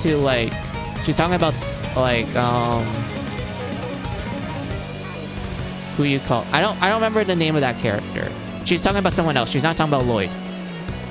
And the word that she used specifically is like my beloved. I know there's like I can't point out the Japanese word that they used for it, but that Japanese word that it's now translated as my beloved, that one has a lot of meaning to it. There's a heavy connotation towards that word, to the point that if someone were to use that word in real life, that means that they really care about that person. It's a very strong word with a meaningful meaning. And Nessa changed it to my boy toy. They changed it to my boy toy. They went from my beloved to my boy toy. Excuse me, that's not a proper equivalence. That's not even trying to be funny. That is literally not what this word means. That's not the right context.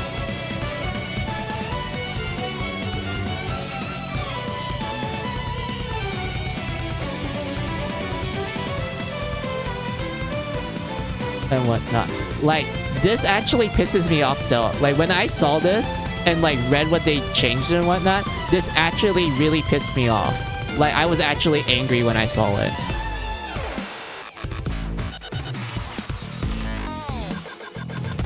Like, it's very rare for me to actually feel something, but this time that I actually saw this, like, me seeing this change that they made, that actually made me livid as someone that's actually studying Japanese.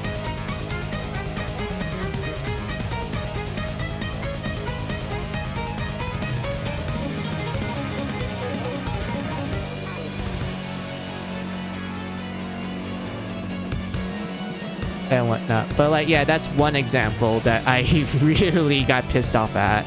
And then here's the last one.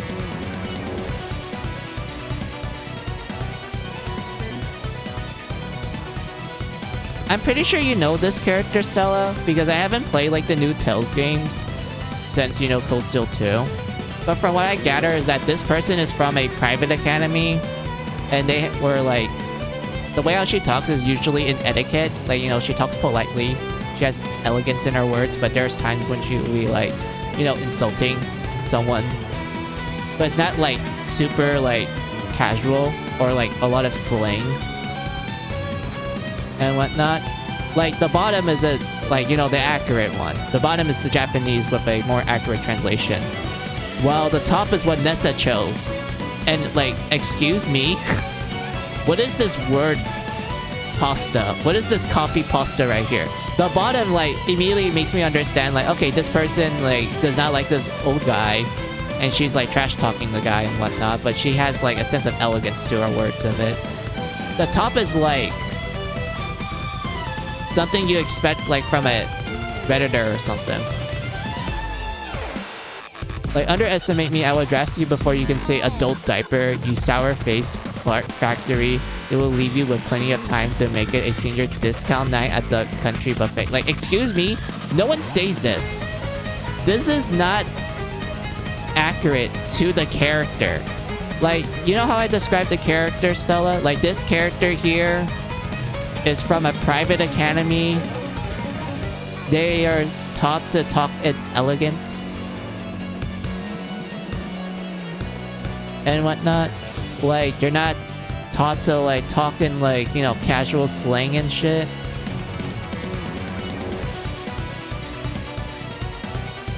Erica is nothing like that in the Japanese dub. Exactly. Like, this is night and day. This is literally just night and day. And I don't know why Nessa decided to change it to that. Like, excuse me, Nessa?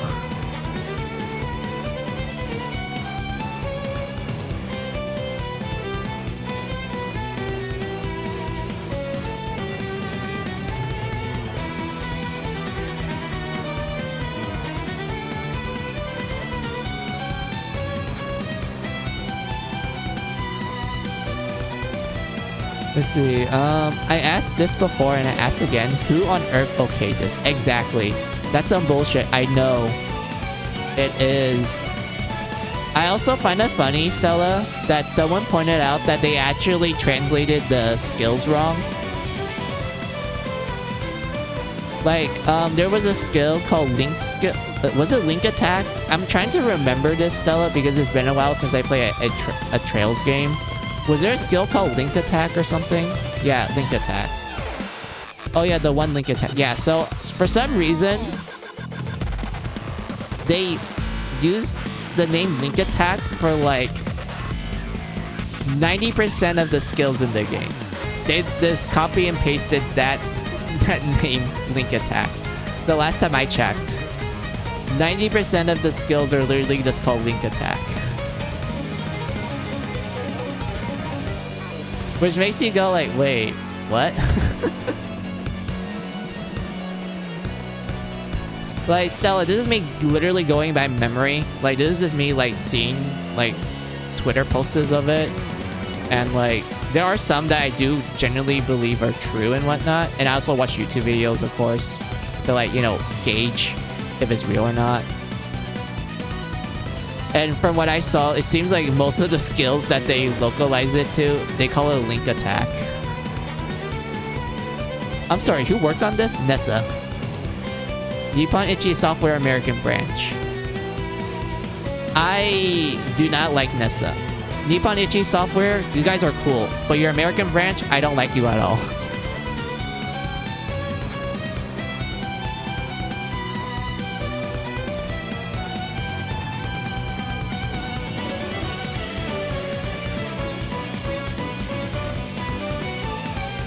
Nessa needs to give it to someone who cares. Indeed. I was hoping that Xseed will come back to localize the Trails game, Stella. Well, I'm really hoping that they might come back. I know some people are like, oh, Xseed is as bad as Nessa because they're, you know, there's times when they did like, you know, not accurately translate stuff. But if I'm gonna be honest with you, like, at least Xseed has more, like, at least they are accurate most of the time. I know there's like some cases where they're not. Like, at least they're accurate most of the time. Let's say like 90% of the time. The 10% is just like, you know, it's barely there. But like, you know, they still at least accurately translate it. I mean, I do know that for Xseed, they made Elise character be, wait, not Elise, Elise. They made Elise bright. Her personality in English to be very spunky compared to our Japanese version.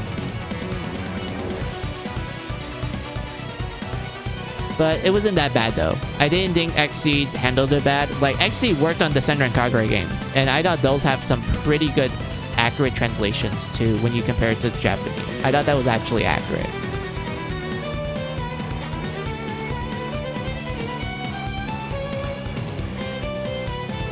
And whatnot. But like, yeah, that's enough for my complaining, Stella. Those are some examples that I remember from the English localization to Tales into Ravine. And I fucking hated it. The boy toy one is the one that offended me the most. The boy toy one made me absolutely pissed off. I was literally physically angry when I saw that.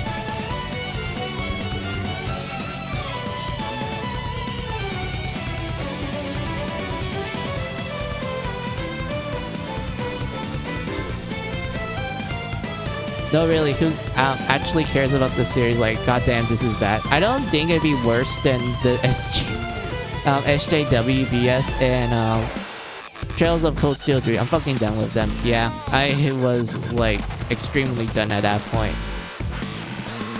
Like, I thought Nessa did a good job with, like, the early years, like more specifically the early Neptunia games, because I actually did compare the Japanese script with the English script for the earlier Neptunia games. They were pretty okay accuracy, but like nowadays, yeah, no, I'm done. I'm done with Nessa. I will never trust them again with an English localization.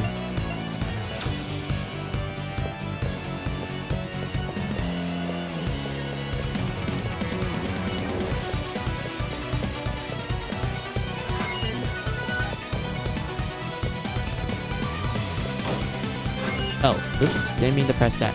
I hate when they do stupid shit like this and stop messing with this series. I can't think what they would do with Kuro. Wait. There's another Trails game?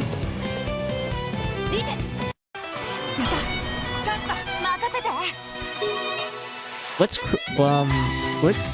Kuro about? When does that one take place?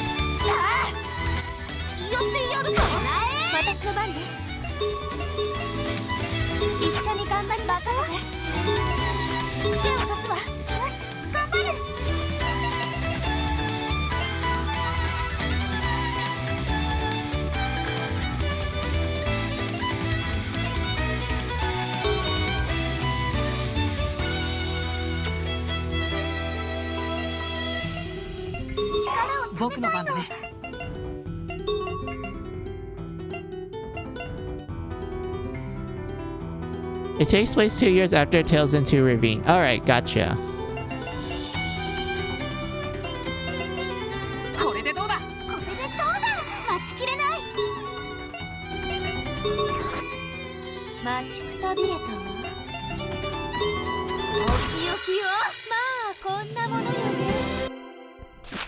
Honestly, at first, Stella, when you mentioned there was a new Trails game, I thought like, oh, I bet it's gonna take place during the same time that Tales into Ravine, kind of what they did with Cold Steel 1. Like, didn't Cold Steel 1 takes place during the final aspects of the Crossbell arc? Because I remember in Crossbell, there was like a certain event that happens later in the game that Cold Steel 3 like talks about in the radio later on in the game, which confirms that, yeah, Cold Steel 1 takes place during Crossbell. Yep, yeah, I thought it was like something like that. But I'll watch that YouTube video. Yeah, I'll click on the link when we get to the save point. Hold on. And then I'll watch it like after stream.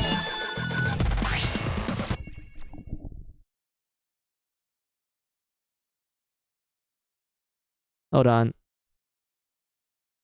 Let's see. Let's see, why is it... Come on, internet. Internet, please, load. Pause. Let's see, Legend of Heroes, Trails Drew Dape. No. Wait, let's see, Legend of Heroes, Trails through daybreak. Oh, so this is Kuro.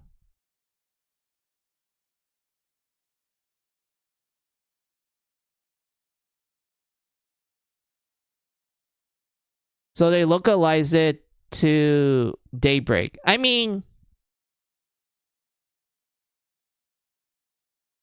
I guess it's fine. I guess that's like an okay translation. I kind of need to see the kanji first for me to actually be like, yeah, this is totally accurate. I need to know the kanji for it. So hold on.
Let's see. Kudo. Oh, okay.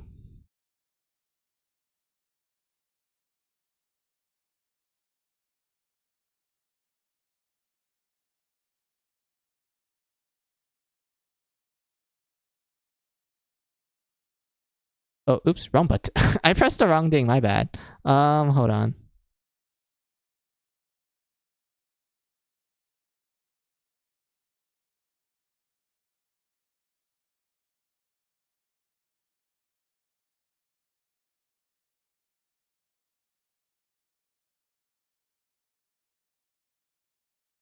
So this kanji is read as Kuro, but it can also be read as Rei. So the first part of the kanji is R-E-I, Rei, which makes up the first half of Rei Mei, which is dawn. Rei Mei, so dawn. So, okay, I get why they translate it to daybreak now. It's because, despite the fact that the kanji they use, they tell you that it's read as Kuro, which literally just means black. It's actually the first half of Rei Mei, which means dawn. It's the literal first half of the word. Like, that kanji that they use for is literally the first half of it, and they just took away the second half. Alright, that makes sense. So that's why they localize it to, daybreak. Or dawn.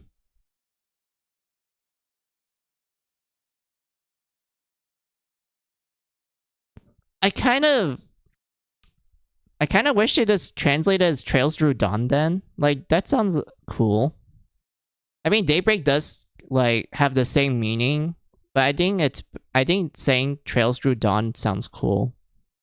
Cooler, to an extent.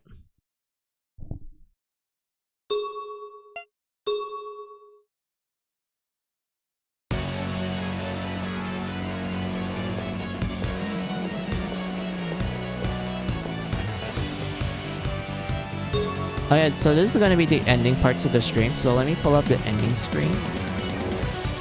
And I will see what you wrote down, Stella. Hold on. I don't mind using this as like an opportunity for us to talk longer until I feel, tired, and I'll call it off. So like, yeah, better than what they were going with Trails After Dark. I mean, would them keeping Kuro be like bad? Like, would they them keeping like, Trails drew black or Trails drew dark, like, would that be bad? I don't think it would be that bad.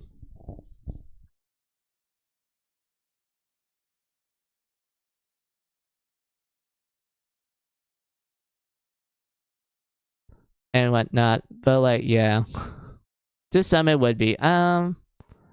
Yeah, that's true. Because I know some people would be like, oh, you're talking about a certain color, therefore if it's bad and shit. I'm like, nah fam, it literally means something else. I don't think it means in that context. It's something else.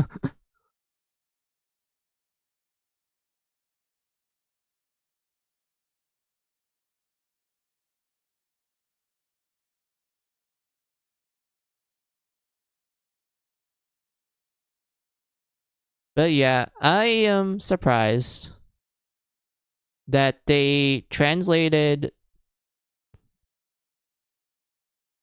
Kuro no... Where is the fucking line?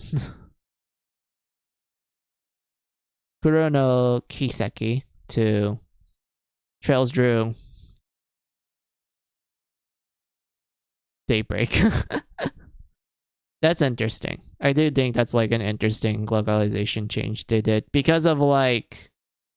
I'm assuming... Yeah, it's because of Japanese wordplay. Like, messing with the kanji.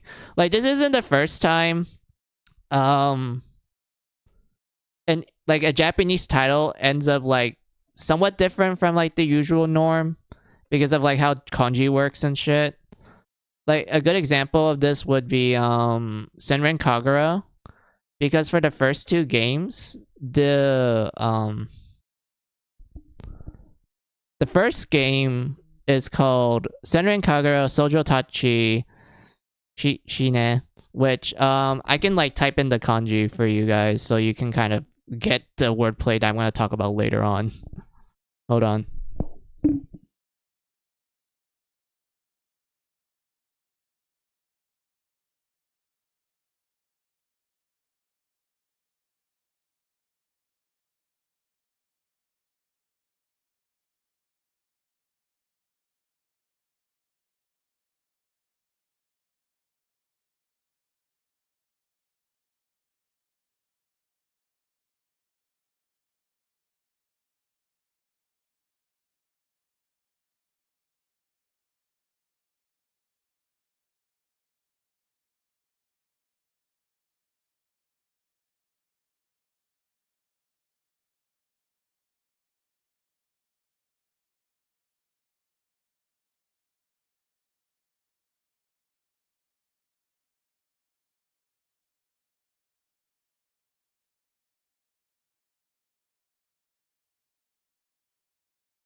Like, so the first game is like, I'll just tell you what it like. The Romanji just tells you how to fucking read it. Sorry if I curse a lot. Which is Senran Kagura Sojo Tachi no Shineri. Which, if you're wondering what that means, so the last like parts of the kanji, the last like the word and such with the kanji and whatnot, it can mean several things. I will just tell you like rough translations of it. So a rough translation could mean portrait of girls, because Sojo Tachi literally is another way of saying girls. It can be portrait of girls or girls of shadow and whatnot. If you want to know what the English translation, like the English localization that Xseed used, it's skirting shadows, which if you're wondering like why skirting shadows, well, it still has the shadow part of the name, which remember the full title, it means portrait of girls or girls of shadows. So when the English localization happened, they're like, okay, let's just call it skirting shadows because, you know, it still fits the context and whatnot. So that's the first game. And the second game, which is the enhanced version of the first game. I know I call it the second game, but technically it is a separate game and whatnot, which is Senran Kagura Burst. Gurren no Shoujotachi, which is this one right here.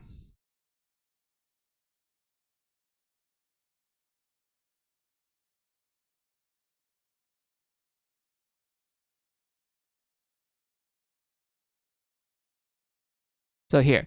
So this one is Senrin Kagura Busto.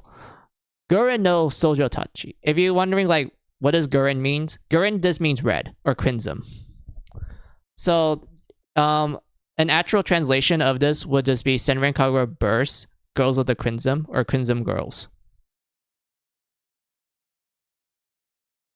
And whatnot. If you want to know what's localized in English, Stella, it's literally just called Senrin Kagura Burst. They just remove the Gurren no Shoujotachi part. They just call it Senrin Kagura Burst. That's literally how people were able to play the first Senrin Kagura game. And if you're wondering, like, oh, okay, that's cool. What's like one of the more coolest things about Senran Kagura? So here's the thing. I'm gonna like show you what I like about one particular Senran Kagura title, which is my favorite game of the series, and it is Senran Kagura. Where is it? Hold on, I'll show you it.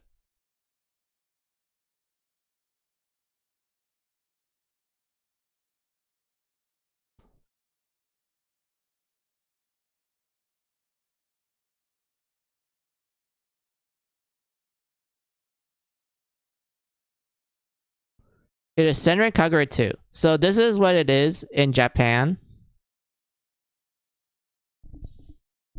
So this is read as Senran Kagura 2 Shinku. And if you're wondering like, I recognize certain kanjis right there. I recognize the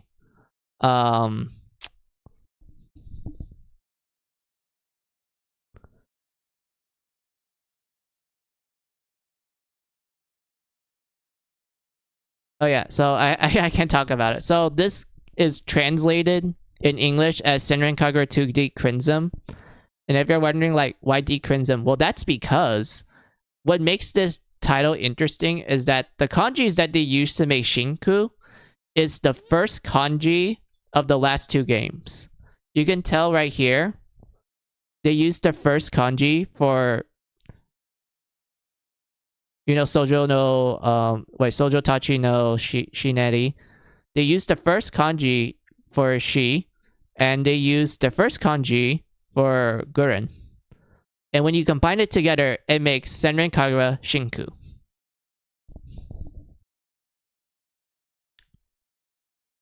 And such. And if you're wondering, like, why such an interesting wordplay? Well, this is because Senran Kagura 2 has a co-op mechanic where you actually have the girls from the first game and also the girls in the Gurren game working together as like a tag team. And it's really fun. Like the tag team mechanics of Senran Kagura 2 is absolutely wonderful.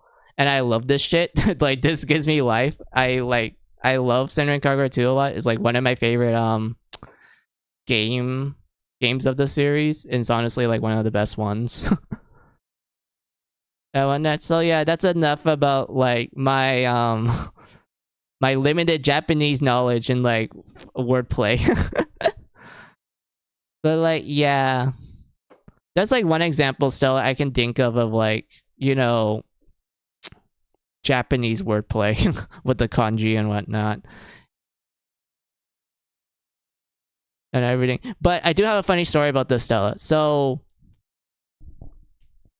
you know how like most people's first impression of Senran Kagura, it's that it's just fan service galore, there's nothing else to it. Like you know how like a lot of people have a very, I would say, biased first impression. Like they just think it's purely just fan service and there's nothing more to it. So back when the first game came out and it was given like an English localization, a lot of Western journalists, they were completely against the game. They say all sorts of reasons why this game is like bad and shit. Like some of them boils down to like, oh, it's just fan service. There's nothing more than that, and like it's sexist and like it objectifies like the female gender and whatnot. Like they make all sorts of reasons to try to like downplayed the game, saying that it's like the worst thing of its existence. Which really pissed me off back then. I was like, bruh, this game isn't that. Like, you didn't pay attention. You didn't even play the game. And whatnot. Like, that was a lot of journalists. And whatnot. And what's funny is that while the critics were like very harsh towards Senran Kagura, the fan base, more specifically the people who actually bought the game and played it and, you know, upload like user reviews and such, they were all positive. They were all talking about like, hey, this game is actually really fun. This is like very enjoyable. There's a lot of things going for it other than the fan service. I mean, the fan service is a plus, but like there's a lot of things going for it, from the music to the overall gameplay flow and the characters being quite lovable. They do have some character depth to them. And that the story, while simplistic, it is quite enjoyable to a sense that you can just kind of sit back and just enjoy what the story is telling you. And whatnot. That's like what I liked about the people who I mean the user reviews for the game at the time, because they actually, you know, played the actual game so that they can like have a more, I would say, credible source for me.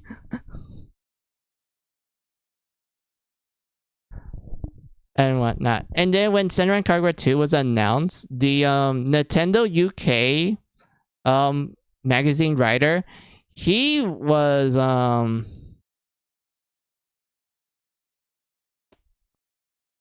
super against the game, to the point that he makes the same points that everyone did back for the first game. They're like, oh, this game is gross and icky, it's just fan service, it's like objectifying women and whatnot, which I don't see it like that.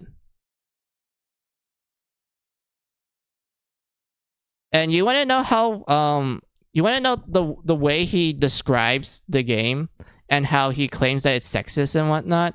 He legit starts saying some of the most vile sexist terms that I never knew existed, just to describe the girls, and claiming that the game is sexist. He said some of the most vile ass things in the world, and I was like, bruh, I wouldn't even think about saying that, but this guy did. Just to try to prove his point. And whatnot. And I actually do have the magazine. I can like send a link.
Okay, so what makes this like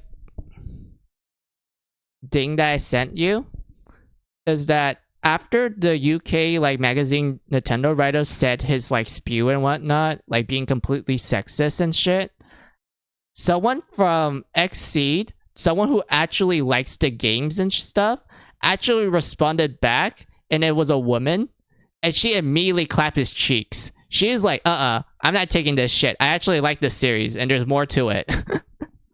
Like, she just went at it. She just roasted the guy. She just ripped him to shreds. And whatnot. Like, it was amazing. Like, my god.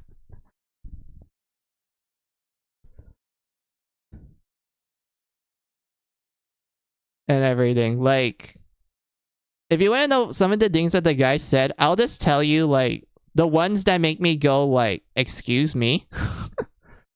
Okay, are you ready? So Senran Kagura 2 D Crimson is in development. For some reason, it's a game about squishy, fleshy melons in your top, and the only way to win the game is to make sure everyone sees your bum. That's right, it's that deep. There's some fighting, I guess, that we should mention, but really it goes down to the huge amount of love and cares that the developers put to ensure that the jiggle physics is ludicrously as possible. Excuse us while we gorge our eyes out with rusty spoons.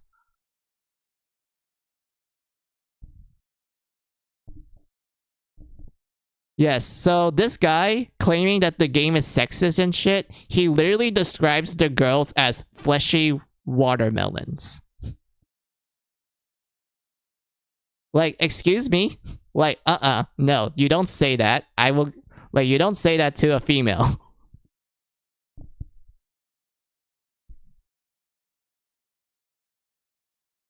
And whatnot. And I don't have the actual full, like, magazine. I'm assuming they, like, shut it down a long time ago. Like, it was removed and whatnot because, you know, the controversy and shit.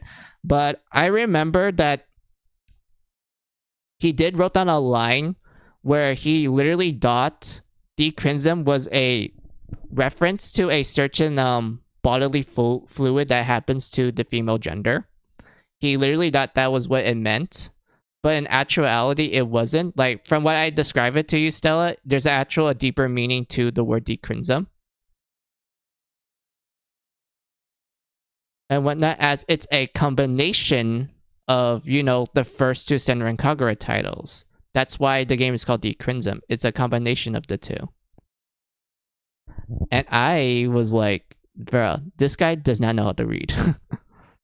And then we get to the lady that just immediately rips this guy to shreds.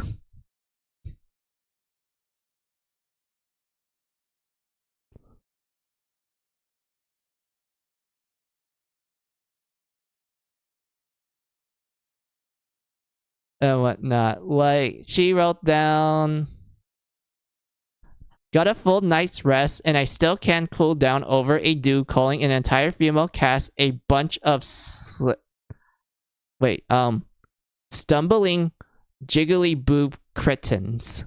And that apparently large breasts is just smugly fleshed watermelons. Though, not like women with large breasts actually exist or anything.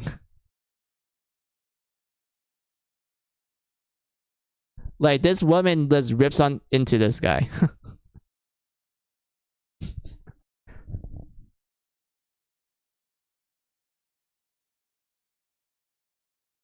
And whatnot. Like, god damn. I love this. I love this person.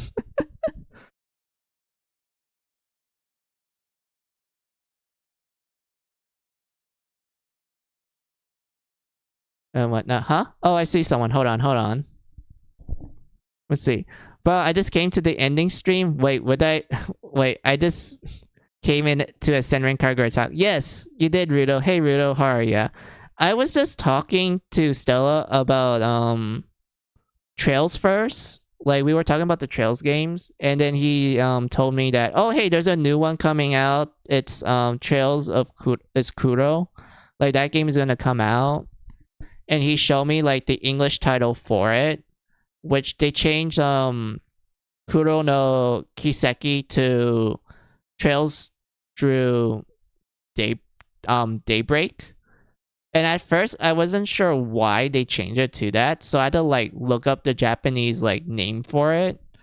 And then I look at it and I see the kanji that they use for it. Like, they point out that the kanji is read as Kuro, but this kanji is also used to write down Rei. And I noticed that, hey, that's the first half of Reimei, which is Dawn. So I guess what they did here was that they noticed that, oh, they're using the first half of, you know, the Japanese word for dawn, like when you write the word in kanji and such. And they decided, you know what, was change, you know, Kuro no Kiseki to Kuro no Kiseki to Kuro to Trails Drew Dawnbreak Daybreak and whatnot. Like Stella was showing me that, and it reminded me of like the wordplay for the Senran Kagura games, and it kind of made me go into like a tangent about it. And whatnot. Also, I did saw like that one link that you sent, so let me like look at that while I look at what Ruto wrote down. Ruto, I mean, not Ruto, Ruto. Hold on. Let's see. Announcement for PS5. Okay, so they are releasing Cold Steel 3 and 4 for PS5. Okay, so yeah, it could be a Kai version, like you said, Stella. Even though I'm going to avoid it because of the English localization. And whatnot. But yeah, good to know. Thank you, though.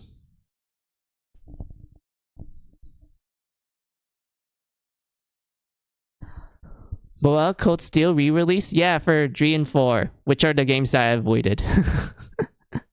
Let's hope Nessa improve their localization. I highly doubt that. I really doubt that. If they did, that's good. But if they didn't, yeah, I'm not gonna buy it. But yeah, we were talking about that, and then I talked to Stella about Senran Kagura.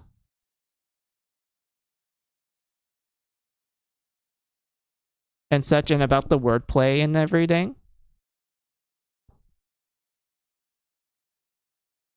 You can like look it up in the log, Rudo, but I'll like summarize it real quick. So I told Stella that the first game of Senran Kagura is called Senran Kagura Sojo Tachi no Shineri, which if you're wondering like what does that even mean, you can roughly translate it as Senran Kagura Portrait of Girls or Senran Kagura Girls of Shadows. And the English localization refer to the game as Senran Kagura Skirting Shadows, which it's still accurate in a sense. Like, you know, they kept the shadow part of the name. They didn't keep the girl part. But it's still not like a bad localization change. When they made the second Senran Kagura game, which is Senran Kagura Busto, Gurren no Sojo Tachi. And if you're wondering, like, what does that mean? It simply means Senran Kagura Burst, Crimson Girls, or Girls of the Crimson.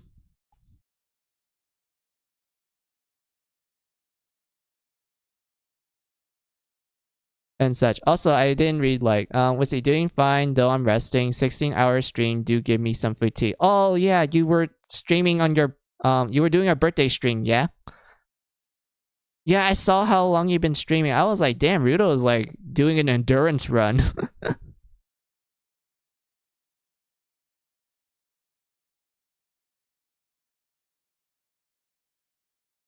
And whatnot. But like, yeah.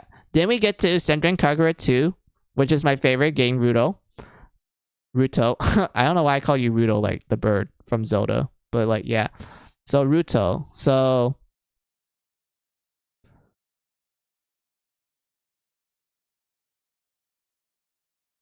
I showed Stella the second game's kanji and what it's called and whatnot, where it's called Senran Kagura 2 Shinku. And if you're wondering like what makes Shinku unique and why is the English localization of this is called Deep Crimson, you see there's a significant meaning to it. If you look at the kanji that they used to create Shinku, you didn't realize that, wait a minute, they used the first kanji of the previous two games. More specifically, they used the first kanji for Shineri, which is, you know, they used the first kanji of that. And they used the first kanji of Gurren. And they combined it together to make Shinku. And if you're wondering, like, why do this, like, unique thing? That's because in Senran Kagura 2, there is a tag team mechanic where the girls from Sojo Tachi, like the first Senran Kagura game, and also the girls from Gurren no Sojo Tachi, they're working together in this game in Senran Kagura 2. And there's like tag team mechanics, which is wonderful. There's like co-op attacks. You can switch between the two characters on the fly. You have like dual special arts and everything. Like, Senran Kagura 2 is like my favorite game. There's so many cool things about it. I can't wait to stream it with you guys. Like, I absolutely love that game a lot. But yeah, outside of that, that's like a cool thing that they did. That's why it's called Deep Crimson. And then me talking about it reminded me of like an article that Nintendo Magazine UK did on Senran Kagura 2, and I was talking about the stigma of Senran Kagura, how it's seen in the West, especially back then, where a lot of reviewers and professional critics, they will always be like, oh, Senran Kagura is just fan service and that's it. There's nothing more to it. There's nothing that redeems it from the fan service. It's only about the fan service, which, no, it isn't. There's a lot of things going with Senran Kagura, and it's actually a decent series as well. And what's funny is that while the, you know, the journalists and like professional critics, their like reviews were like always like 1 stars or like at least 2 stars, sometimes 3 stars. The user reviews, the people who actually, you know, buy the game and play the game, they're all like 10 out of 10s. They're always like 5-star reviews. Like, it's such a huge, like, favorable user review to the point that I actually consider the user reviews to be like the definitive critiques. Like, they're the ones that I go towards when it comes to like, oh, I'm interested in these games. I always use user reviews because I feel like they're a lot more, you know, honest with their opinions and whatnot. And when Senran Kagura 2 was getting an English localization, the Nintendo Magazine UK, they wrote a preview where they literally went like, oh, we don't want this. This is an icky game, and like it's sexist and it objectifies women and shit. And the guy writing the article, he literally describes the girls in such a way that makes me go like, bro, this guy's the real misogynist. Like, this guy, the way how he's describing the girls of Senran Kagura, fucking gross. Like, he's just demeaning them. Like, he's just reducing their person to like being an object. Like, it's god awful. Like, I never saw the girls like that.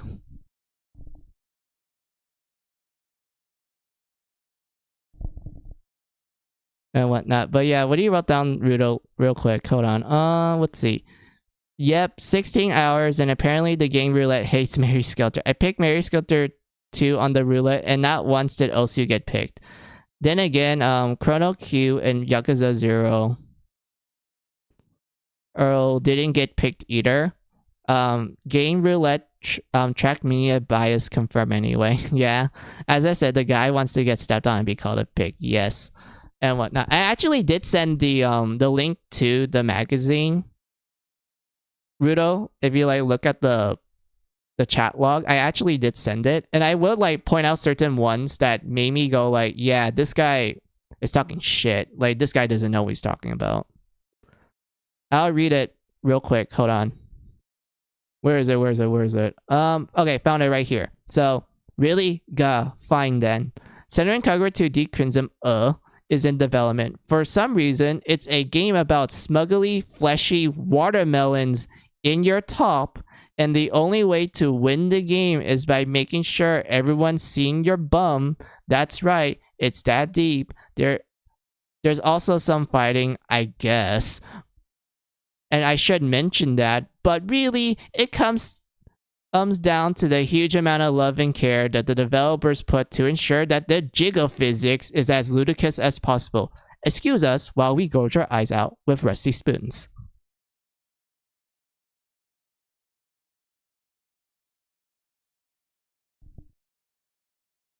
That is literally how he described it, Rudo. That is literally how he described it. He literally looked down at the girls and referred to their breasts as fleshy watermelons.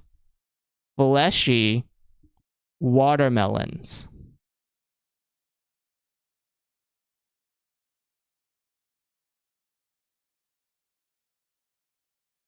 Luckily, someone from Xseed who localized the games, by the way, is female. Yes, the person from Xseed, who's a female, mind you, who actually worked on the localization of the games, who's actually a fan of it as well. She clapped back. She went like, you're not talking shit. I'm gonna rip you to shreds. And then she does like, does go hard at it. She does literally go hard at this guy. I will point out the one that I like about her, like what she said and shit. So here, okay, are you ready? So this is what she said. So, got a full night's rest and I still can't cool down over a dude calling an entire female cast a bunch of simping, jiggly boob cretins. And that apparently large breasts is just squishy, fleshy watermelons. Low, not like women with large breasts actually exist or anything. Wow, I can't believe there is more than one person in Nintendo UK who would write such awful things. Remember this, ladies. If you're not fully clothed, you don't have any character development, none. Doesn't even bother trying to be a person.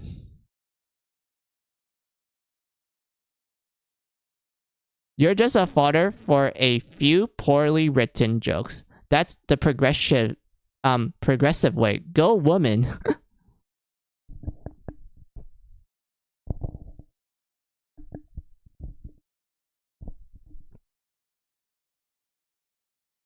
And such, but like, yeah, you can tell that this girl, like clapping back at the the magazine writer, she's not a fan of how he described the series, like the game and whatnot.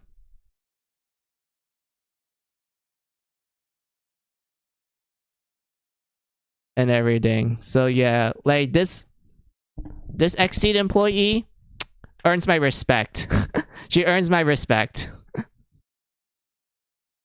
And whatnot. The way how she claps back, beautiful. Absolutely beautiful. I love her. And whatnot. But yeah, what do you about down, Rudo? Well, so people just think of Senran as fan service slightly. If they're just there for fan service, how did Yumi get into BlazBlue cross tag battle? Yeah.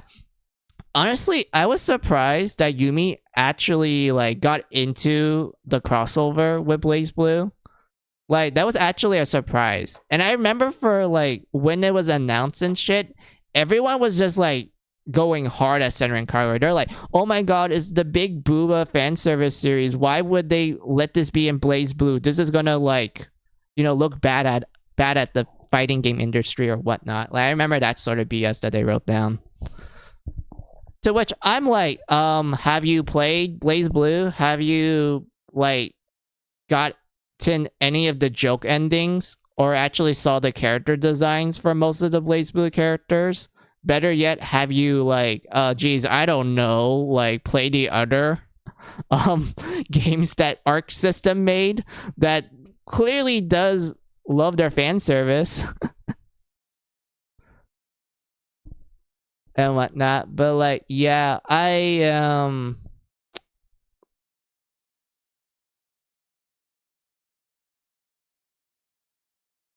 but yeah, you can tell that I'm a huge fan of Senran Kagura. I love the series a lot. Like, there's a lot of things going for it. I understand why people just think it's just fan service for the sake of it. I don't blame them for thinking that, but there's a lot more to it than like just the fan service. There's a lot of layers to the series. I do like the characters a lot, and they have decent character development. They're quite lovable too. The stories, for the most part, like, yeah, they're basic. Like, it's not award-winning or anything, but it's entertaining enough that makes you go, like, yeah, I can check this out. I can, like, enjoy this. I can, like, sit back and just relax with it. It's chill. And whatnot. The music is, like, fantastic as ever. Like, the music of Senran Kagura is really great. I love, a majority of the game soundtracks. And I would say the gameplay is fun. Like, the first Senran Kagura game, which was essentially an old-school beat-em-up game, like Streets of Rage or River City Girls, it was actually really fun. Like, yeah, it's very simplistic, like the typical beat 'em up games, but you can do all sorts of crazy combos, and like it's actually fun to like literally air jiggle the enemies. Like you can actually like juggle the enemies in the air, which is fun to do. And whatnot. Like you actually get like linkable air combos, which is wonderful. And whatnot. And then like the other games, which are mostly like, you know, Dynasty Warrior games where there's a ton of enemies and then you can do flashy super moves and whatnot, they're pretty great. Like animation wise and presentation, they look pretty awesome in Pog. I would like to like show you guys it, question mark. Yeah, question mark. Because I was thinking about either like, oh, I just show you guys it when I stream the games, but I was thinking about just showing you guys it like in general by just pulling up a YouTube video, but I'll just save that until I actually stream the game. Because I want to like let you guys see why I like the series a lot and everything. But yeah, what you wrote down, what the Nintendo UK blokes doing after playing Deep Crimson, binge watching the next season of Doctor Who? Probably. I mean, it's the UK. They love their Doctor Who and whatnot. But yeah, that's enough about me talking about Senran Kagura. Like I said, by how I'm describing it, there's a lot to it than meets the eye.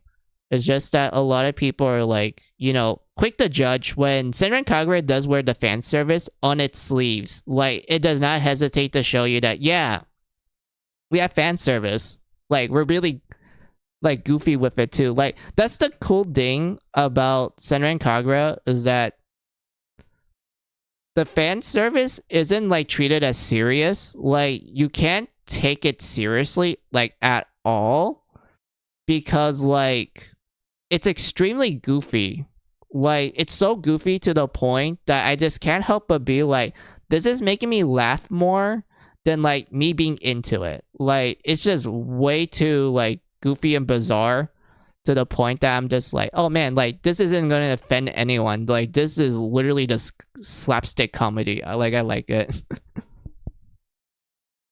Because clearly they prefer Dickens and Cybermen instead of a game about Shinobis, even though the series veered too heavily into fan service and Peach Ball. Yeah, Peach Ball is the game where I'm like, yeah, like you're literally playing a pinball game with a ton of fan service. Like there's no sugarcoating that. Whatnot. I do feel like the only Senran Kagura game that I felt was like very heavy on the fan service was Espel Versus, even though I do like the story of that one. It's just that the first half of the game just feels like filler for the sake of it. Like it literally just feels like fan service filler and whatnot. It's the second half that I felt that was like the best part of Espel Versus. Then we get to Peach Beach Splash, guys. Guys, do you remember Senran Kagura Peach Beach Splash? Like, you guys remember the water gun game? That's literally the Splatoon with tits, according to a lot of people. Like, that game is, like, considered a main entry, despite the fact that it's a spin-off in, like, every single merit. But story-wise, it is considered, like, a main entry game because of the ending.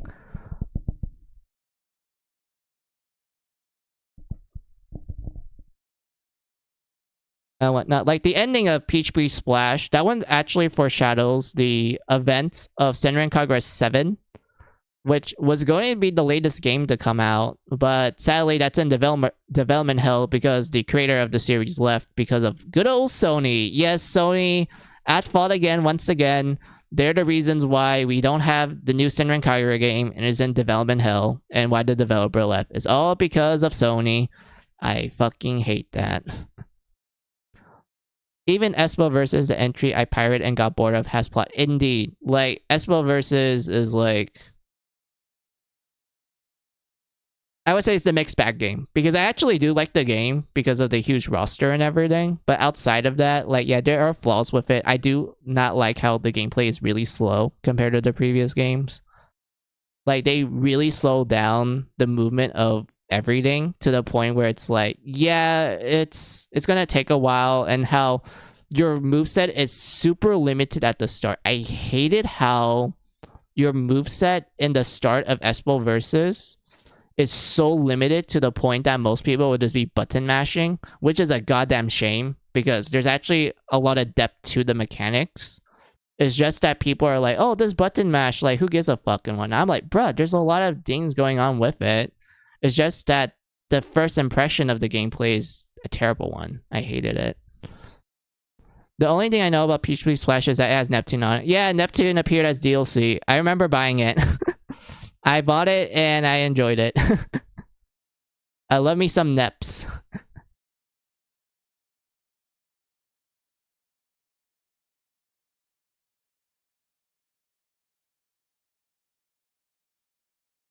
And whatnot. But like, yeah. What was the other last Senran Kagura games that I remembered? There was also the Burst Renewal game, which is the remake of the first game. That one, I would say, like, drew a gameplay point of view, I would argue that that one is considered the best in terms of gameplay flow, because I do feel like it's a nice middle ground between, like, fast, but also slow. Because Espel Versus, like, you already know my problem with that, Rudo. My problem with that one is that the start is slow. Like, the movement is slow. Your combo list is very limited, and you have to, like, you know, pour in some levels in order to greatly expand upon it in order for, you know, the game to finally, you know, click and whatnot. That's like my issue with Espel Versus. Burst Renew, on the other hand, fixes all of that. It's a lot more faster, even though it's not super fast. It's like a nice, like, middle ground. The combo list is a lot more expansive from the get-go, which is what I liked a lot. And overall, I feel like the game is, like, fair. I don't think it's hard through, like, the traditional sense of the word, but there are some, like, steps in difficulty that I feel like were natural rather than, like, unnatural, which I like a lot about Burst Renewal and everything. Also, parry in that game, fucking beautiful. I love parry mechanics, but parry in Burst Renewal, absolutely wonderful. I love that. And whatnot. And, like, that's kind of like the last time I played a Senran Kagura game that's, like, you know, the main series, like, gameplay and whatnot, because everything else is spin-offs and whatnot. And I do play the mobile game. Yes, there's a Senran Kagura mobile game. I showed you guys it before. I played that one. And whatnot. And also, what you wrote down. Then again, Fantasy Star Online 2 did got a Senran Kagura collab. It did? When was that? I didn't know. When was that, Rudo?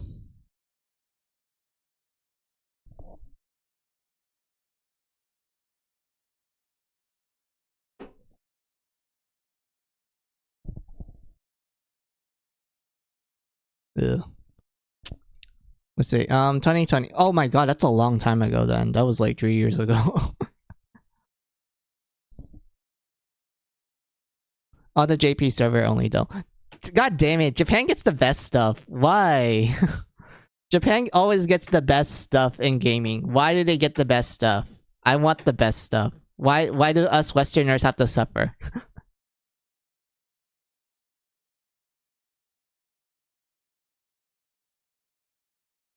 And whatnot. But like, yeah, oh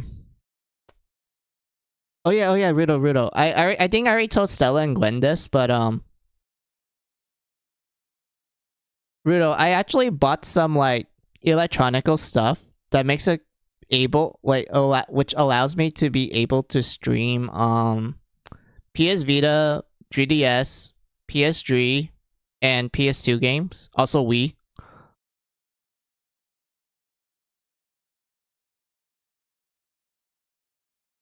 And whatnot. Like, I'm able to stream those now, which makes me really happy, Rudo, because I'm like, yes, I can show you guys, like, some retro old games that I grew up playing. And whatnot. The one that makes me the most excited has to be, like, the 3DS one, because there's a lot of 3DS games that I enjoy playing. Ranging from, like, Senran Kagura, like the original one back on 3DS, Senran Kagura 2, Bravely Default 1, and Bravely 2nd. Also, I'd be able to stream Seven Dragons, both the DS version and also wait, no, I can't stream the DS version with the 3DS. I have to emulate that one. But I can stream Seven Dragons 3. I can do that one.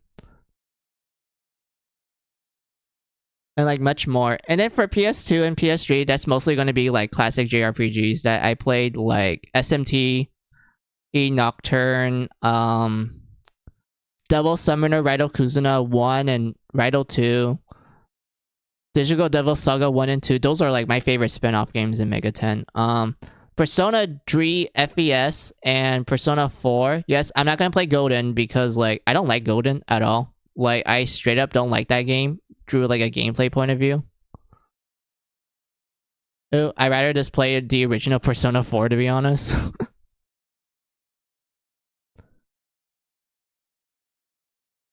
And whatnot, and like many other JRPGs that I grew up. Also Kingdom Hearts. Yes, I will be streaming original Kingdom Hearts 1 and 2.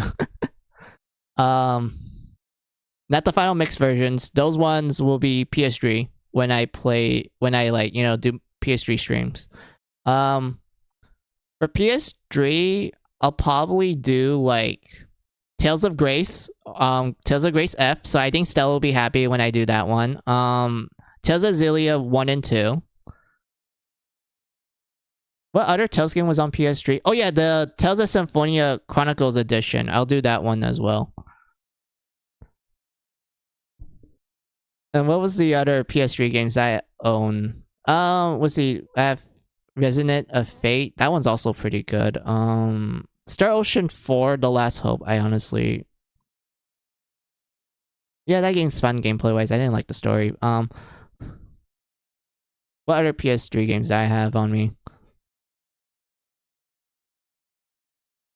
Oh yeah, the Final Fantasy 13 trilogy. I completely forgot about that. Oh my.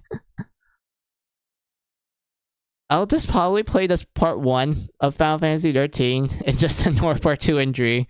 Because part 2 is like... Okay, I'm gonna tell you this. I like the final boss of Final Fantasy 13 part 2. I just didn't like the story whatsoever. I like the bosses and the journey. I hated the ending. And then for Lightning Returns, that one, I like the gameplay, but I completely forgot the plot. I just straight up ignored the plot. I just wanted to play the game for the gameplay. And whatnot. But yeah, what do you guys wrote down? Let's see. New Link, the mobile game, also got a Waka collab. Wait. When did that happen? I don't remember that. I actually do play New Link. Like, that's the one that I played the most. Wait, hold on. When did that happen? You're damn right I'd be happy when you play that game. Yep. So yeah, one of the characters that appeared in Senran Kagura New Link got a Waka outfit based on the main girl of the original version, and by extent, Waka S. Wait, when was that a thing? Hold on, I need to look this up. At first, I thought you meant New Wave, Rudo, when you mentioned the MOBA. But you keep saying New Link, which I'm like, wait a minute. When was that a thing? Hold on.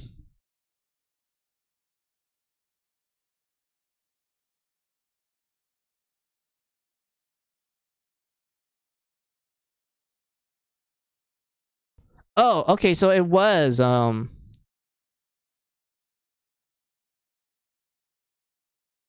it was a thing. I'm seeing it right now. Yeah, that was a thing. Of course they choose Nanaku.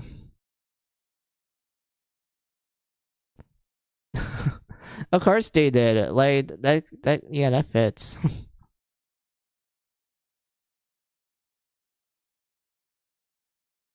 Yeah, they did choose Nanaku. Yep. Alright, that's cool. I didn't know that. Wait, 2019? Huh. I guess at that time I wasn't playing the game, so damn, I didn't know that. Huh, I kind of wish they like do reruns for crossover events because that's what they're kind of doing nowadays. Like they're just redoing the Queen's Blade, Dead or Alive, and Fuck, what was the other series again? It was the wait. Hold on.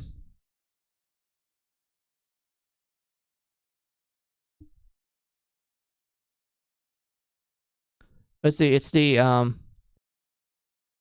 Iki Tosen crossover. Yeah, I remember. Yeah, those are the ones that New Link has been doing.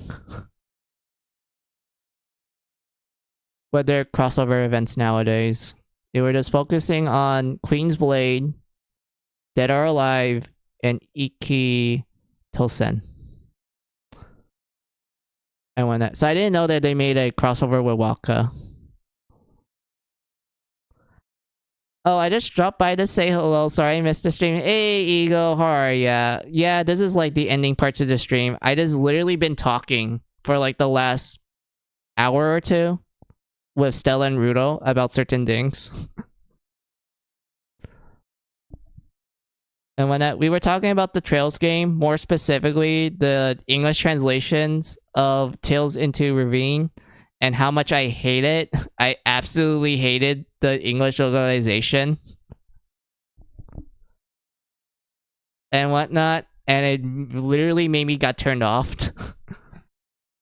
And then after that, Stella was talking about like, oh, there's a new Trails game. It's Kuro, and he showed me the English title for it, and I was like confused why they localized it to that. So I had to like dig around with like Japanese wordplay to figure out why they changed it to that. And I'm like, oh, okay, that makes sense. That actually like checks out.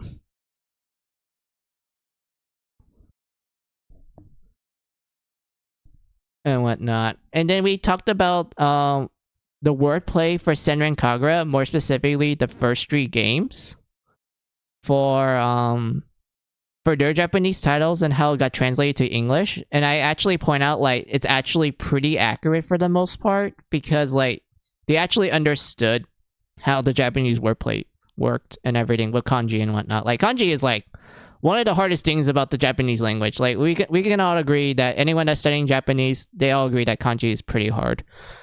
Or because there's like multiple meanings to kanji and can be read in multiple ways. And whatnot. But like, yeah, what do you wrote down real quick, guys? English translation terrible. That's a surprise. Yeah, totally. And thanks to him, I now hate it. Thanks for showing me the light. No problem, Stella. You must bathe into the light and see the truth. You want to see the daybreak?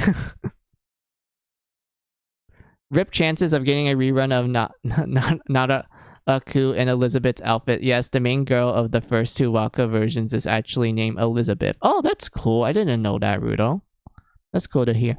Oh yeah, Eagle, since you're here, and I already showed Stella and Rudo the English localization they did for Tales into Ravine. I want to show you it because I remember like ranting it towards you one time. So I want to show you it.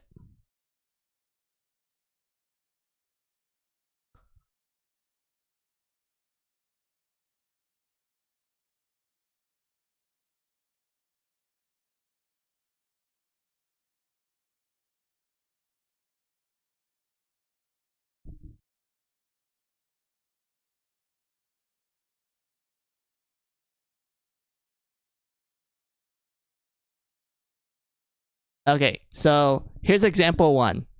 This is actually in the game, Eagle.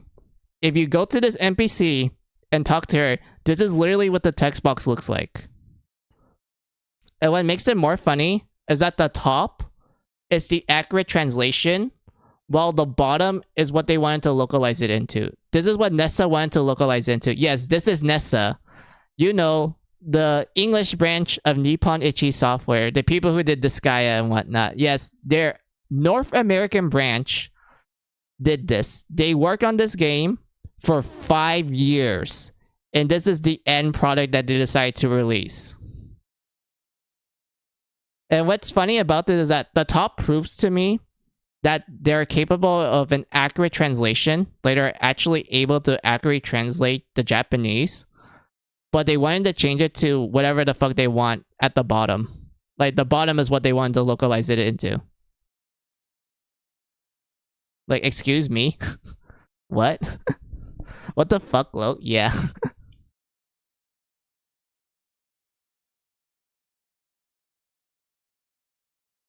So yeah, that's example 1, Eagle. Does translate it correctly, motherfucker? Yes. Yeah, that's example 1. That's example 1.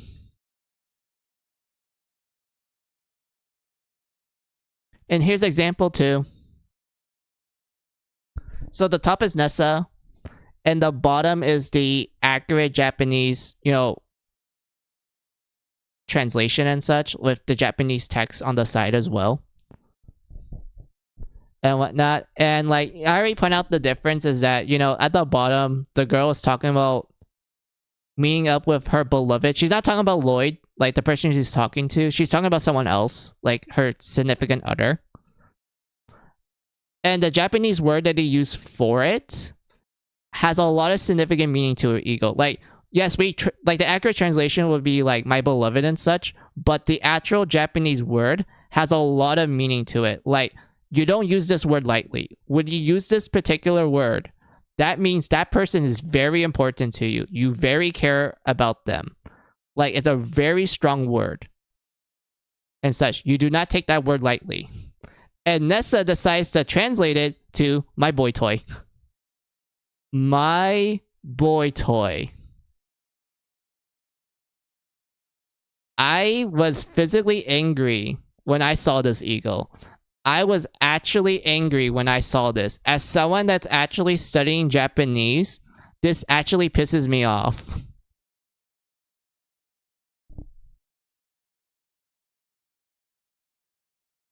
And whatnot. And remember, the person that's talking right now, she's a nun.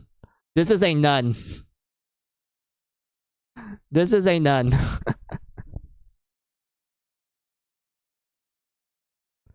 I mean, granted, we if you actually do play the Trails game, you actually kind of figure out that the person isn't really a nun, it's something else. But in this context of the person talking, this person is a nun.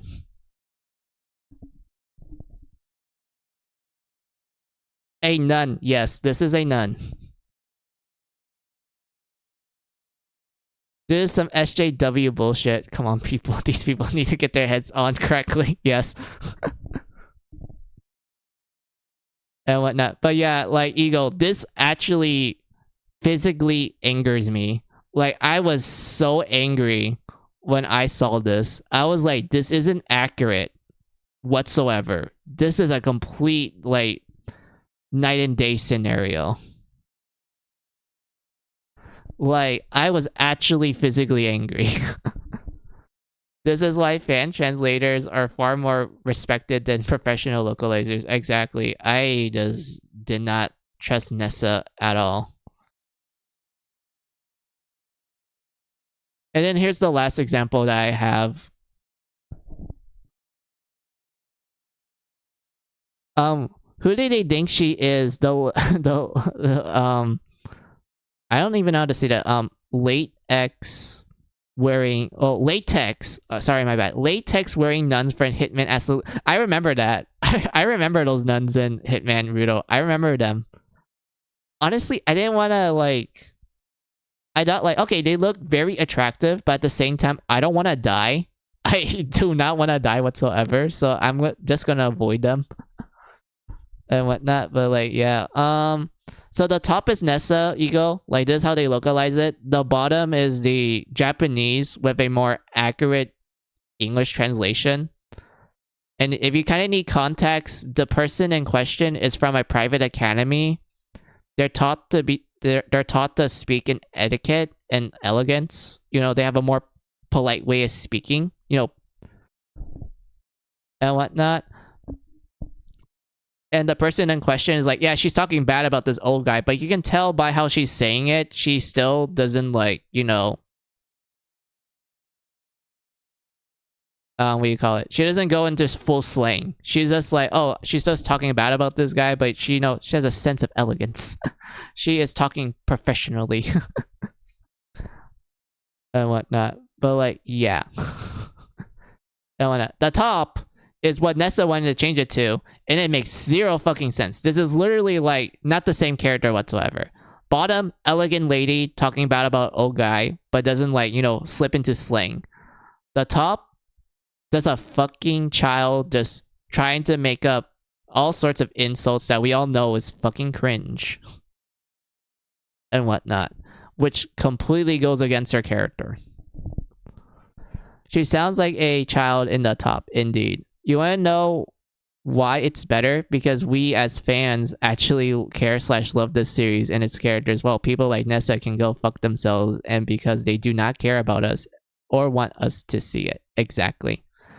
So yeah, that's like some examples I have, Ego, about the English localization for Tales to the Ravine, or Tales Drew Ravine. And when this is like what I kind of ranted to you about that one time. Like, I was literally like, God, I hate this. I physically hate this.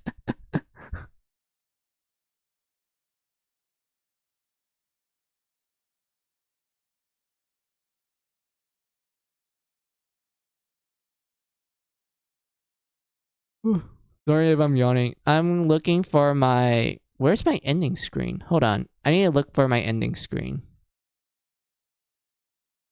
I forgot where I left it. Hold on. Found it. Alright.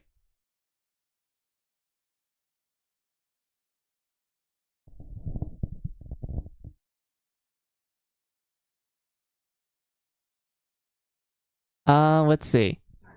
They care more about their woke agenda bullshit about how women tend to be strong or whatever. They don't understand that this makes the character extraordinarily unlikable. I'm done. This translation is a nightmare in and out of itself, and its core is probably the anger it enlists to the fans. Indeed, it is. I absolutely hated how Nessa handled the translation, the localization for the Trails games. That's why I literally avoided Trails of the Cold Steel 3 and 4. Like, that was literally the reason why I avoided them, because they proved to me that they are not good at English localization anymore. And whatnot. And I just could not. I just could not, like, fathom the idea of them doing that. Or even localizing like that. But they did. And remember, Ego, they spent 5 years. They spent 5 years on this. It took them 5 years, and that's the final product. And what, let's see, just wait for the fan translator to do God's work and save us from this trash. That's exactly why I said it's SJW bullshit and it pisses me off. Yep. Wait, Stella, wasn't there like news about there was an actual like English translation team that was actually going to accurately translate everything, but Nessa actually like filed lawsuits against them, which caused them to shut down? Was that true? I don't remember if I remember that correctly. Was that a thing? Yeah, that was a thing. Yes, that was right. Yes, so yeah, Eagle, there was someone that was actually going to accurately translate it, but Nessa decided no, lawsuit time. And, they were forced to shut everything down.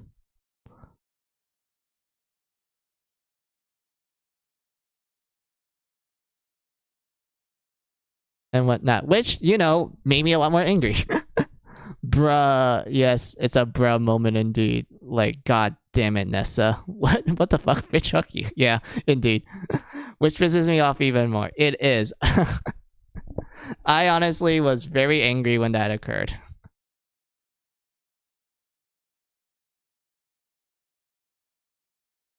I'll do it out of spite, indeed. Let the hate flow in you, Star Wars meme. Let the hate flow.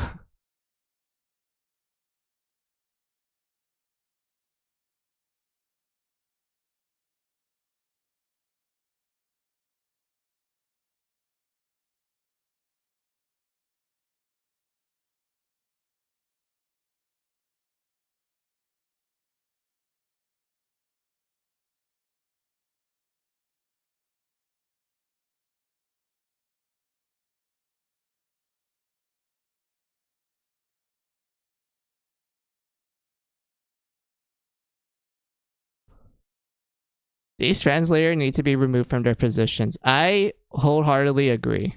I honestly agree.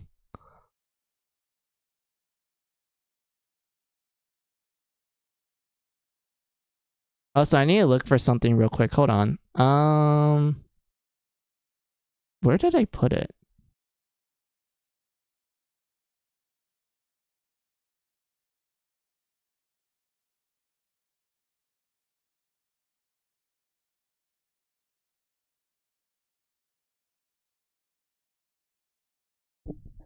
Oh wait, Eagle. Random question. Are you familiar with Senran Kagura? I already talked about this in full detail with like Rudo and Stella, but I'll just like summarize it as fast as I can. Are you familiar with the series?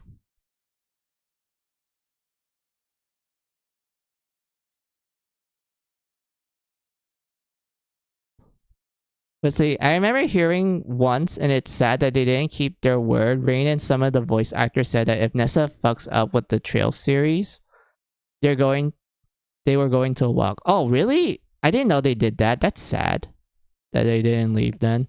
I think there was a game where players legitimately complained to the company about the translation, and the company refused to do anything about it. Yeah, that was a thing. I remember.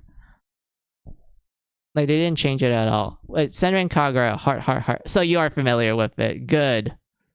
I'm glad that I found. Excuse me. I found a fellow fan of Senran Kagura and whatnot. I got most of the games. You do? That's cool.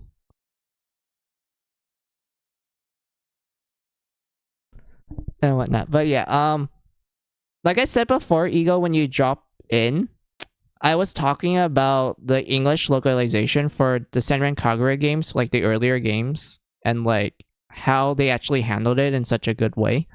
Which I don't mind like showing it again. So it, like you know, you don't have to like scroll through the log, the chat log just to find it. It'd be easier for me to like post it again.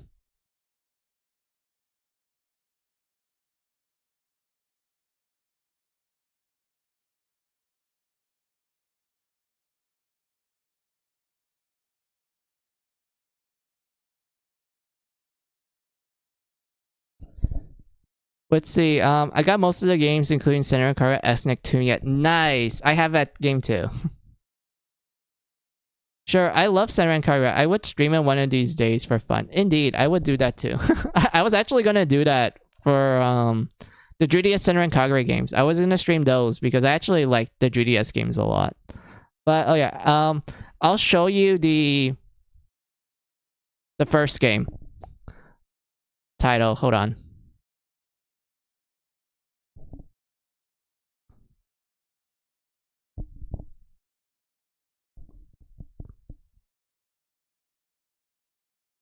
So this is the first game. I know there's like kanji and shit, but I'll just read you the Romanji part of it. So the first game is called Senran Kagura Sojo Tachi no Shineri. And if you're wondering what the fuck does that even mean, it can roughly translate to Senran Kagura Portrait of Girls or Senran Kagura Girls of Shadows. And the English localization, they call it Senran Kagura Skirting Shadows, which I'm like, you're accurate with the shadow part, but they removed the girl part, which I was like, okay, that's fine. That's like a okay change. I didn't mind that too much. I was like, okay, they kept the shadow part, which is good. That's a good way to translate it. So it's not too bad. Yeah, it's not too bad. Like, it made me go like, yeah, that's not bad. Then we get to the second one.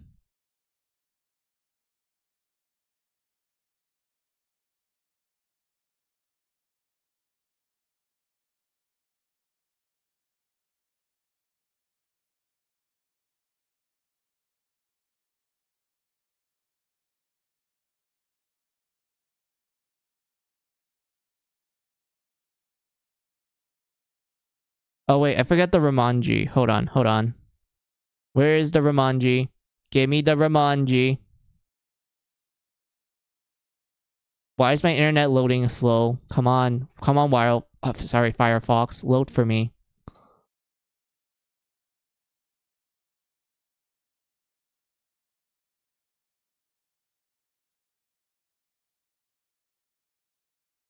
Oh, wait, you wrote down Stella real quick. Hold on.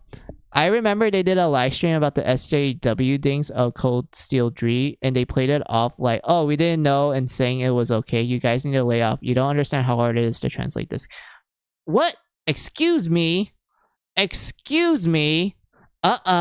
Okay, look. I bet you, if my Japanese become godly, like I become a god in the Japanese language, and if I'm able to translate that game accurately within, like, I don't know, 1 or 2 years, and it's like the most accurate thing in the world, I'll prove to them that no, this shit is easy. I can even Google, like, I can even put the Japanese script in, like, the chat GT, and that will be a way accurate translation than what the fuck Nessa is doing.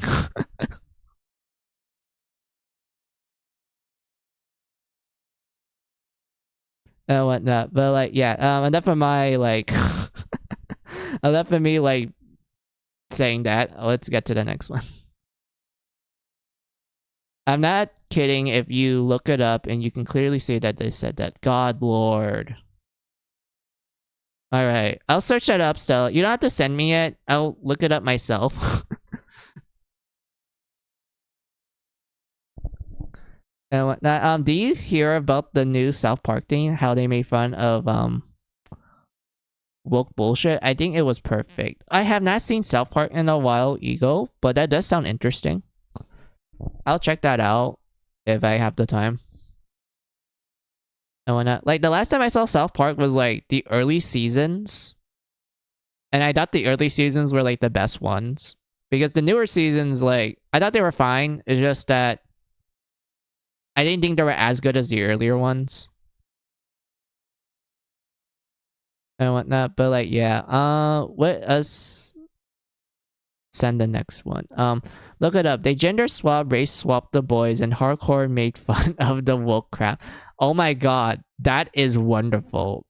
That is good. Oh my god. Okay, I'll look it up. I will look it up later. And whatnot. But yeah, so here's the next one, Ego. The second Senran Kagura game. So this one is Senran Kagura Busto, Gura no Sojo Tachi. And if you're wondering what does that mean, that means Senran Kagura Busto, Crimson Girls, or Girls of the Crimson. What it's localized is Senran Kagura Burst. They just removed the Gura no Sojo Tachi. Like, they just removed that and kept the bursting, which, honestly, I don't blame them, because Senran Kagura Burst is a lot more easier to roll out the tongue, and most people wouldn't really understand, like, what does Crimson Girls mean? Or, like, Girls of the Crimson. Because Senran Kagura Burst was essentially an enhanced version of the first game, where they're like, oh, hey, we added, like, a new story route, we expanded the moveset and also the soundtrack, and like fix some of the graphical issues that the first game had.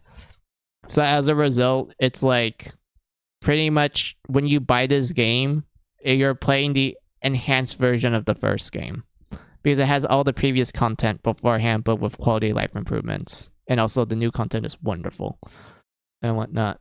But like, yeah, there's that.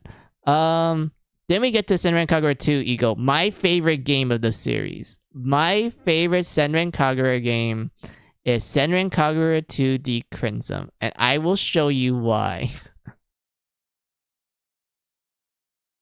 And let's start with the title. I fucking love the title. And this is what it is.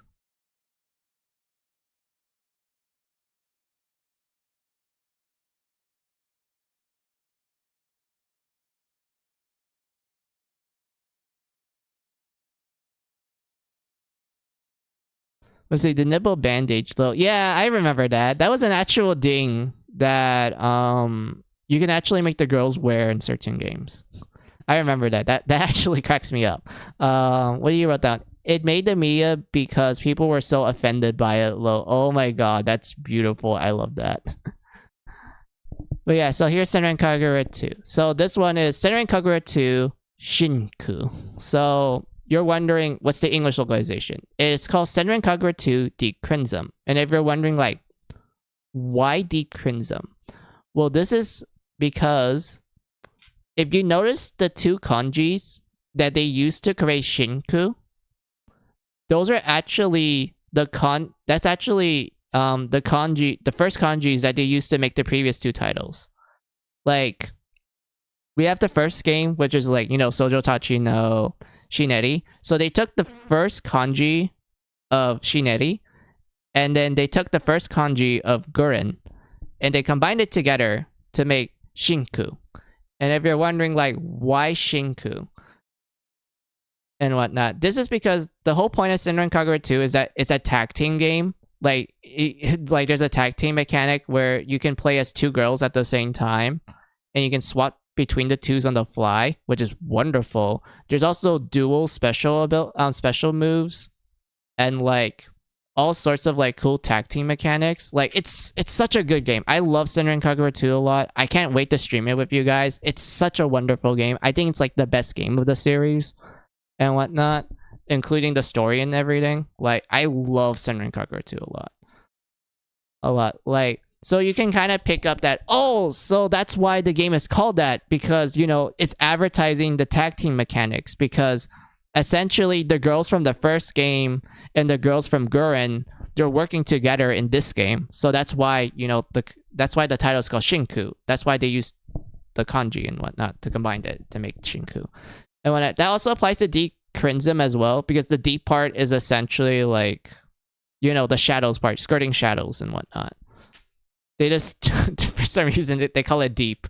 And then, Crimson is part of Guren and whatnot. So, like, yeah. So, Senran Kagura 2, Deep Crimson. And I fucking love that game. I actually own the physical copy, Eagle, with all the DLC and everything. And I love that game to bits. Like, I have so many hours on it. And whatnot. Oh, nice. Indeed. I could show you a picture, but I don't have it on me at the moment. But I will show you, Eagle, one of the most funniest things that I remember in Senran Kagura history, which was, are you ready for it? The Nintendo Magazine UK people. So I need to give you some context, Eagle. So, you know how Senran Kagura is known for its fan service? Like, a lot of people will always be like, yeah, the series is very fan servicey and shit and everything and whatnot. So back when the series started in the West, like, they actually localized the games to the West, a lot of professional critics and also, professional journalisms, they're like, oh, this game is sexist. It objectifies women. There's no way this is a good game. It's just fan service for the sake of it and whatnot. And they gave it like really bad reviews and whatnot. Like, they just went hard on the reviews, giving it like 1 stars and 0 stars and whatnot. But when you look at the user reviews, the people who actually buy the games, they're always 5 stars. They're always like 10 out of 10s. Like, people really love these games. They're like, oh, the fan service is just cool, but the gameplay is poggers as fuck. And like, the story is actually decent, despite the fact it's a little generic in some place, but it's actually a decent story. The characters are quite lovable with some pretty good character growth and everything. Like, the people who actually play the games, they actually see more than just the fan service. To them, the fan service is just the icing on the cake, which I have to admit, that's how I view the fan service. I love it a lot. And also how the fan service does not take itself seriously whatsoever. Like, I could never get into the fan service, Eagle, not because like, oh, I'm a prude, like, I don't like sexy stuff. No, I can't get into the fan service, Eagle, because it cracks me up more. I absolutely laugh when the fan service happens in Senran Kagura. Like, it just cracks me up. Like, like, you can literally just give me like, oh, hey, here's like a fan servicey shot in Senran Kagura, and you're just gonna see me laugh like a hyena. Like, I will straight up just laugh like a hyena if you were to show me that.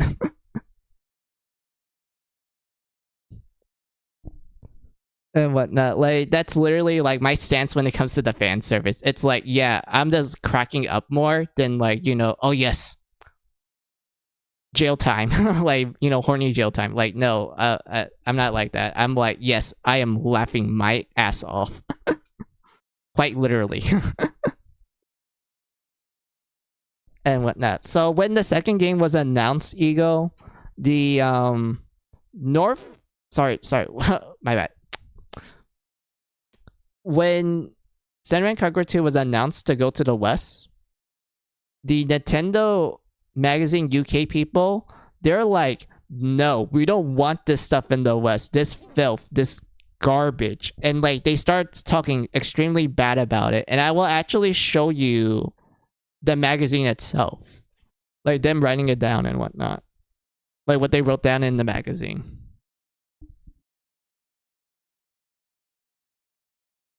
And whatnot. That's how I feel about Interspecies Review. Despite all the sex, it's really funny how they portray each race interact. Exactly. Oh my god, that's another series that I like, Eagle. Interspecies Reviewers. I love that series a lot. I'm sad that like I think it was Funimation that they didn't like fully English dubbed it, but like honestly, I don't mind the Japanese dub. I think the Japanese dub just makes me crack up more than the English dub. But I love like the amount of innuendos, sorry, the sex jokes that they added in the anime, which is like fucking hilarious. They did one episode and instantly regret it. They did. I love it. I actually read the manga a lot. I honestly like the series as well. But yeah, I'll send the link to you, Ego, on the chat.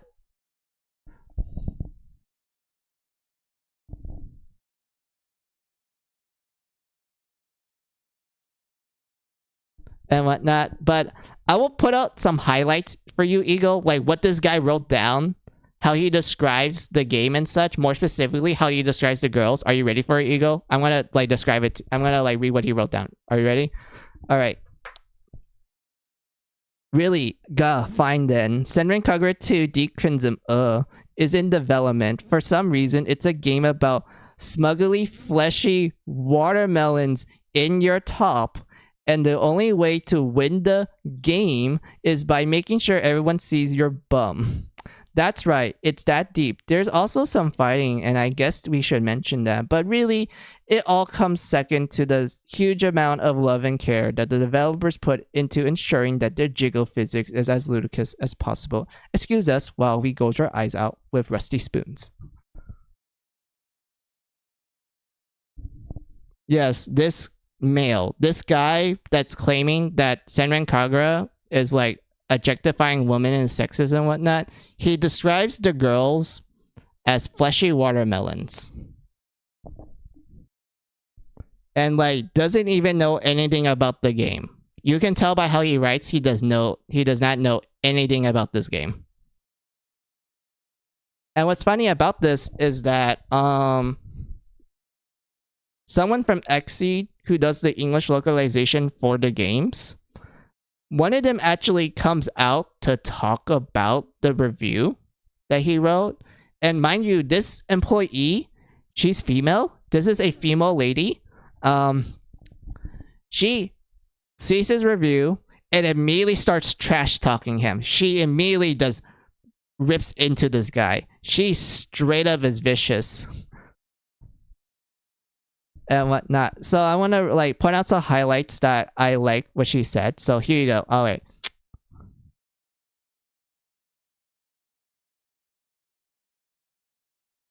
Wait, where is it? All right, found it. So this is what she wrote down. Got a full night's rest and I still can't cool down over a dude calling an entire female cast a bunch of simping, jiggly boob cretins. And that apparently large breasts is just smuggly flesh watermelons. Low, not like women with large breasts actually exist or anything. Wow, I can't believe there's more than one person for Nintendo UK who would write such awful things. Can't believe that the wait, oops, that's not the one that I like. Here you go. So this portion right here, she's talking about it in sarcasm and whatnot, but like I will read it. Ready? So remember this, ladies. If you're not fully clothed, you don't have any character development whatsoever. Don't even bother trying to be a person. You're just a fodder for a few poorly written jokes. That's the progressive way. Go, woman.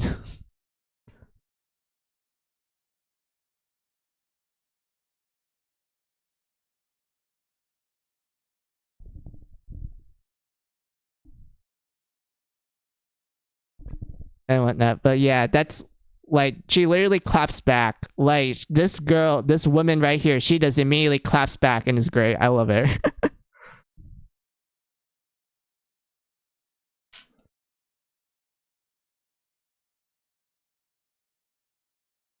And what do you guys wrote down? Hey, don't you dare talk shit about the jiggle physics. They're extremely important. Rusty Spoons your bloody ass. The bloody hell you want to play then? The mobile Doctor Who game? He is such a bitch.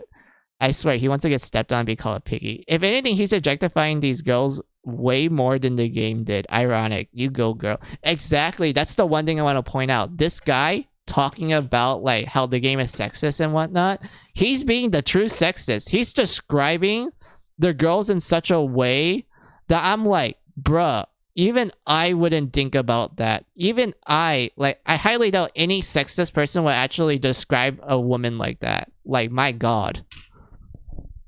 Like, he went over the top with that. And everything. And what's more funny is that I remember seeing another review from like a professional person, Eagle. I don't remember where it was, because it's like a long time ago, and I highly doubt it exists anymore. But there was this one reviewer that claims that, oh, the reason why Senran Kagura 2 is called Deep Crimson is because it's a reference to a certain bodily fluid that relates to the female gender and whatnot. And they claim that that's why it's called Deep Crimson, when in actuality it isn't. And you can tell by how I'm describing the title to you, Eagle. Like, you saw me like actually go down into details about why it's called, you know, Deep Crimson and whatnot and everything. And there's an actual like deeper meaning to it. But these people think it's a period joke. And I'm like, bruh, no, it isn't. You did not pay attention, let alone know Japanese.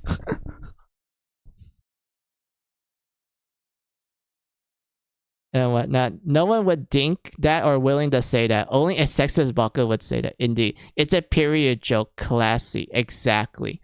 They, like, I just straight up do not like the, like, amount of hate Senran Kagura gets sometimes. Like, some of the people that claim Senran Kagura is one thing, that tells me that they have never played the games. They never, like, go as far as to, like, you know, explore every aspect of the game. And they just see as one thing. And it's like, really? That's not what it is. And whatnot. But yeah, that's what I've been doing, Eagle. For like the last... It looks like it's going to be 2 hours. Yeah, so that's what I've been doing for the last 2 hours. I took a break from Mary Skelter.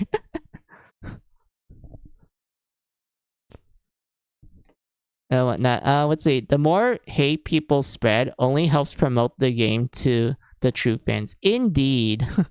I always like it when games get like a hate campaign for various reasons, only for it to like blow up in popularity. That always cracks me up, because it's like, well, you want this game to be banned, but you're literally giving it free advertisement. Like, you're literally giving it free advertisement. Like, you're just making some people be like, ooh, I want to check this person out now. Or like, oh, I want to check this game out because of, like, you know, the controversy and whatnot. Like, I understand if, like, the game or set character person is actually problematic. Like, they actually are, like, not a, you know, good people and whatnot. Like, I understand the hate. But most of the time, these people that spreading hate campaigns is against people who are, like, actually nice people. And I'm like, bro, this is like... This isn't the W you want.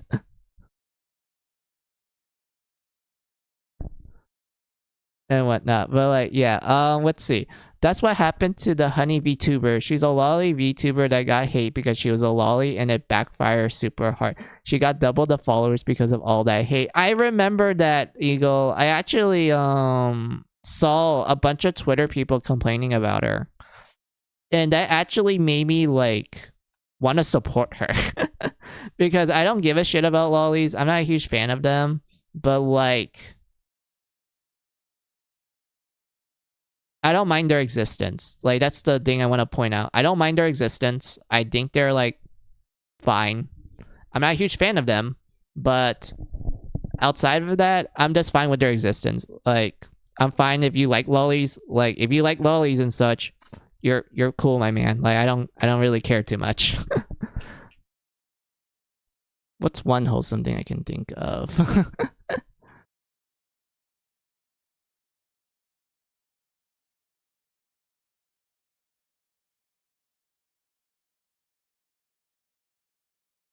Let's see, Waku Waku. Oh, Spy X Family. Do you get the last Senran Kagura game? Is that one is it the Neptunia crossover one? Or was it a different game?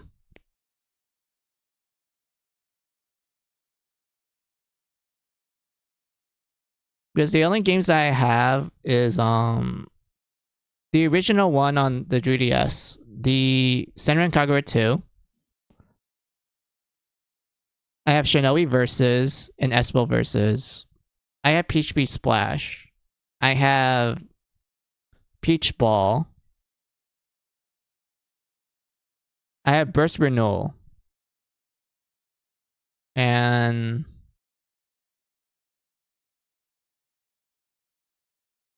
that is it. I didn't play Reflections because I just wasn't really too interested in playing that one. And I think that's like all the oh yeah, I did play the Neptunia one. Oh, did you play the Reflections game? That was nice. I have not, but I remember laughing at the the trailer for that one, Eagle. Like, I think Stella and Ruta are, I don't think they know it. If they do know it, then oh boy, I can't wait to tell you guys it. Eagle, remember the trailers for Reflection? It shows the creator of the series. He was talking about the 3D rumble of the Switch, and he like shows like a plate of pudding to like say that, oh, the 3D rumble will like replicate what it's like to touch pudding, and then it shows like footage of the game where you're like massaging the girls and such. Like, do you remember that, Eagle? That was an actual trailer. That was an actual trailer for Senran Kagura Reflections.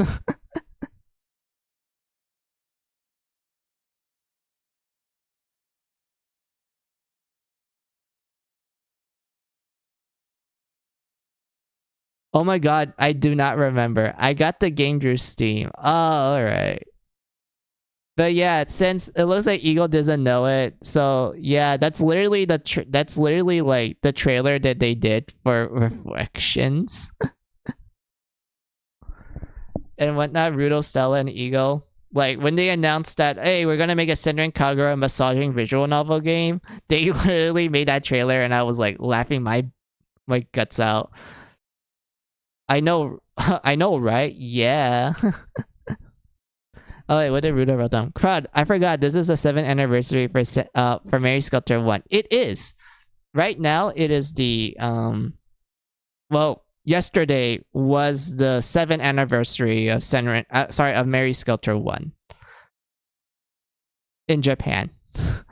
That's why I wrote down the late part, because like, you know, today is the 14th in Japan. Like, for us, it's Friday the 13th, which is spooky day. It's like unlucky and whatnot.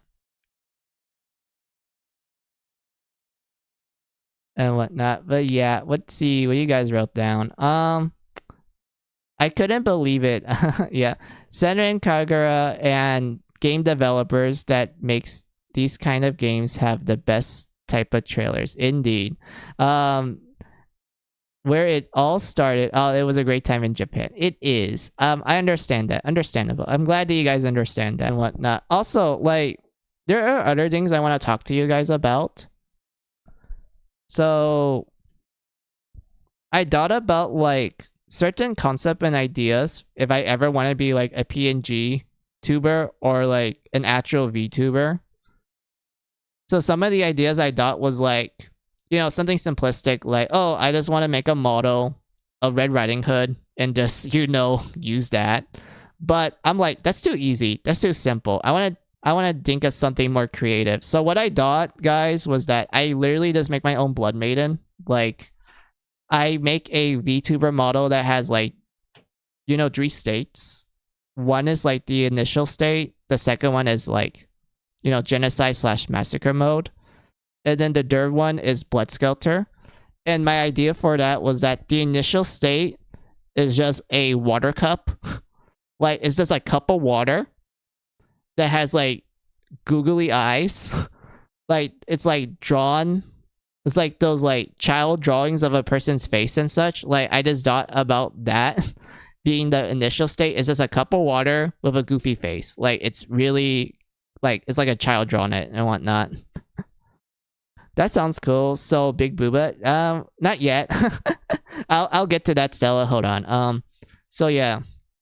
Out of that, then the second state is when if I were to become affiliate and I could like, you know, do redeems and such, you guys can like redeem putting Mayhem blood on me on the model, and that will make the model go into, you know, genocide / massacre mode. And in this state, the water cup is like, there's cracks on it. It's like breaking and whatnot. And the face looks a lot more like anime. Like, it looks a lot more like an anime like character. Like, has the anime eyes and such.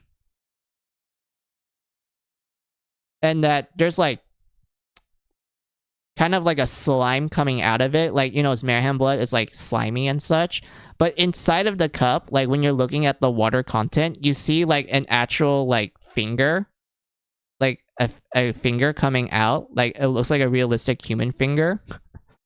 And like all sorts of like disgusting body parts as well. That will be what the massacre state will look like. Like, it's slow, like the cup is cracking. Like, it's not able to contain like the human body part. But it's not complete though. Like, it's slowly forming.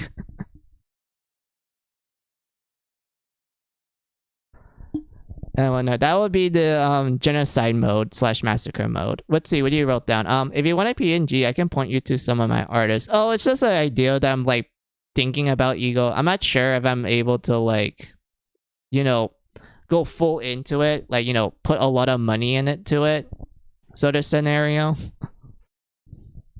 I want to, or willing to pay for it sort of thing. It's just like concept art. It's just like a concept that I thought of. Like, oh, it was just something I thought in the shower. Like, it's a shower dot. And when that poop. So it might be if Rapunzel made a fan character. For the initial state, yes. For the genocide / massacre state, it'd be like more body horror type of scenario. Like, there's a human body that's forming out of the cup, but it's cracking and whatnot. But it's not complete. So, dummy? It sounds like dummy to me. I guess. And then we get to the Blood Skelter design. So, here's my, like, key things that I want the Blood Skelter design to have, you guys. So, the Blood Skelter would be, of course, Booba. I like the Booba. I want it to be like an actual human body and such. And when it comes to like the clothing and whatnot, of course, I'll like have an option to cover myself fully with like clothes and shit, even though that's not what I want. And everything. I want the lower half of the body to at least be like, what would one call it? Dick with a couple C's.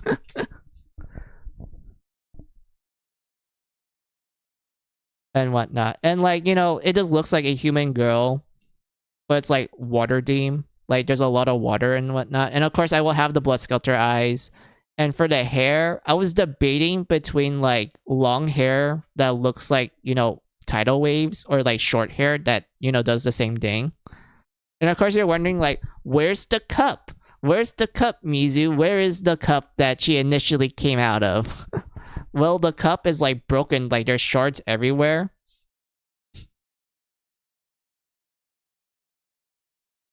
And whatnot, like the glass shards of the cup is like around her body. So I guess you can kind of like think of a slime body. Like, she looks like a slime girl of sorts. But, you know, she has more, you know, human skin color and whatnot. She looks human, but like, you know, she has some sliminess on her. And like part of the sliminess is also like, you know, the cups from the water cup. It's the glass shards of it. And whatnot. I'm so glad I misheard you. I thought you said it has a dick. No, it's not gonna have a dick, Stella. I highly doubt that.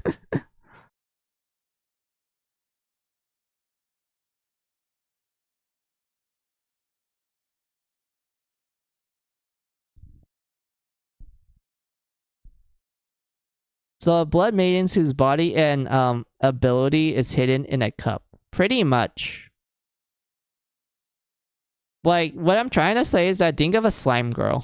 Just think of a slime girl. That's like what I want what the VTuber model to kind of be. Except, you know, you go through different stages of it. Like, the initial stage is just a water cup with a goofy face. Like...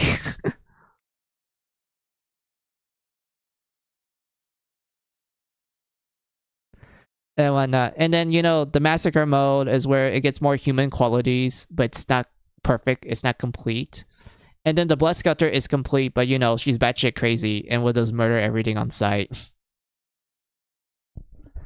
Oh, so like Little Mermaid then. I guess, Stella, that would be a good comparison. Except Mermaid was already human to begin with. This person, this VTuber model that I'm making, it wasn't human at first. Like, it's just a cup of water. It's just a cup of water. It's not human. But it becomes human as you go through the transformations and whatnot.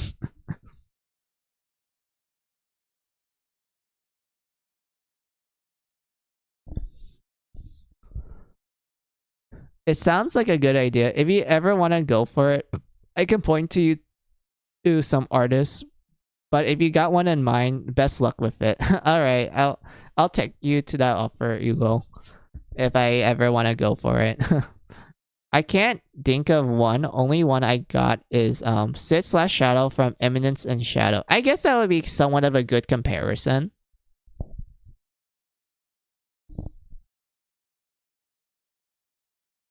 And whatnot. But like, yeah, that's like my that was kind of like what I thought about when like, this is literally just like bathroom dots, like shower dots. Like, one day I thought like, I wonder what happens if I make a model.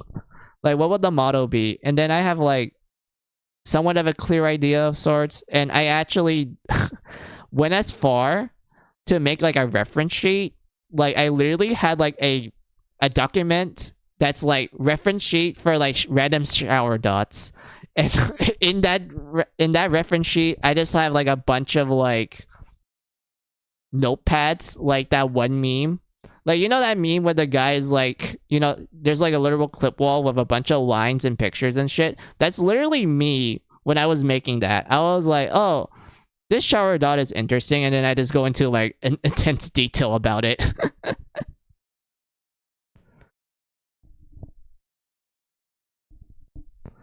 And whatnot. But like, yeah. That was kind of like my shower dots, guys. I'm kind of glad I was able to talk to you guys, because I was like, man, I kind of want to tell this to chat, because like, I think they might think it's cool. I think they might put in like some like commentary on it as well. Maybe some like suggestions and such. Like, I thought it'd be like a cool thing to share.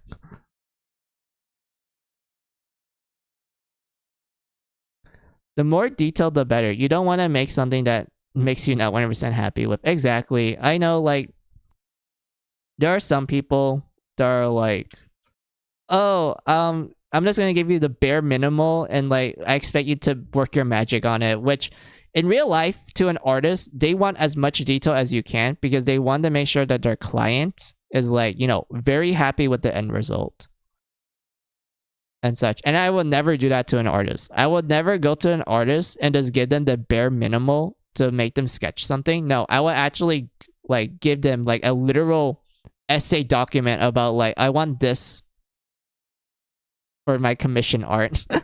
I would actually do that. I would actually like give them a literal essay, 5-page essay about like, okay, I want this art to be like this. So that, you know, it'd be easier for them.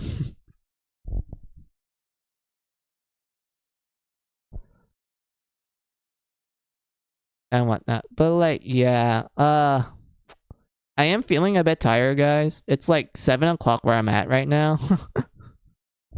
But I will read out what you guys say real quick. Yeah, I'm the same. I give them specific details about things, but at the same time, I want them to have some creative freedom about some parts. Yeah, I do agree with the idea of creative freedom, especially if they're not able to do like certain things. Like maybe this person is not really good at drawing hands, so you're like, oh, okay, I don't mind if the hands that you draw are like, you know, not as what I expect, but I would like appreciate it. I will like not give them too much flack for it and whatnot. Or like, oh, I wasn't able to like draw this hair a certain way that you like and such. I'm like, oh no, that's completely fine. I don't mind like stuff like that, like little small errors. I don't mind that.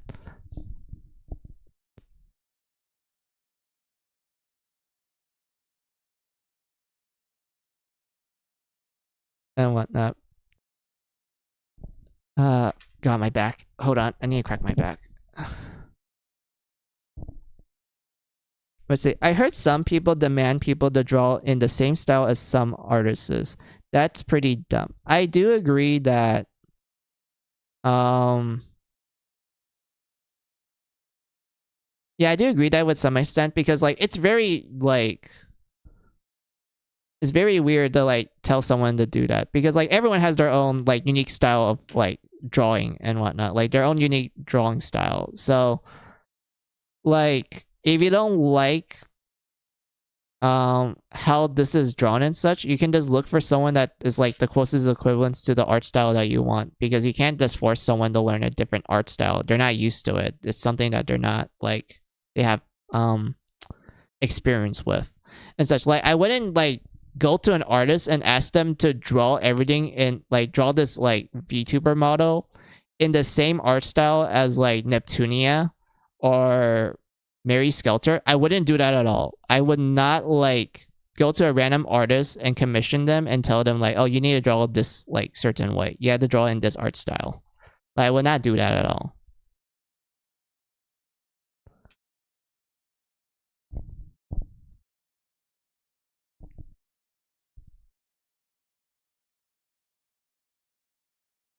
That would be copyright. Yes, indeed. That would be like a case of copyright.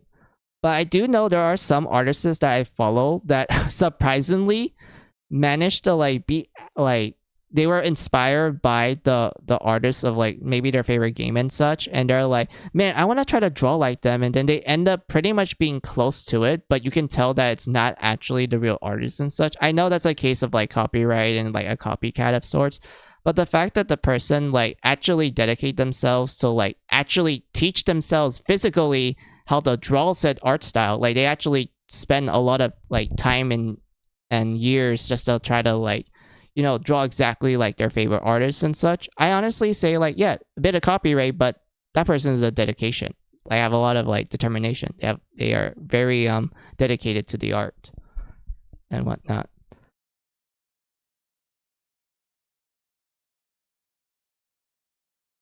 But say it's not really copyright. You can't copyright an art style. You can only copyright a specific character or idea. Oh, okay. Okay, that makes sense then. That actually makes more sense. I would be like Sid and hide within the shadows. I am a background character. I think we're all background characters in this world called life. This game called life. We are all NPCs. We're not the MCs. That's someone else. We're all like the shop in NPCs. Let's say if it's a copy paste, wait, it's a copy paste a character like Purple Heart as your avatar, then that'll be legit copyright. Oh, okay, that okay, that makes sense. That absolutely makes sense.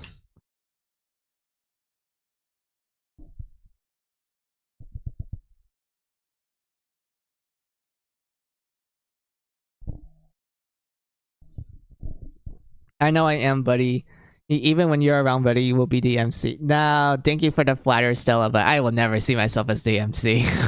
I am a background character in my own story.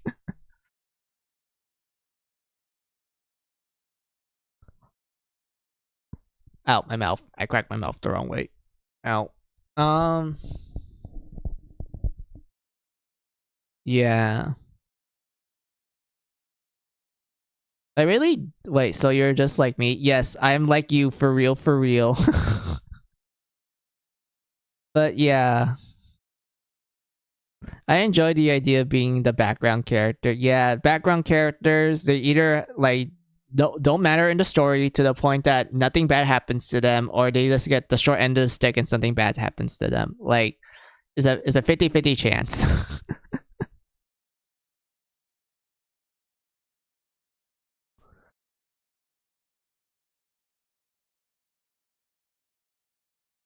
And whatnot. But yeah, I am getting tired, guys. So I am thinking of like ending stream now and everything. So I will start thanking you guys and such. So thank you guys for watching me.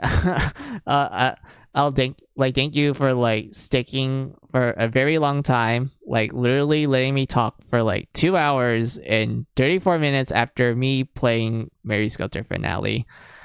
I I really enjoyed the game of finale. I was able to do some very major story events, and now we're gonna get to another major story event that's probably gonna take a while, which I was saving for another stream. So the next time I stream, it'll probably be Saturday or Sunday, usual time as ever, 11 a.m. PST time.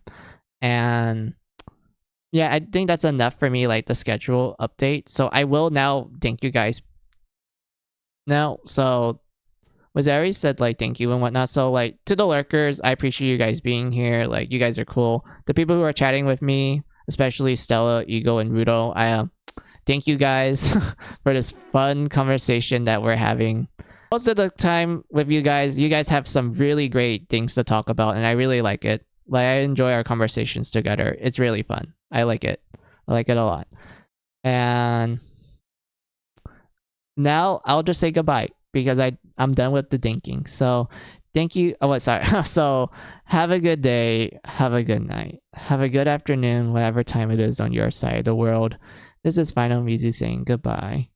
Goodbye. Also, what you wrote down? Good night. See you later, fellow background character. You too, Stella, and you too, Eagle, and also Rudo if you're around. So yeah, thank you guys. Bye bye.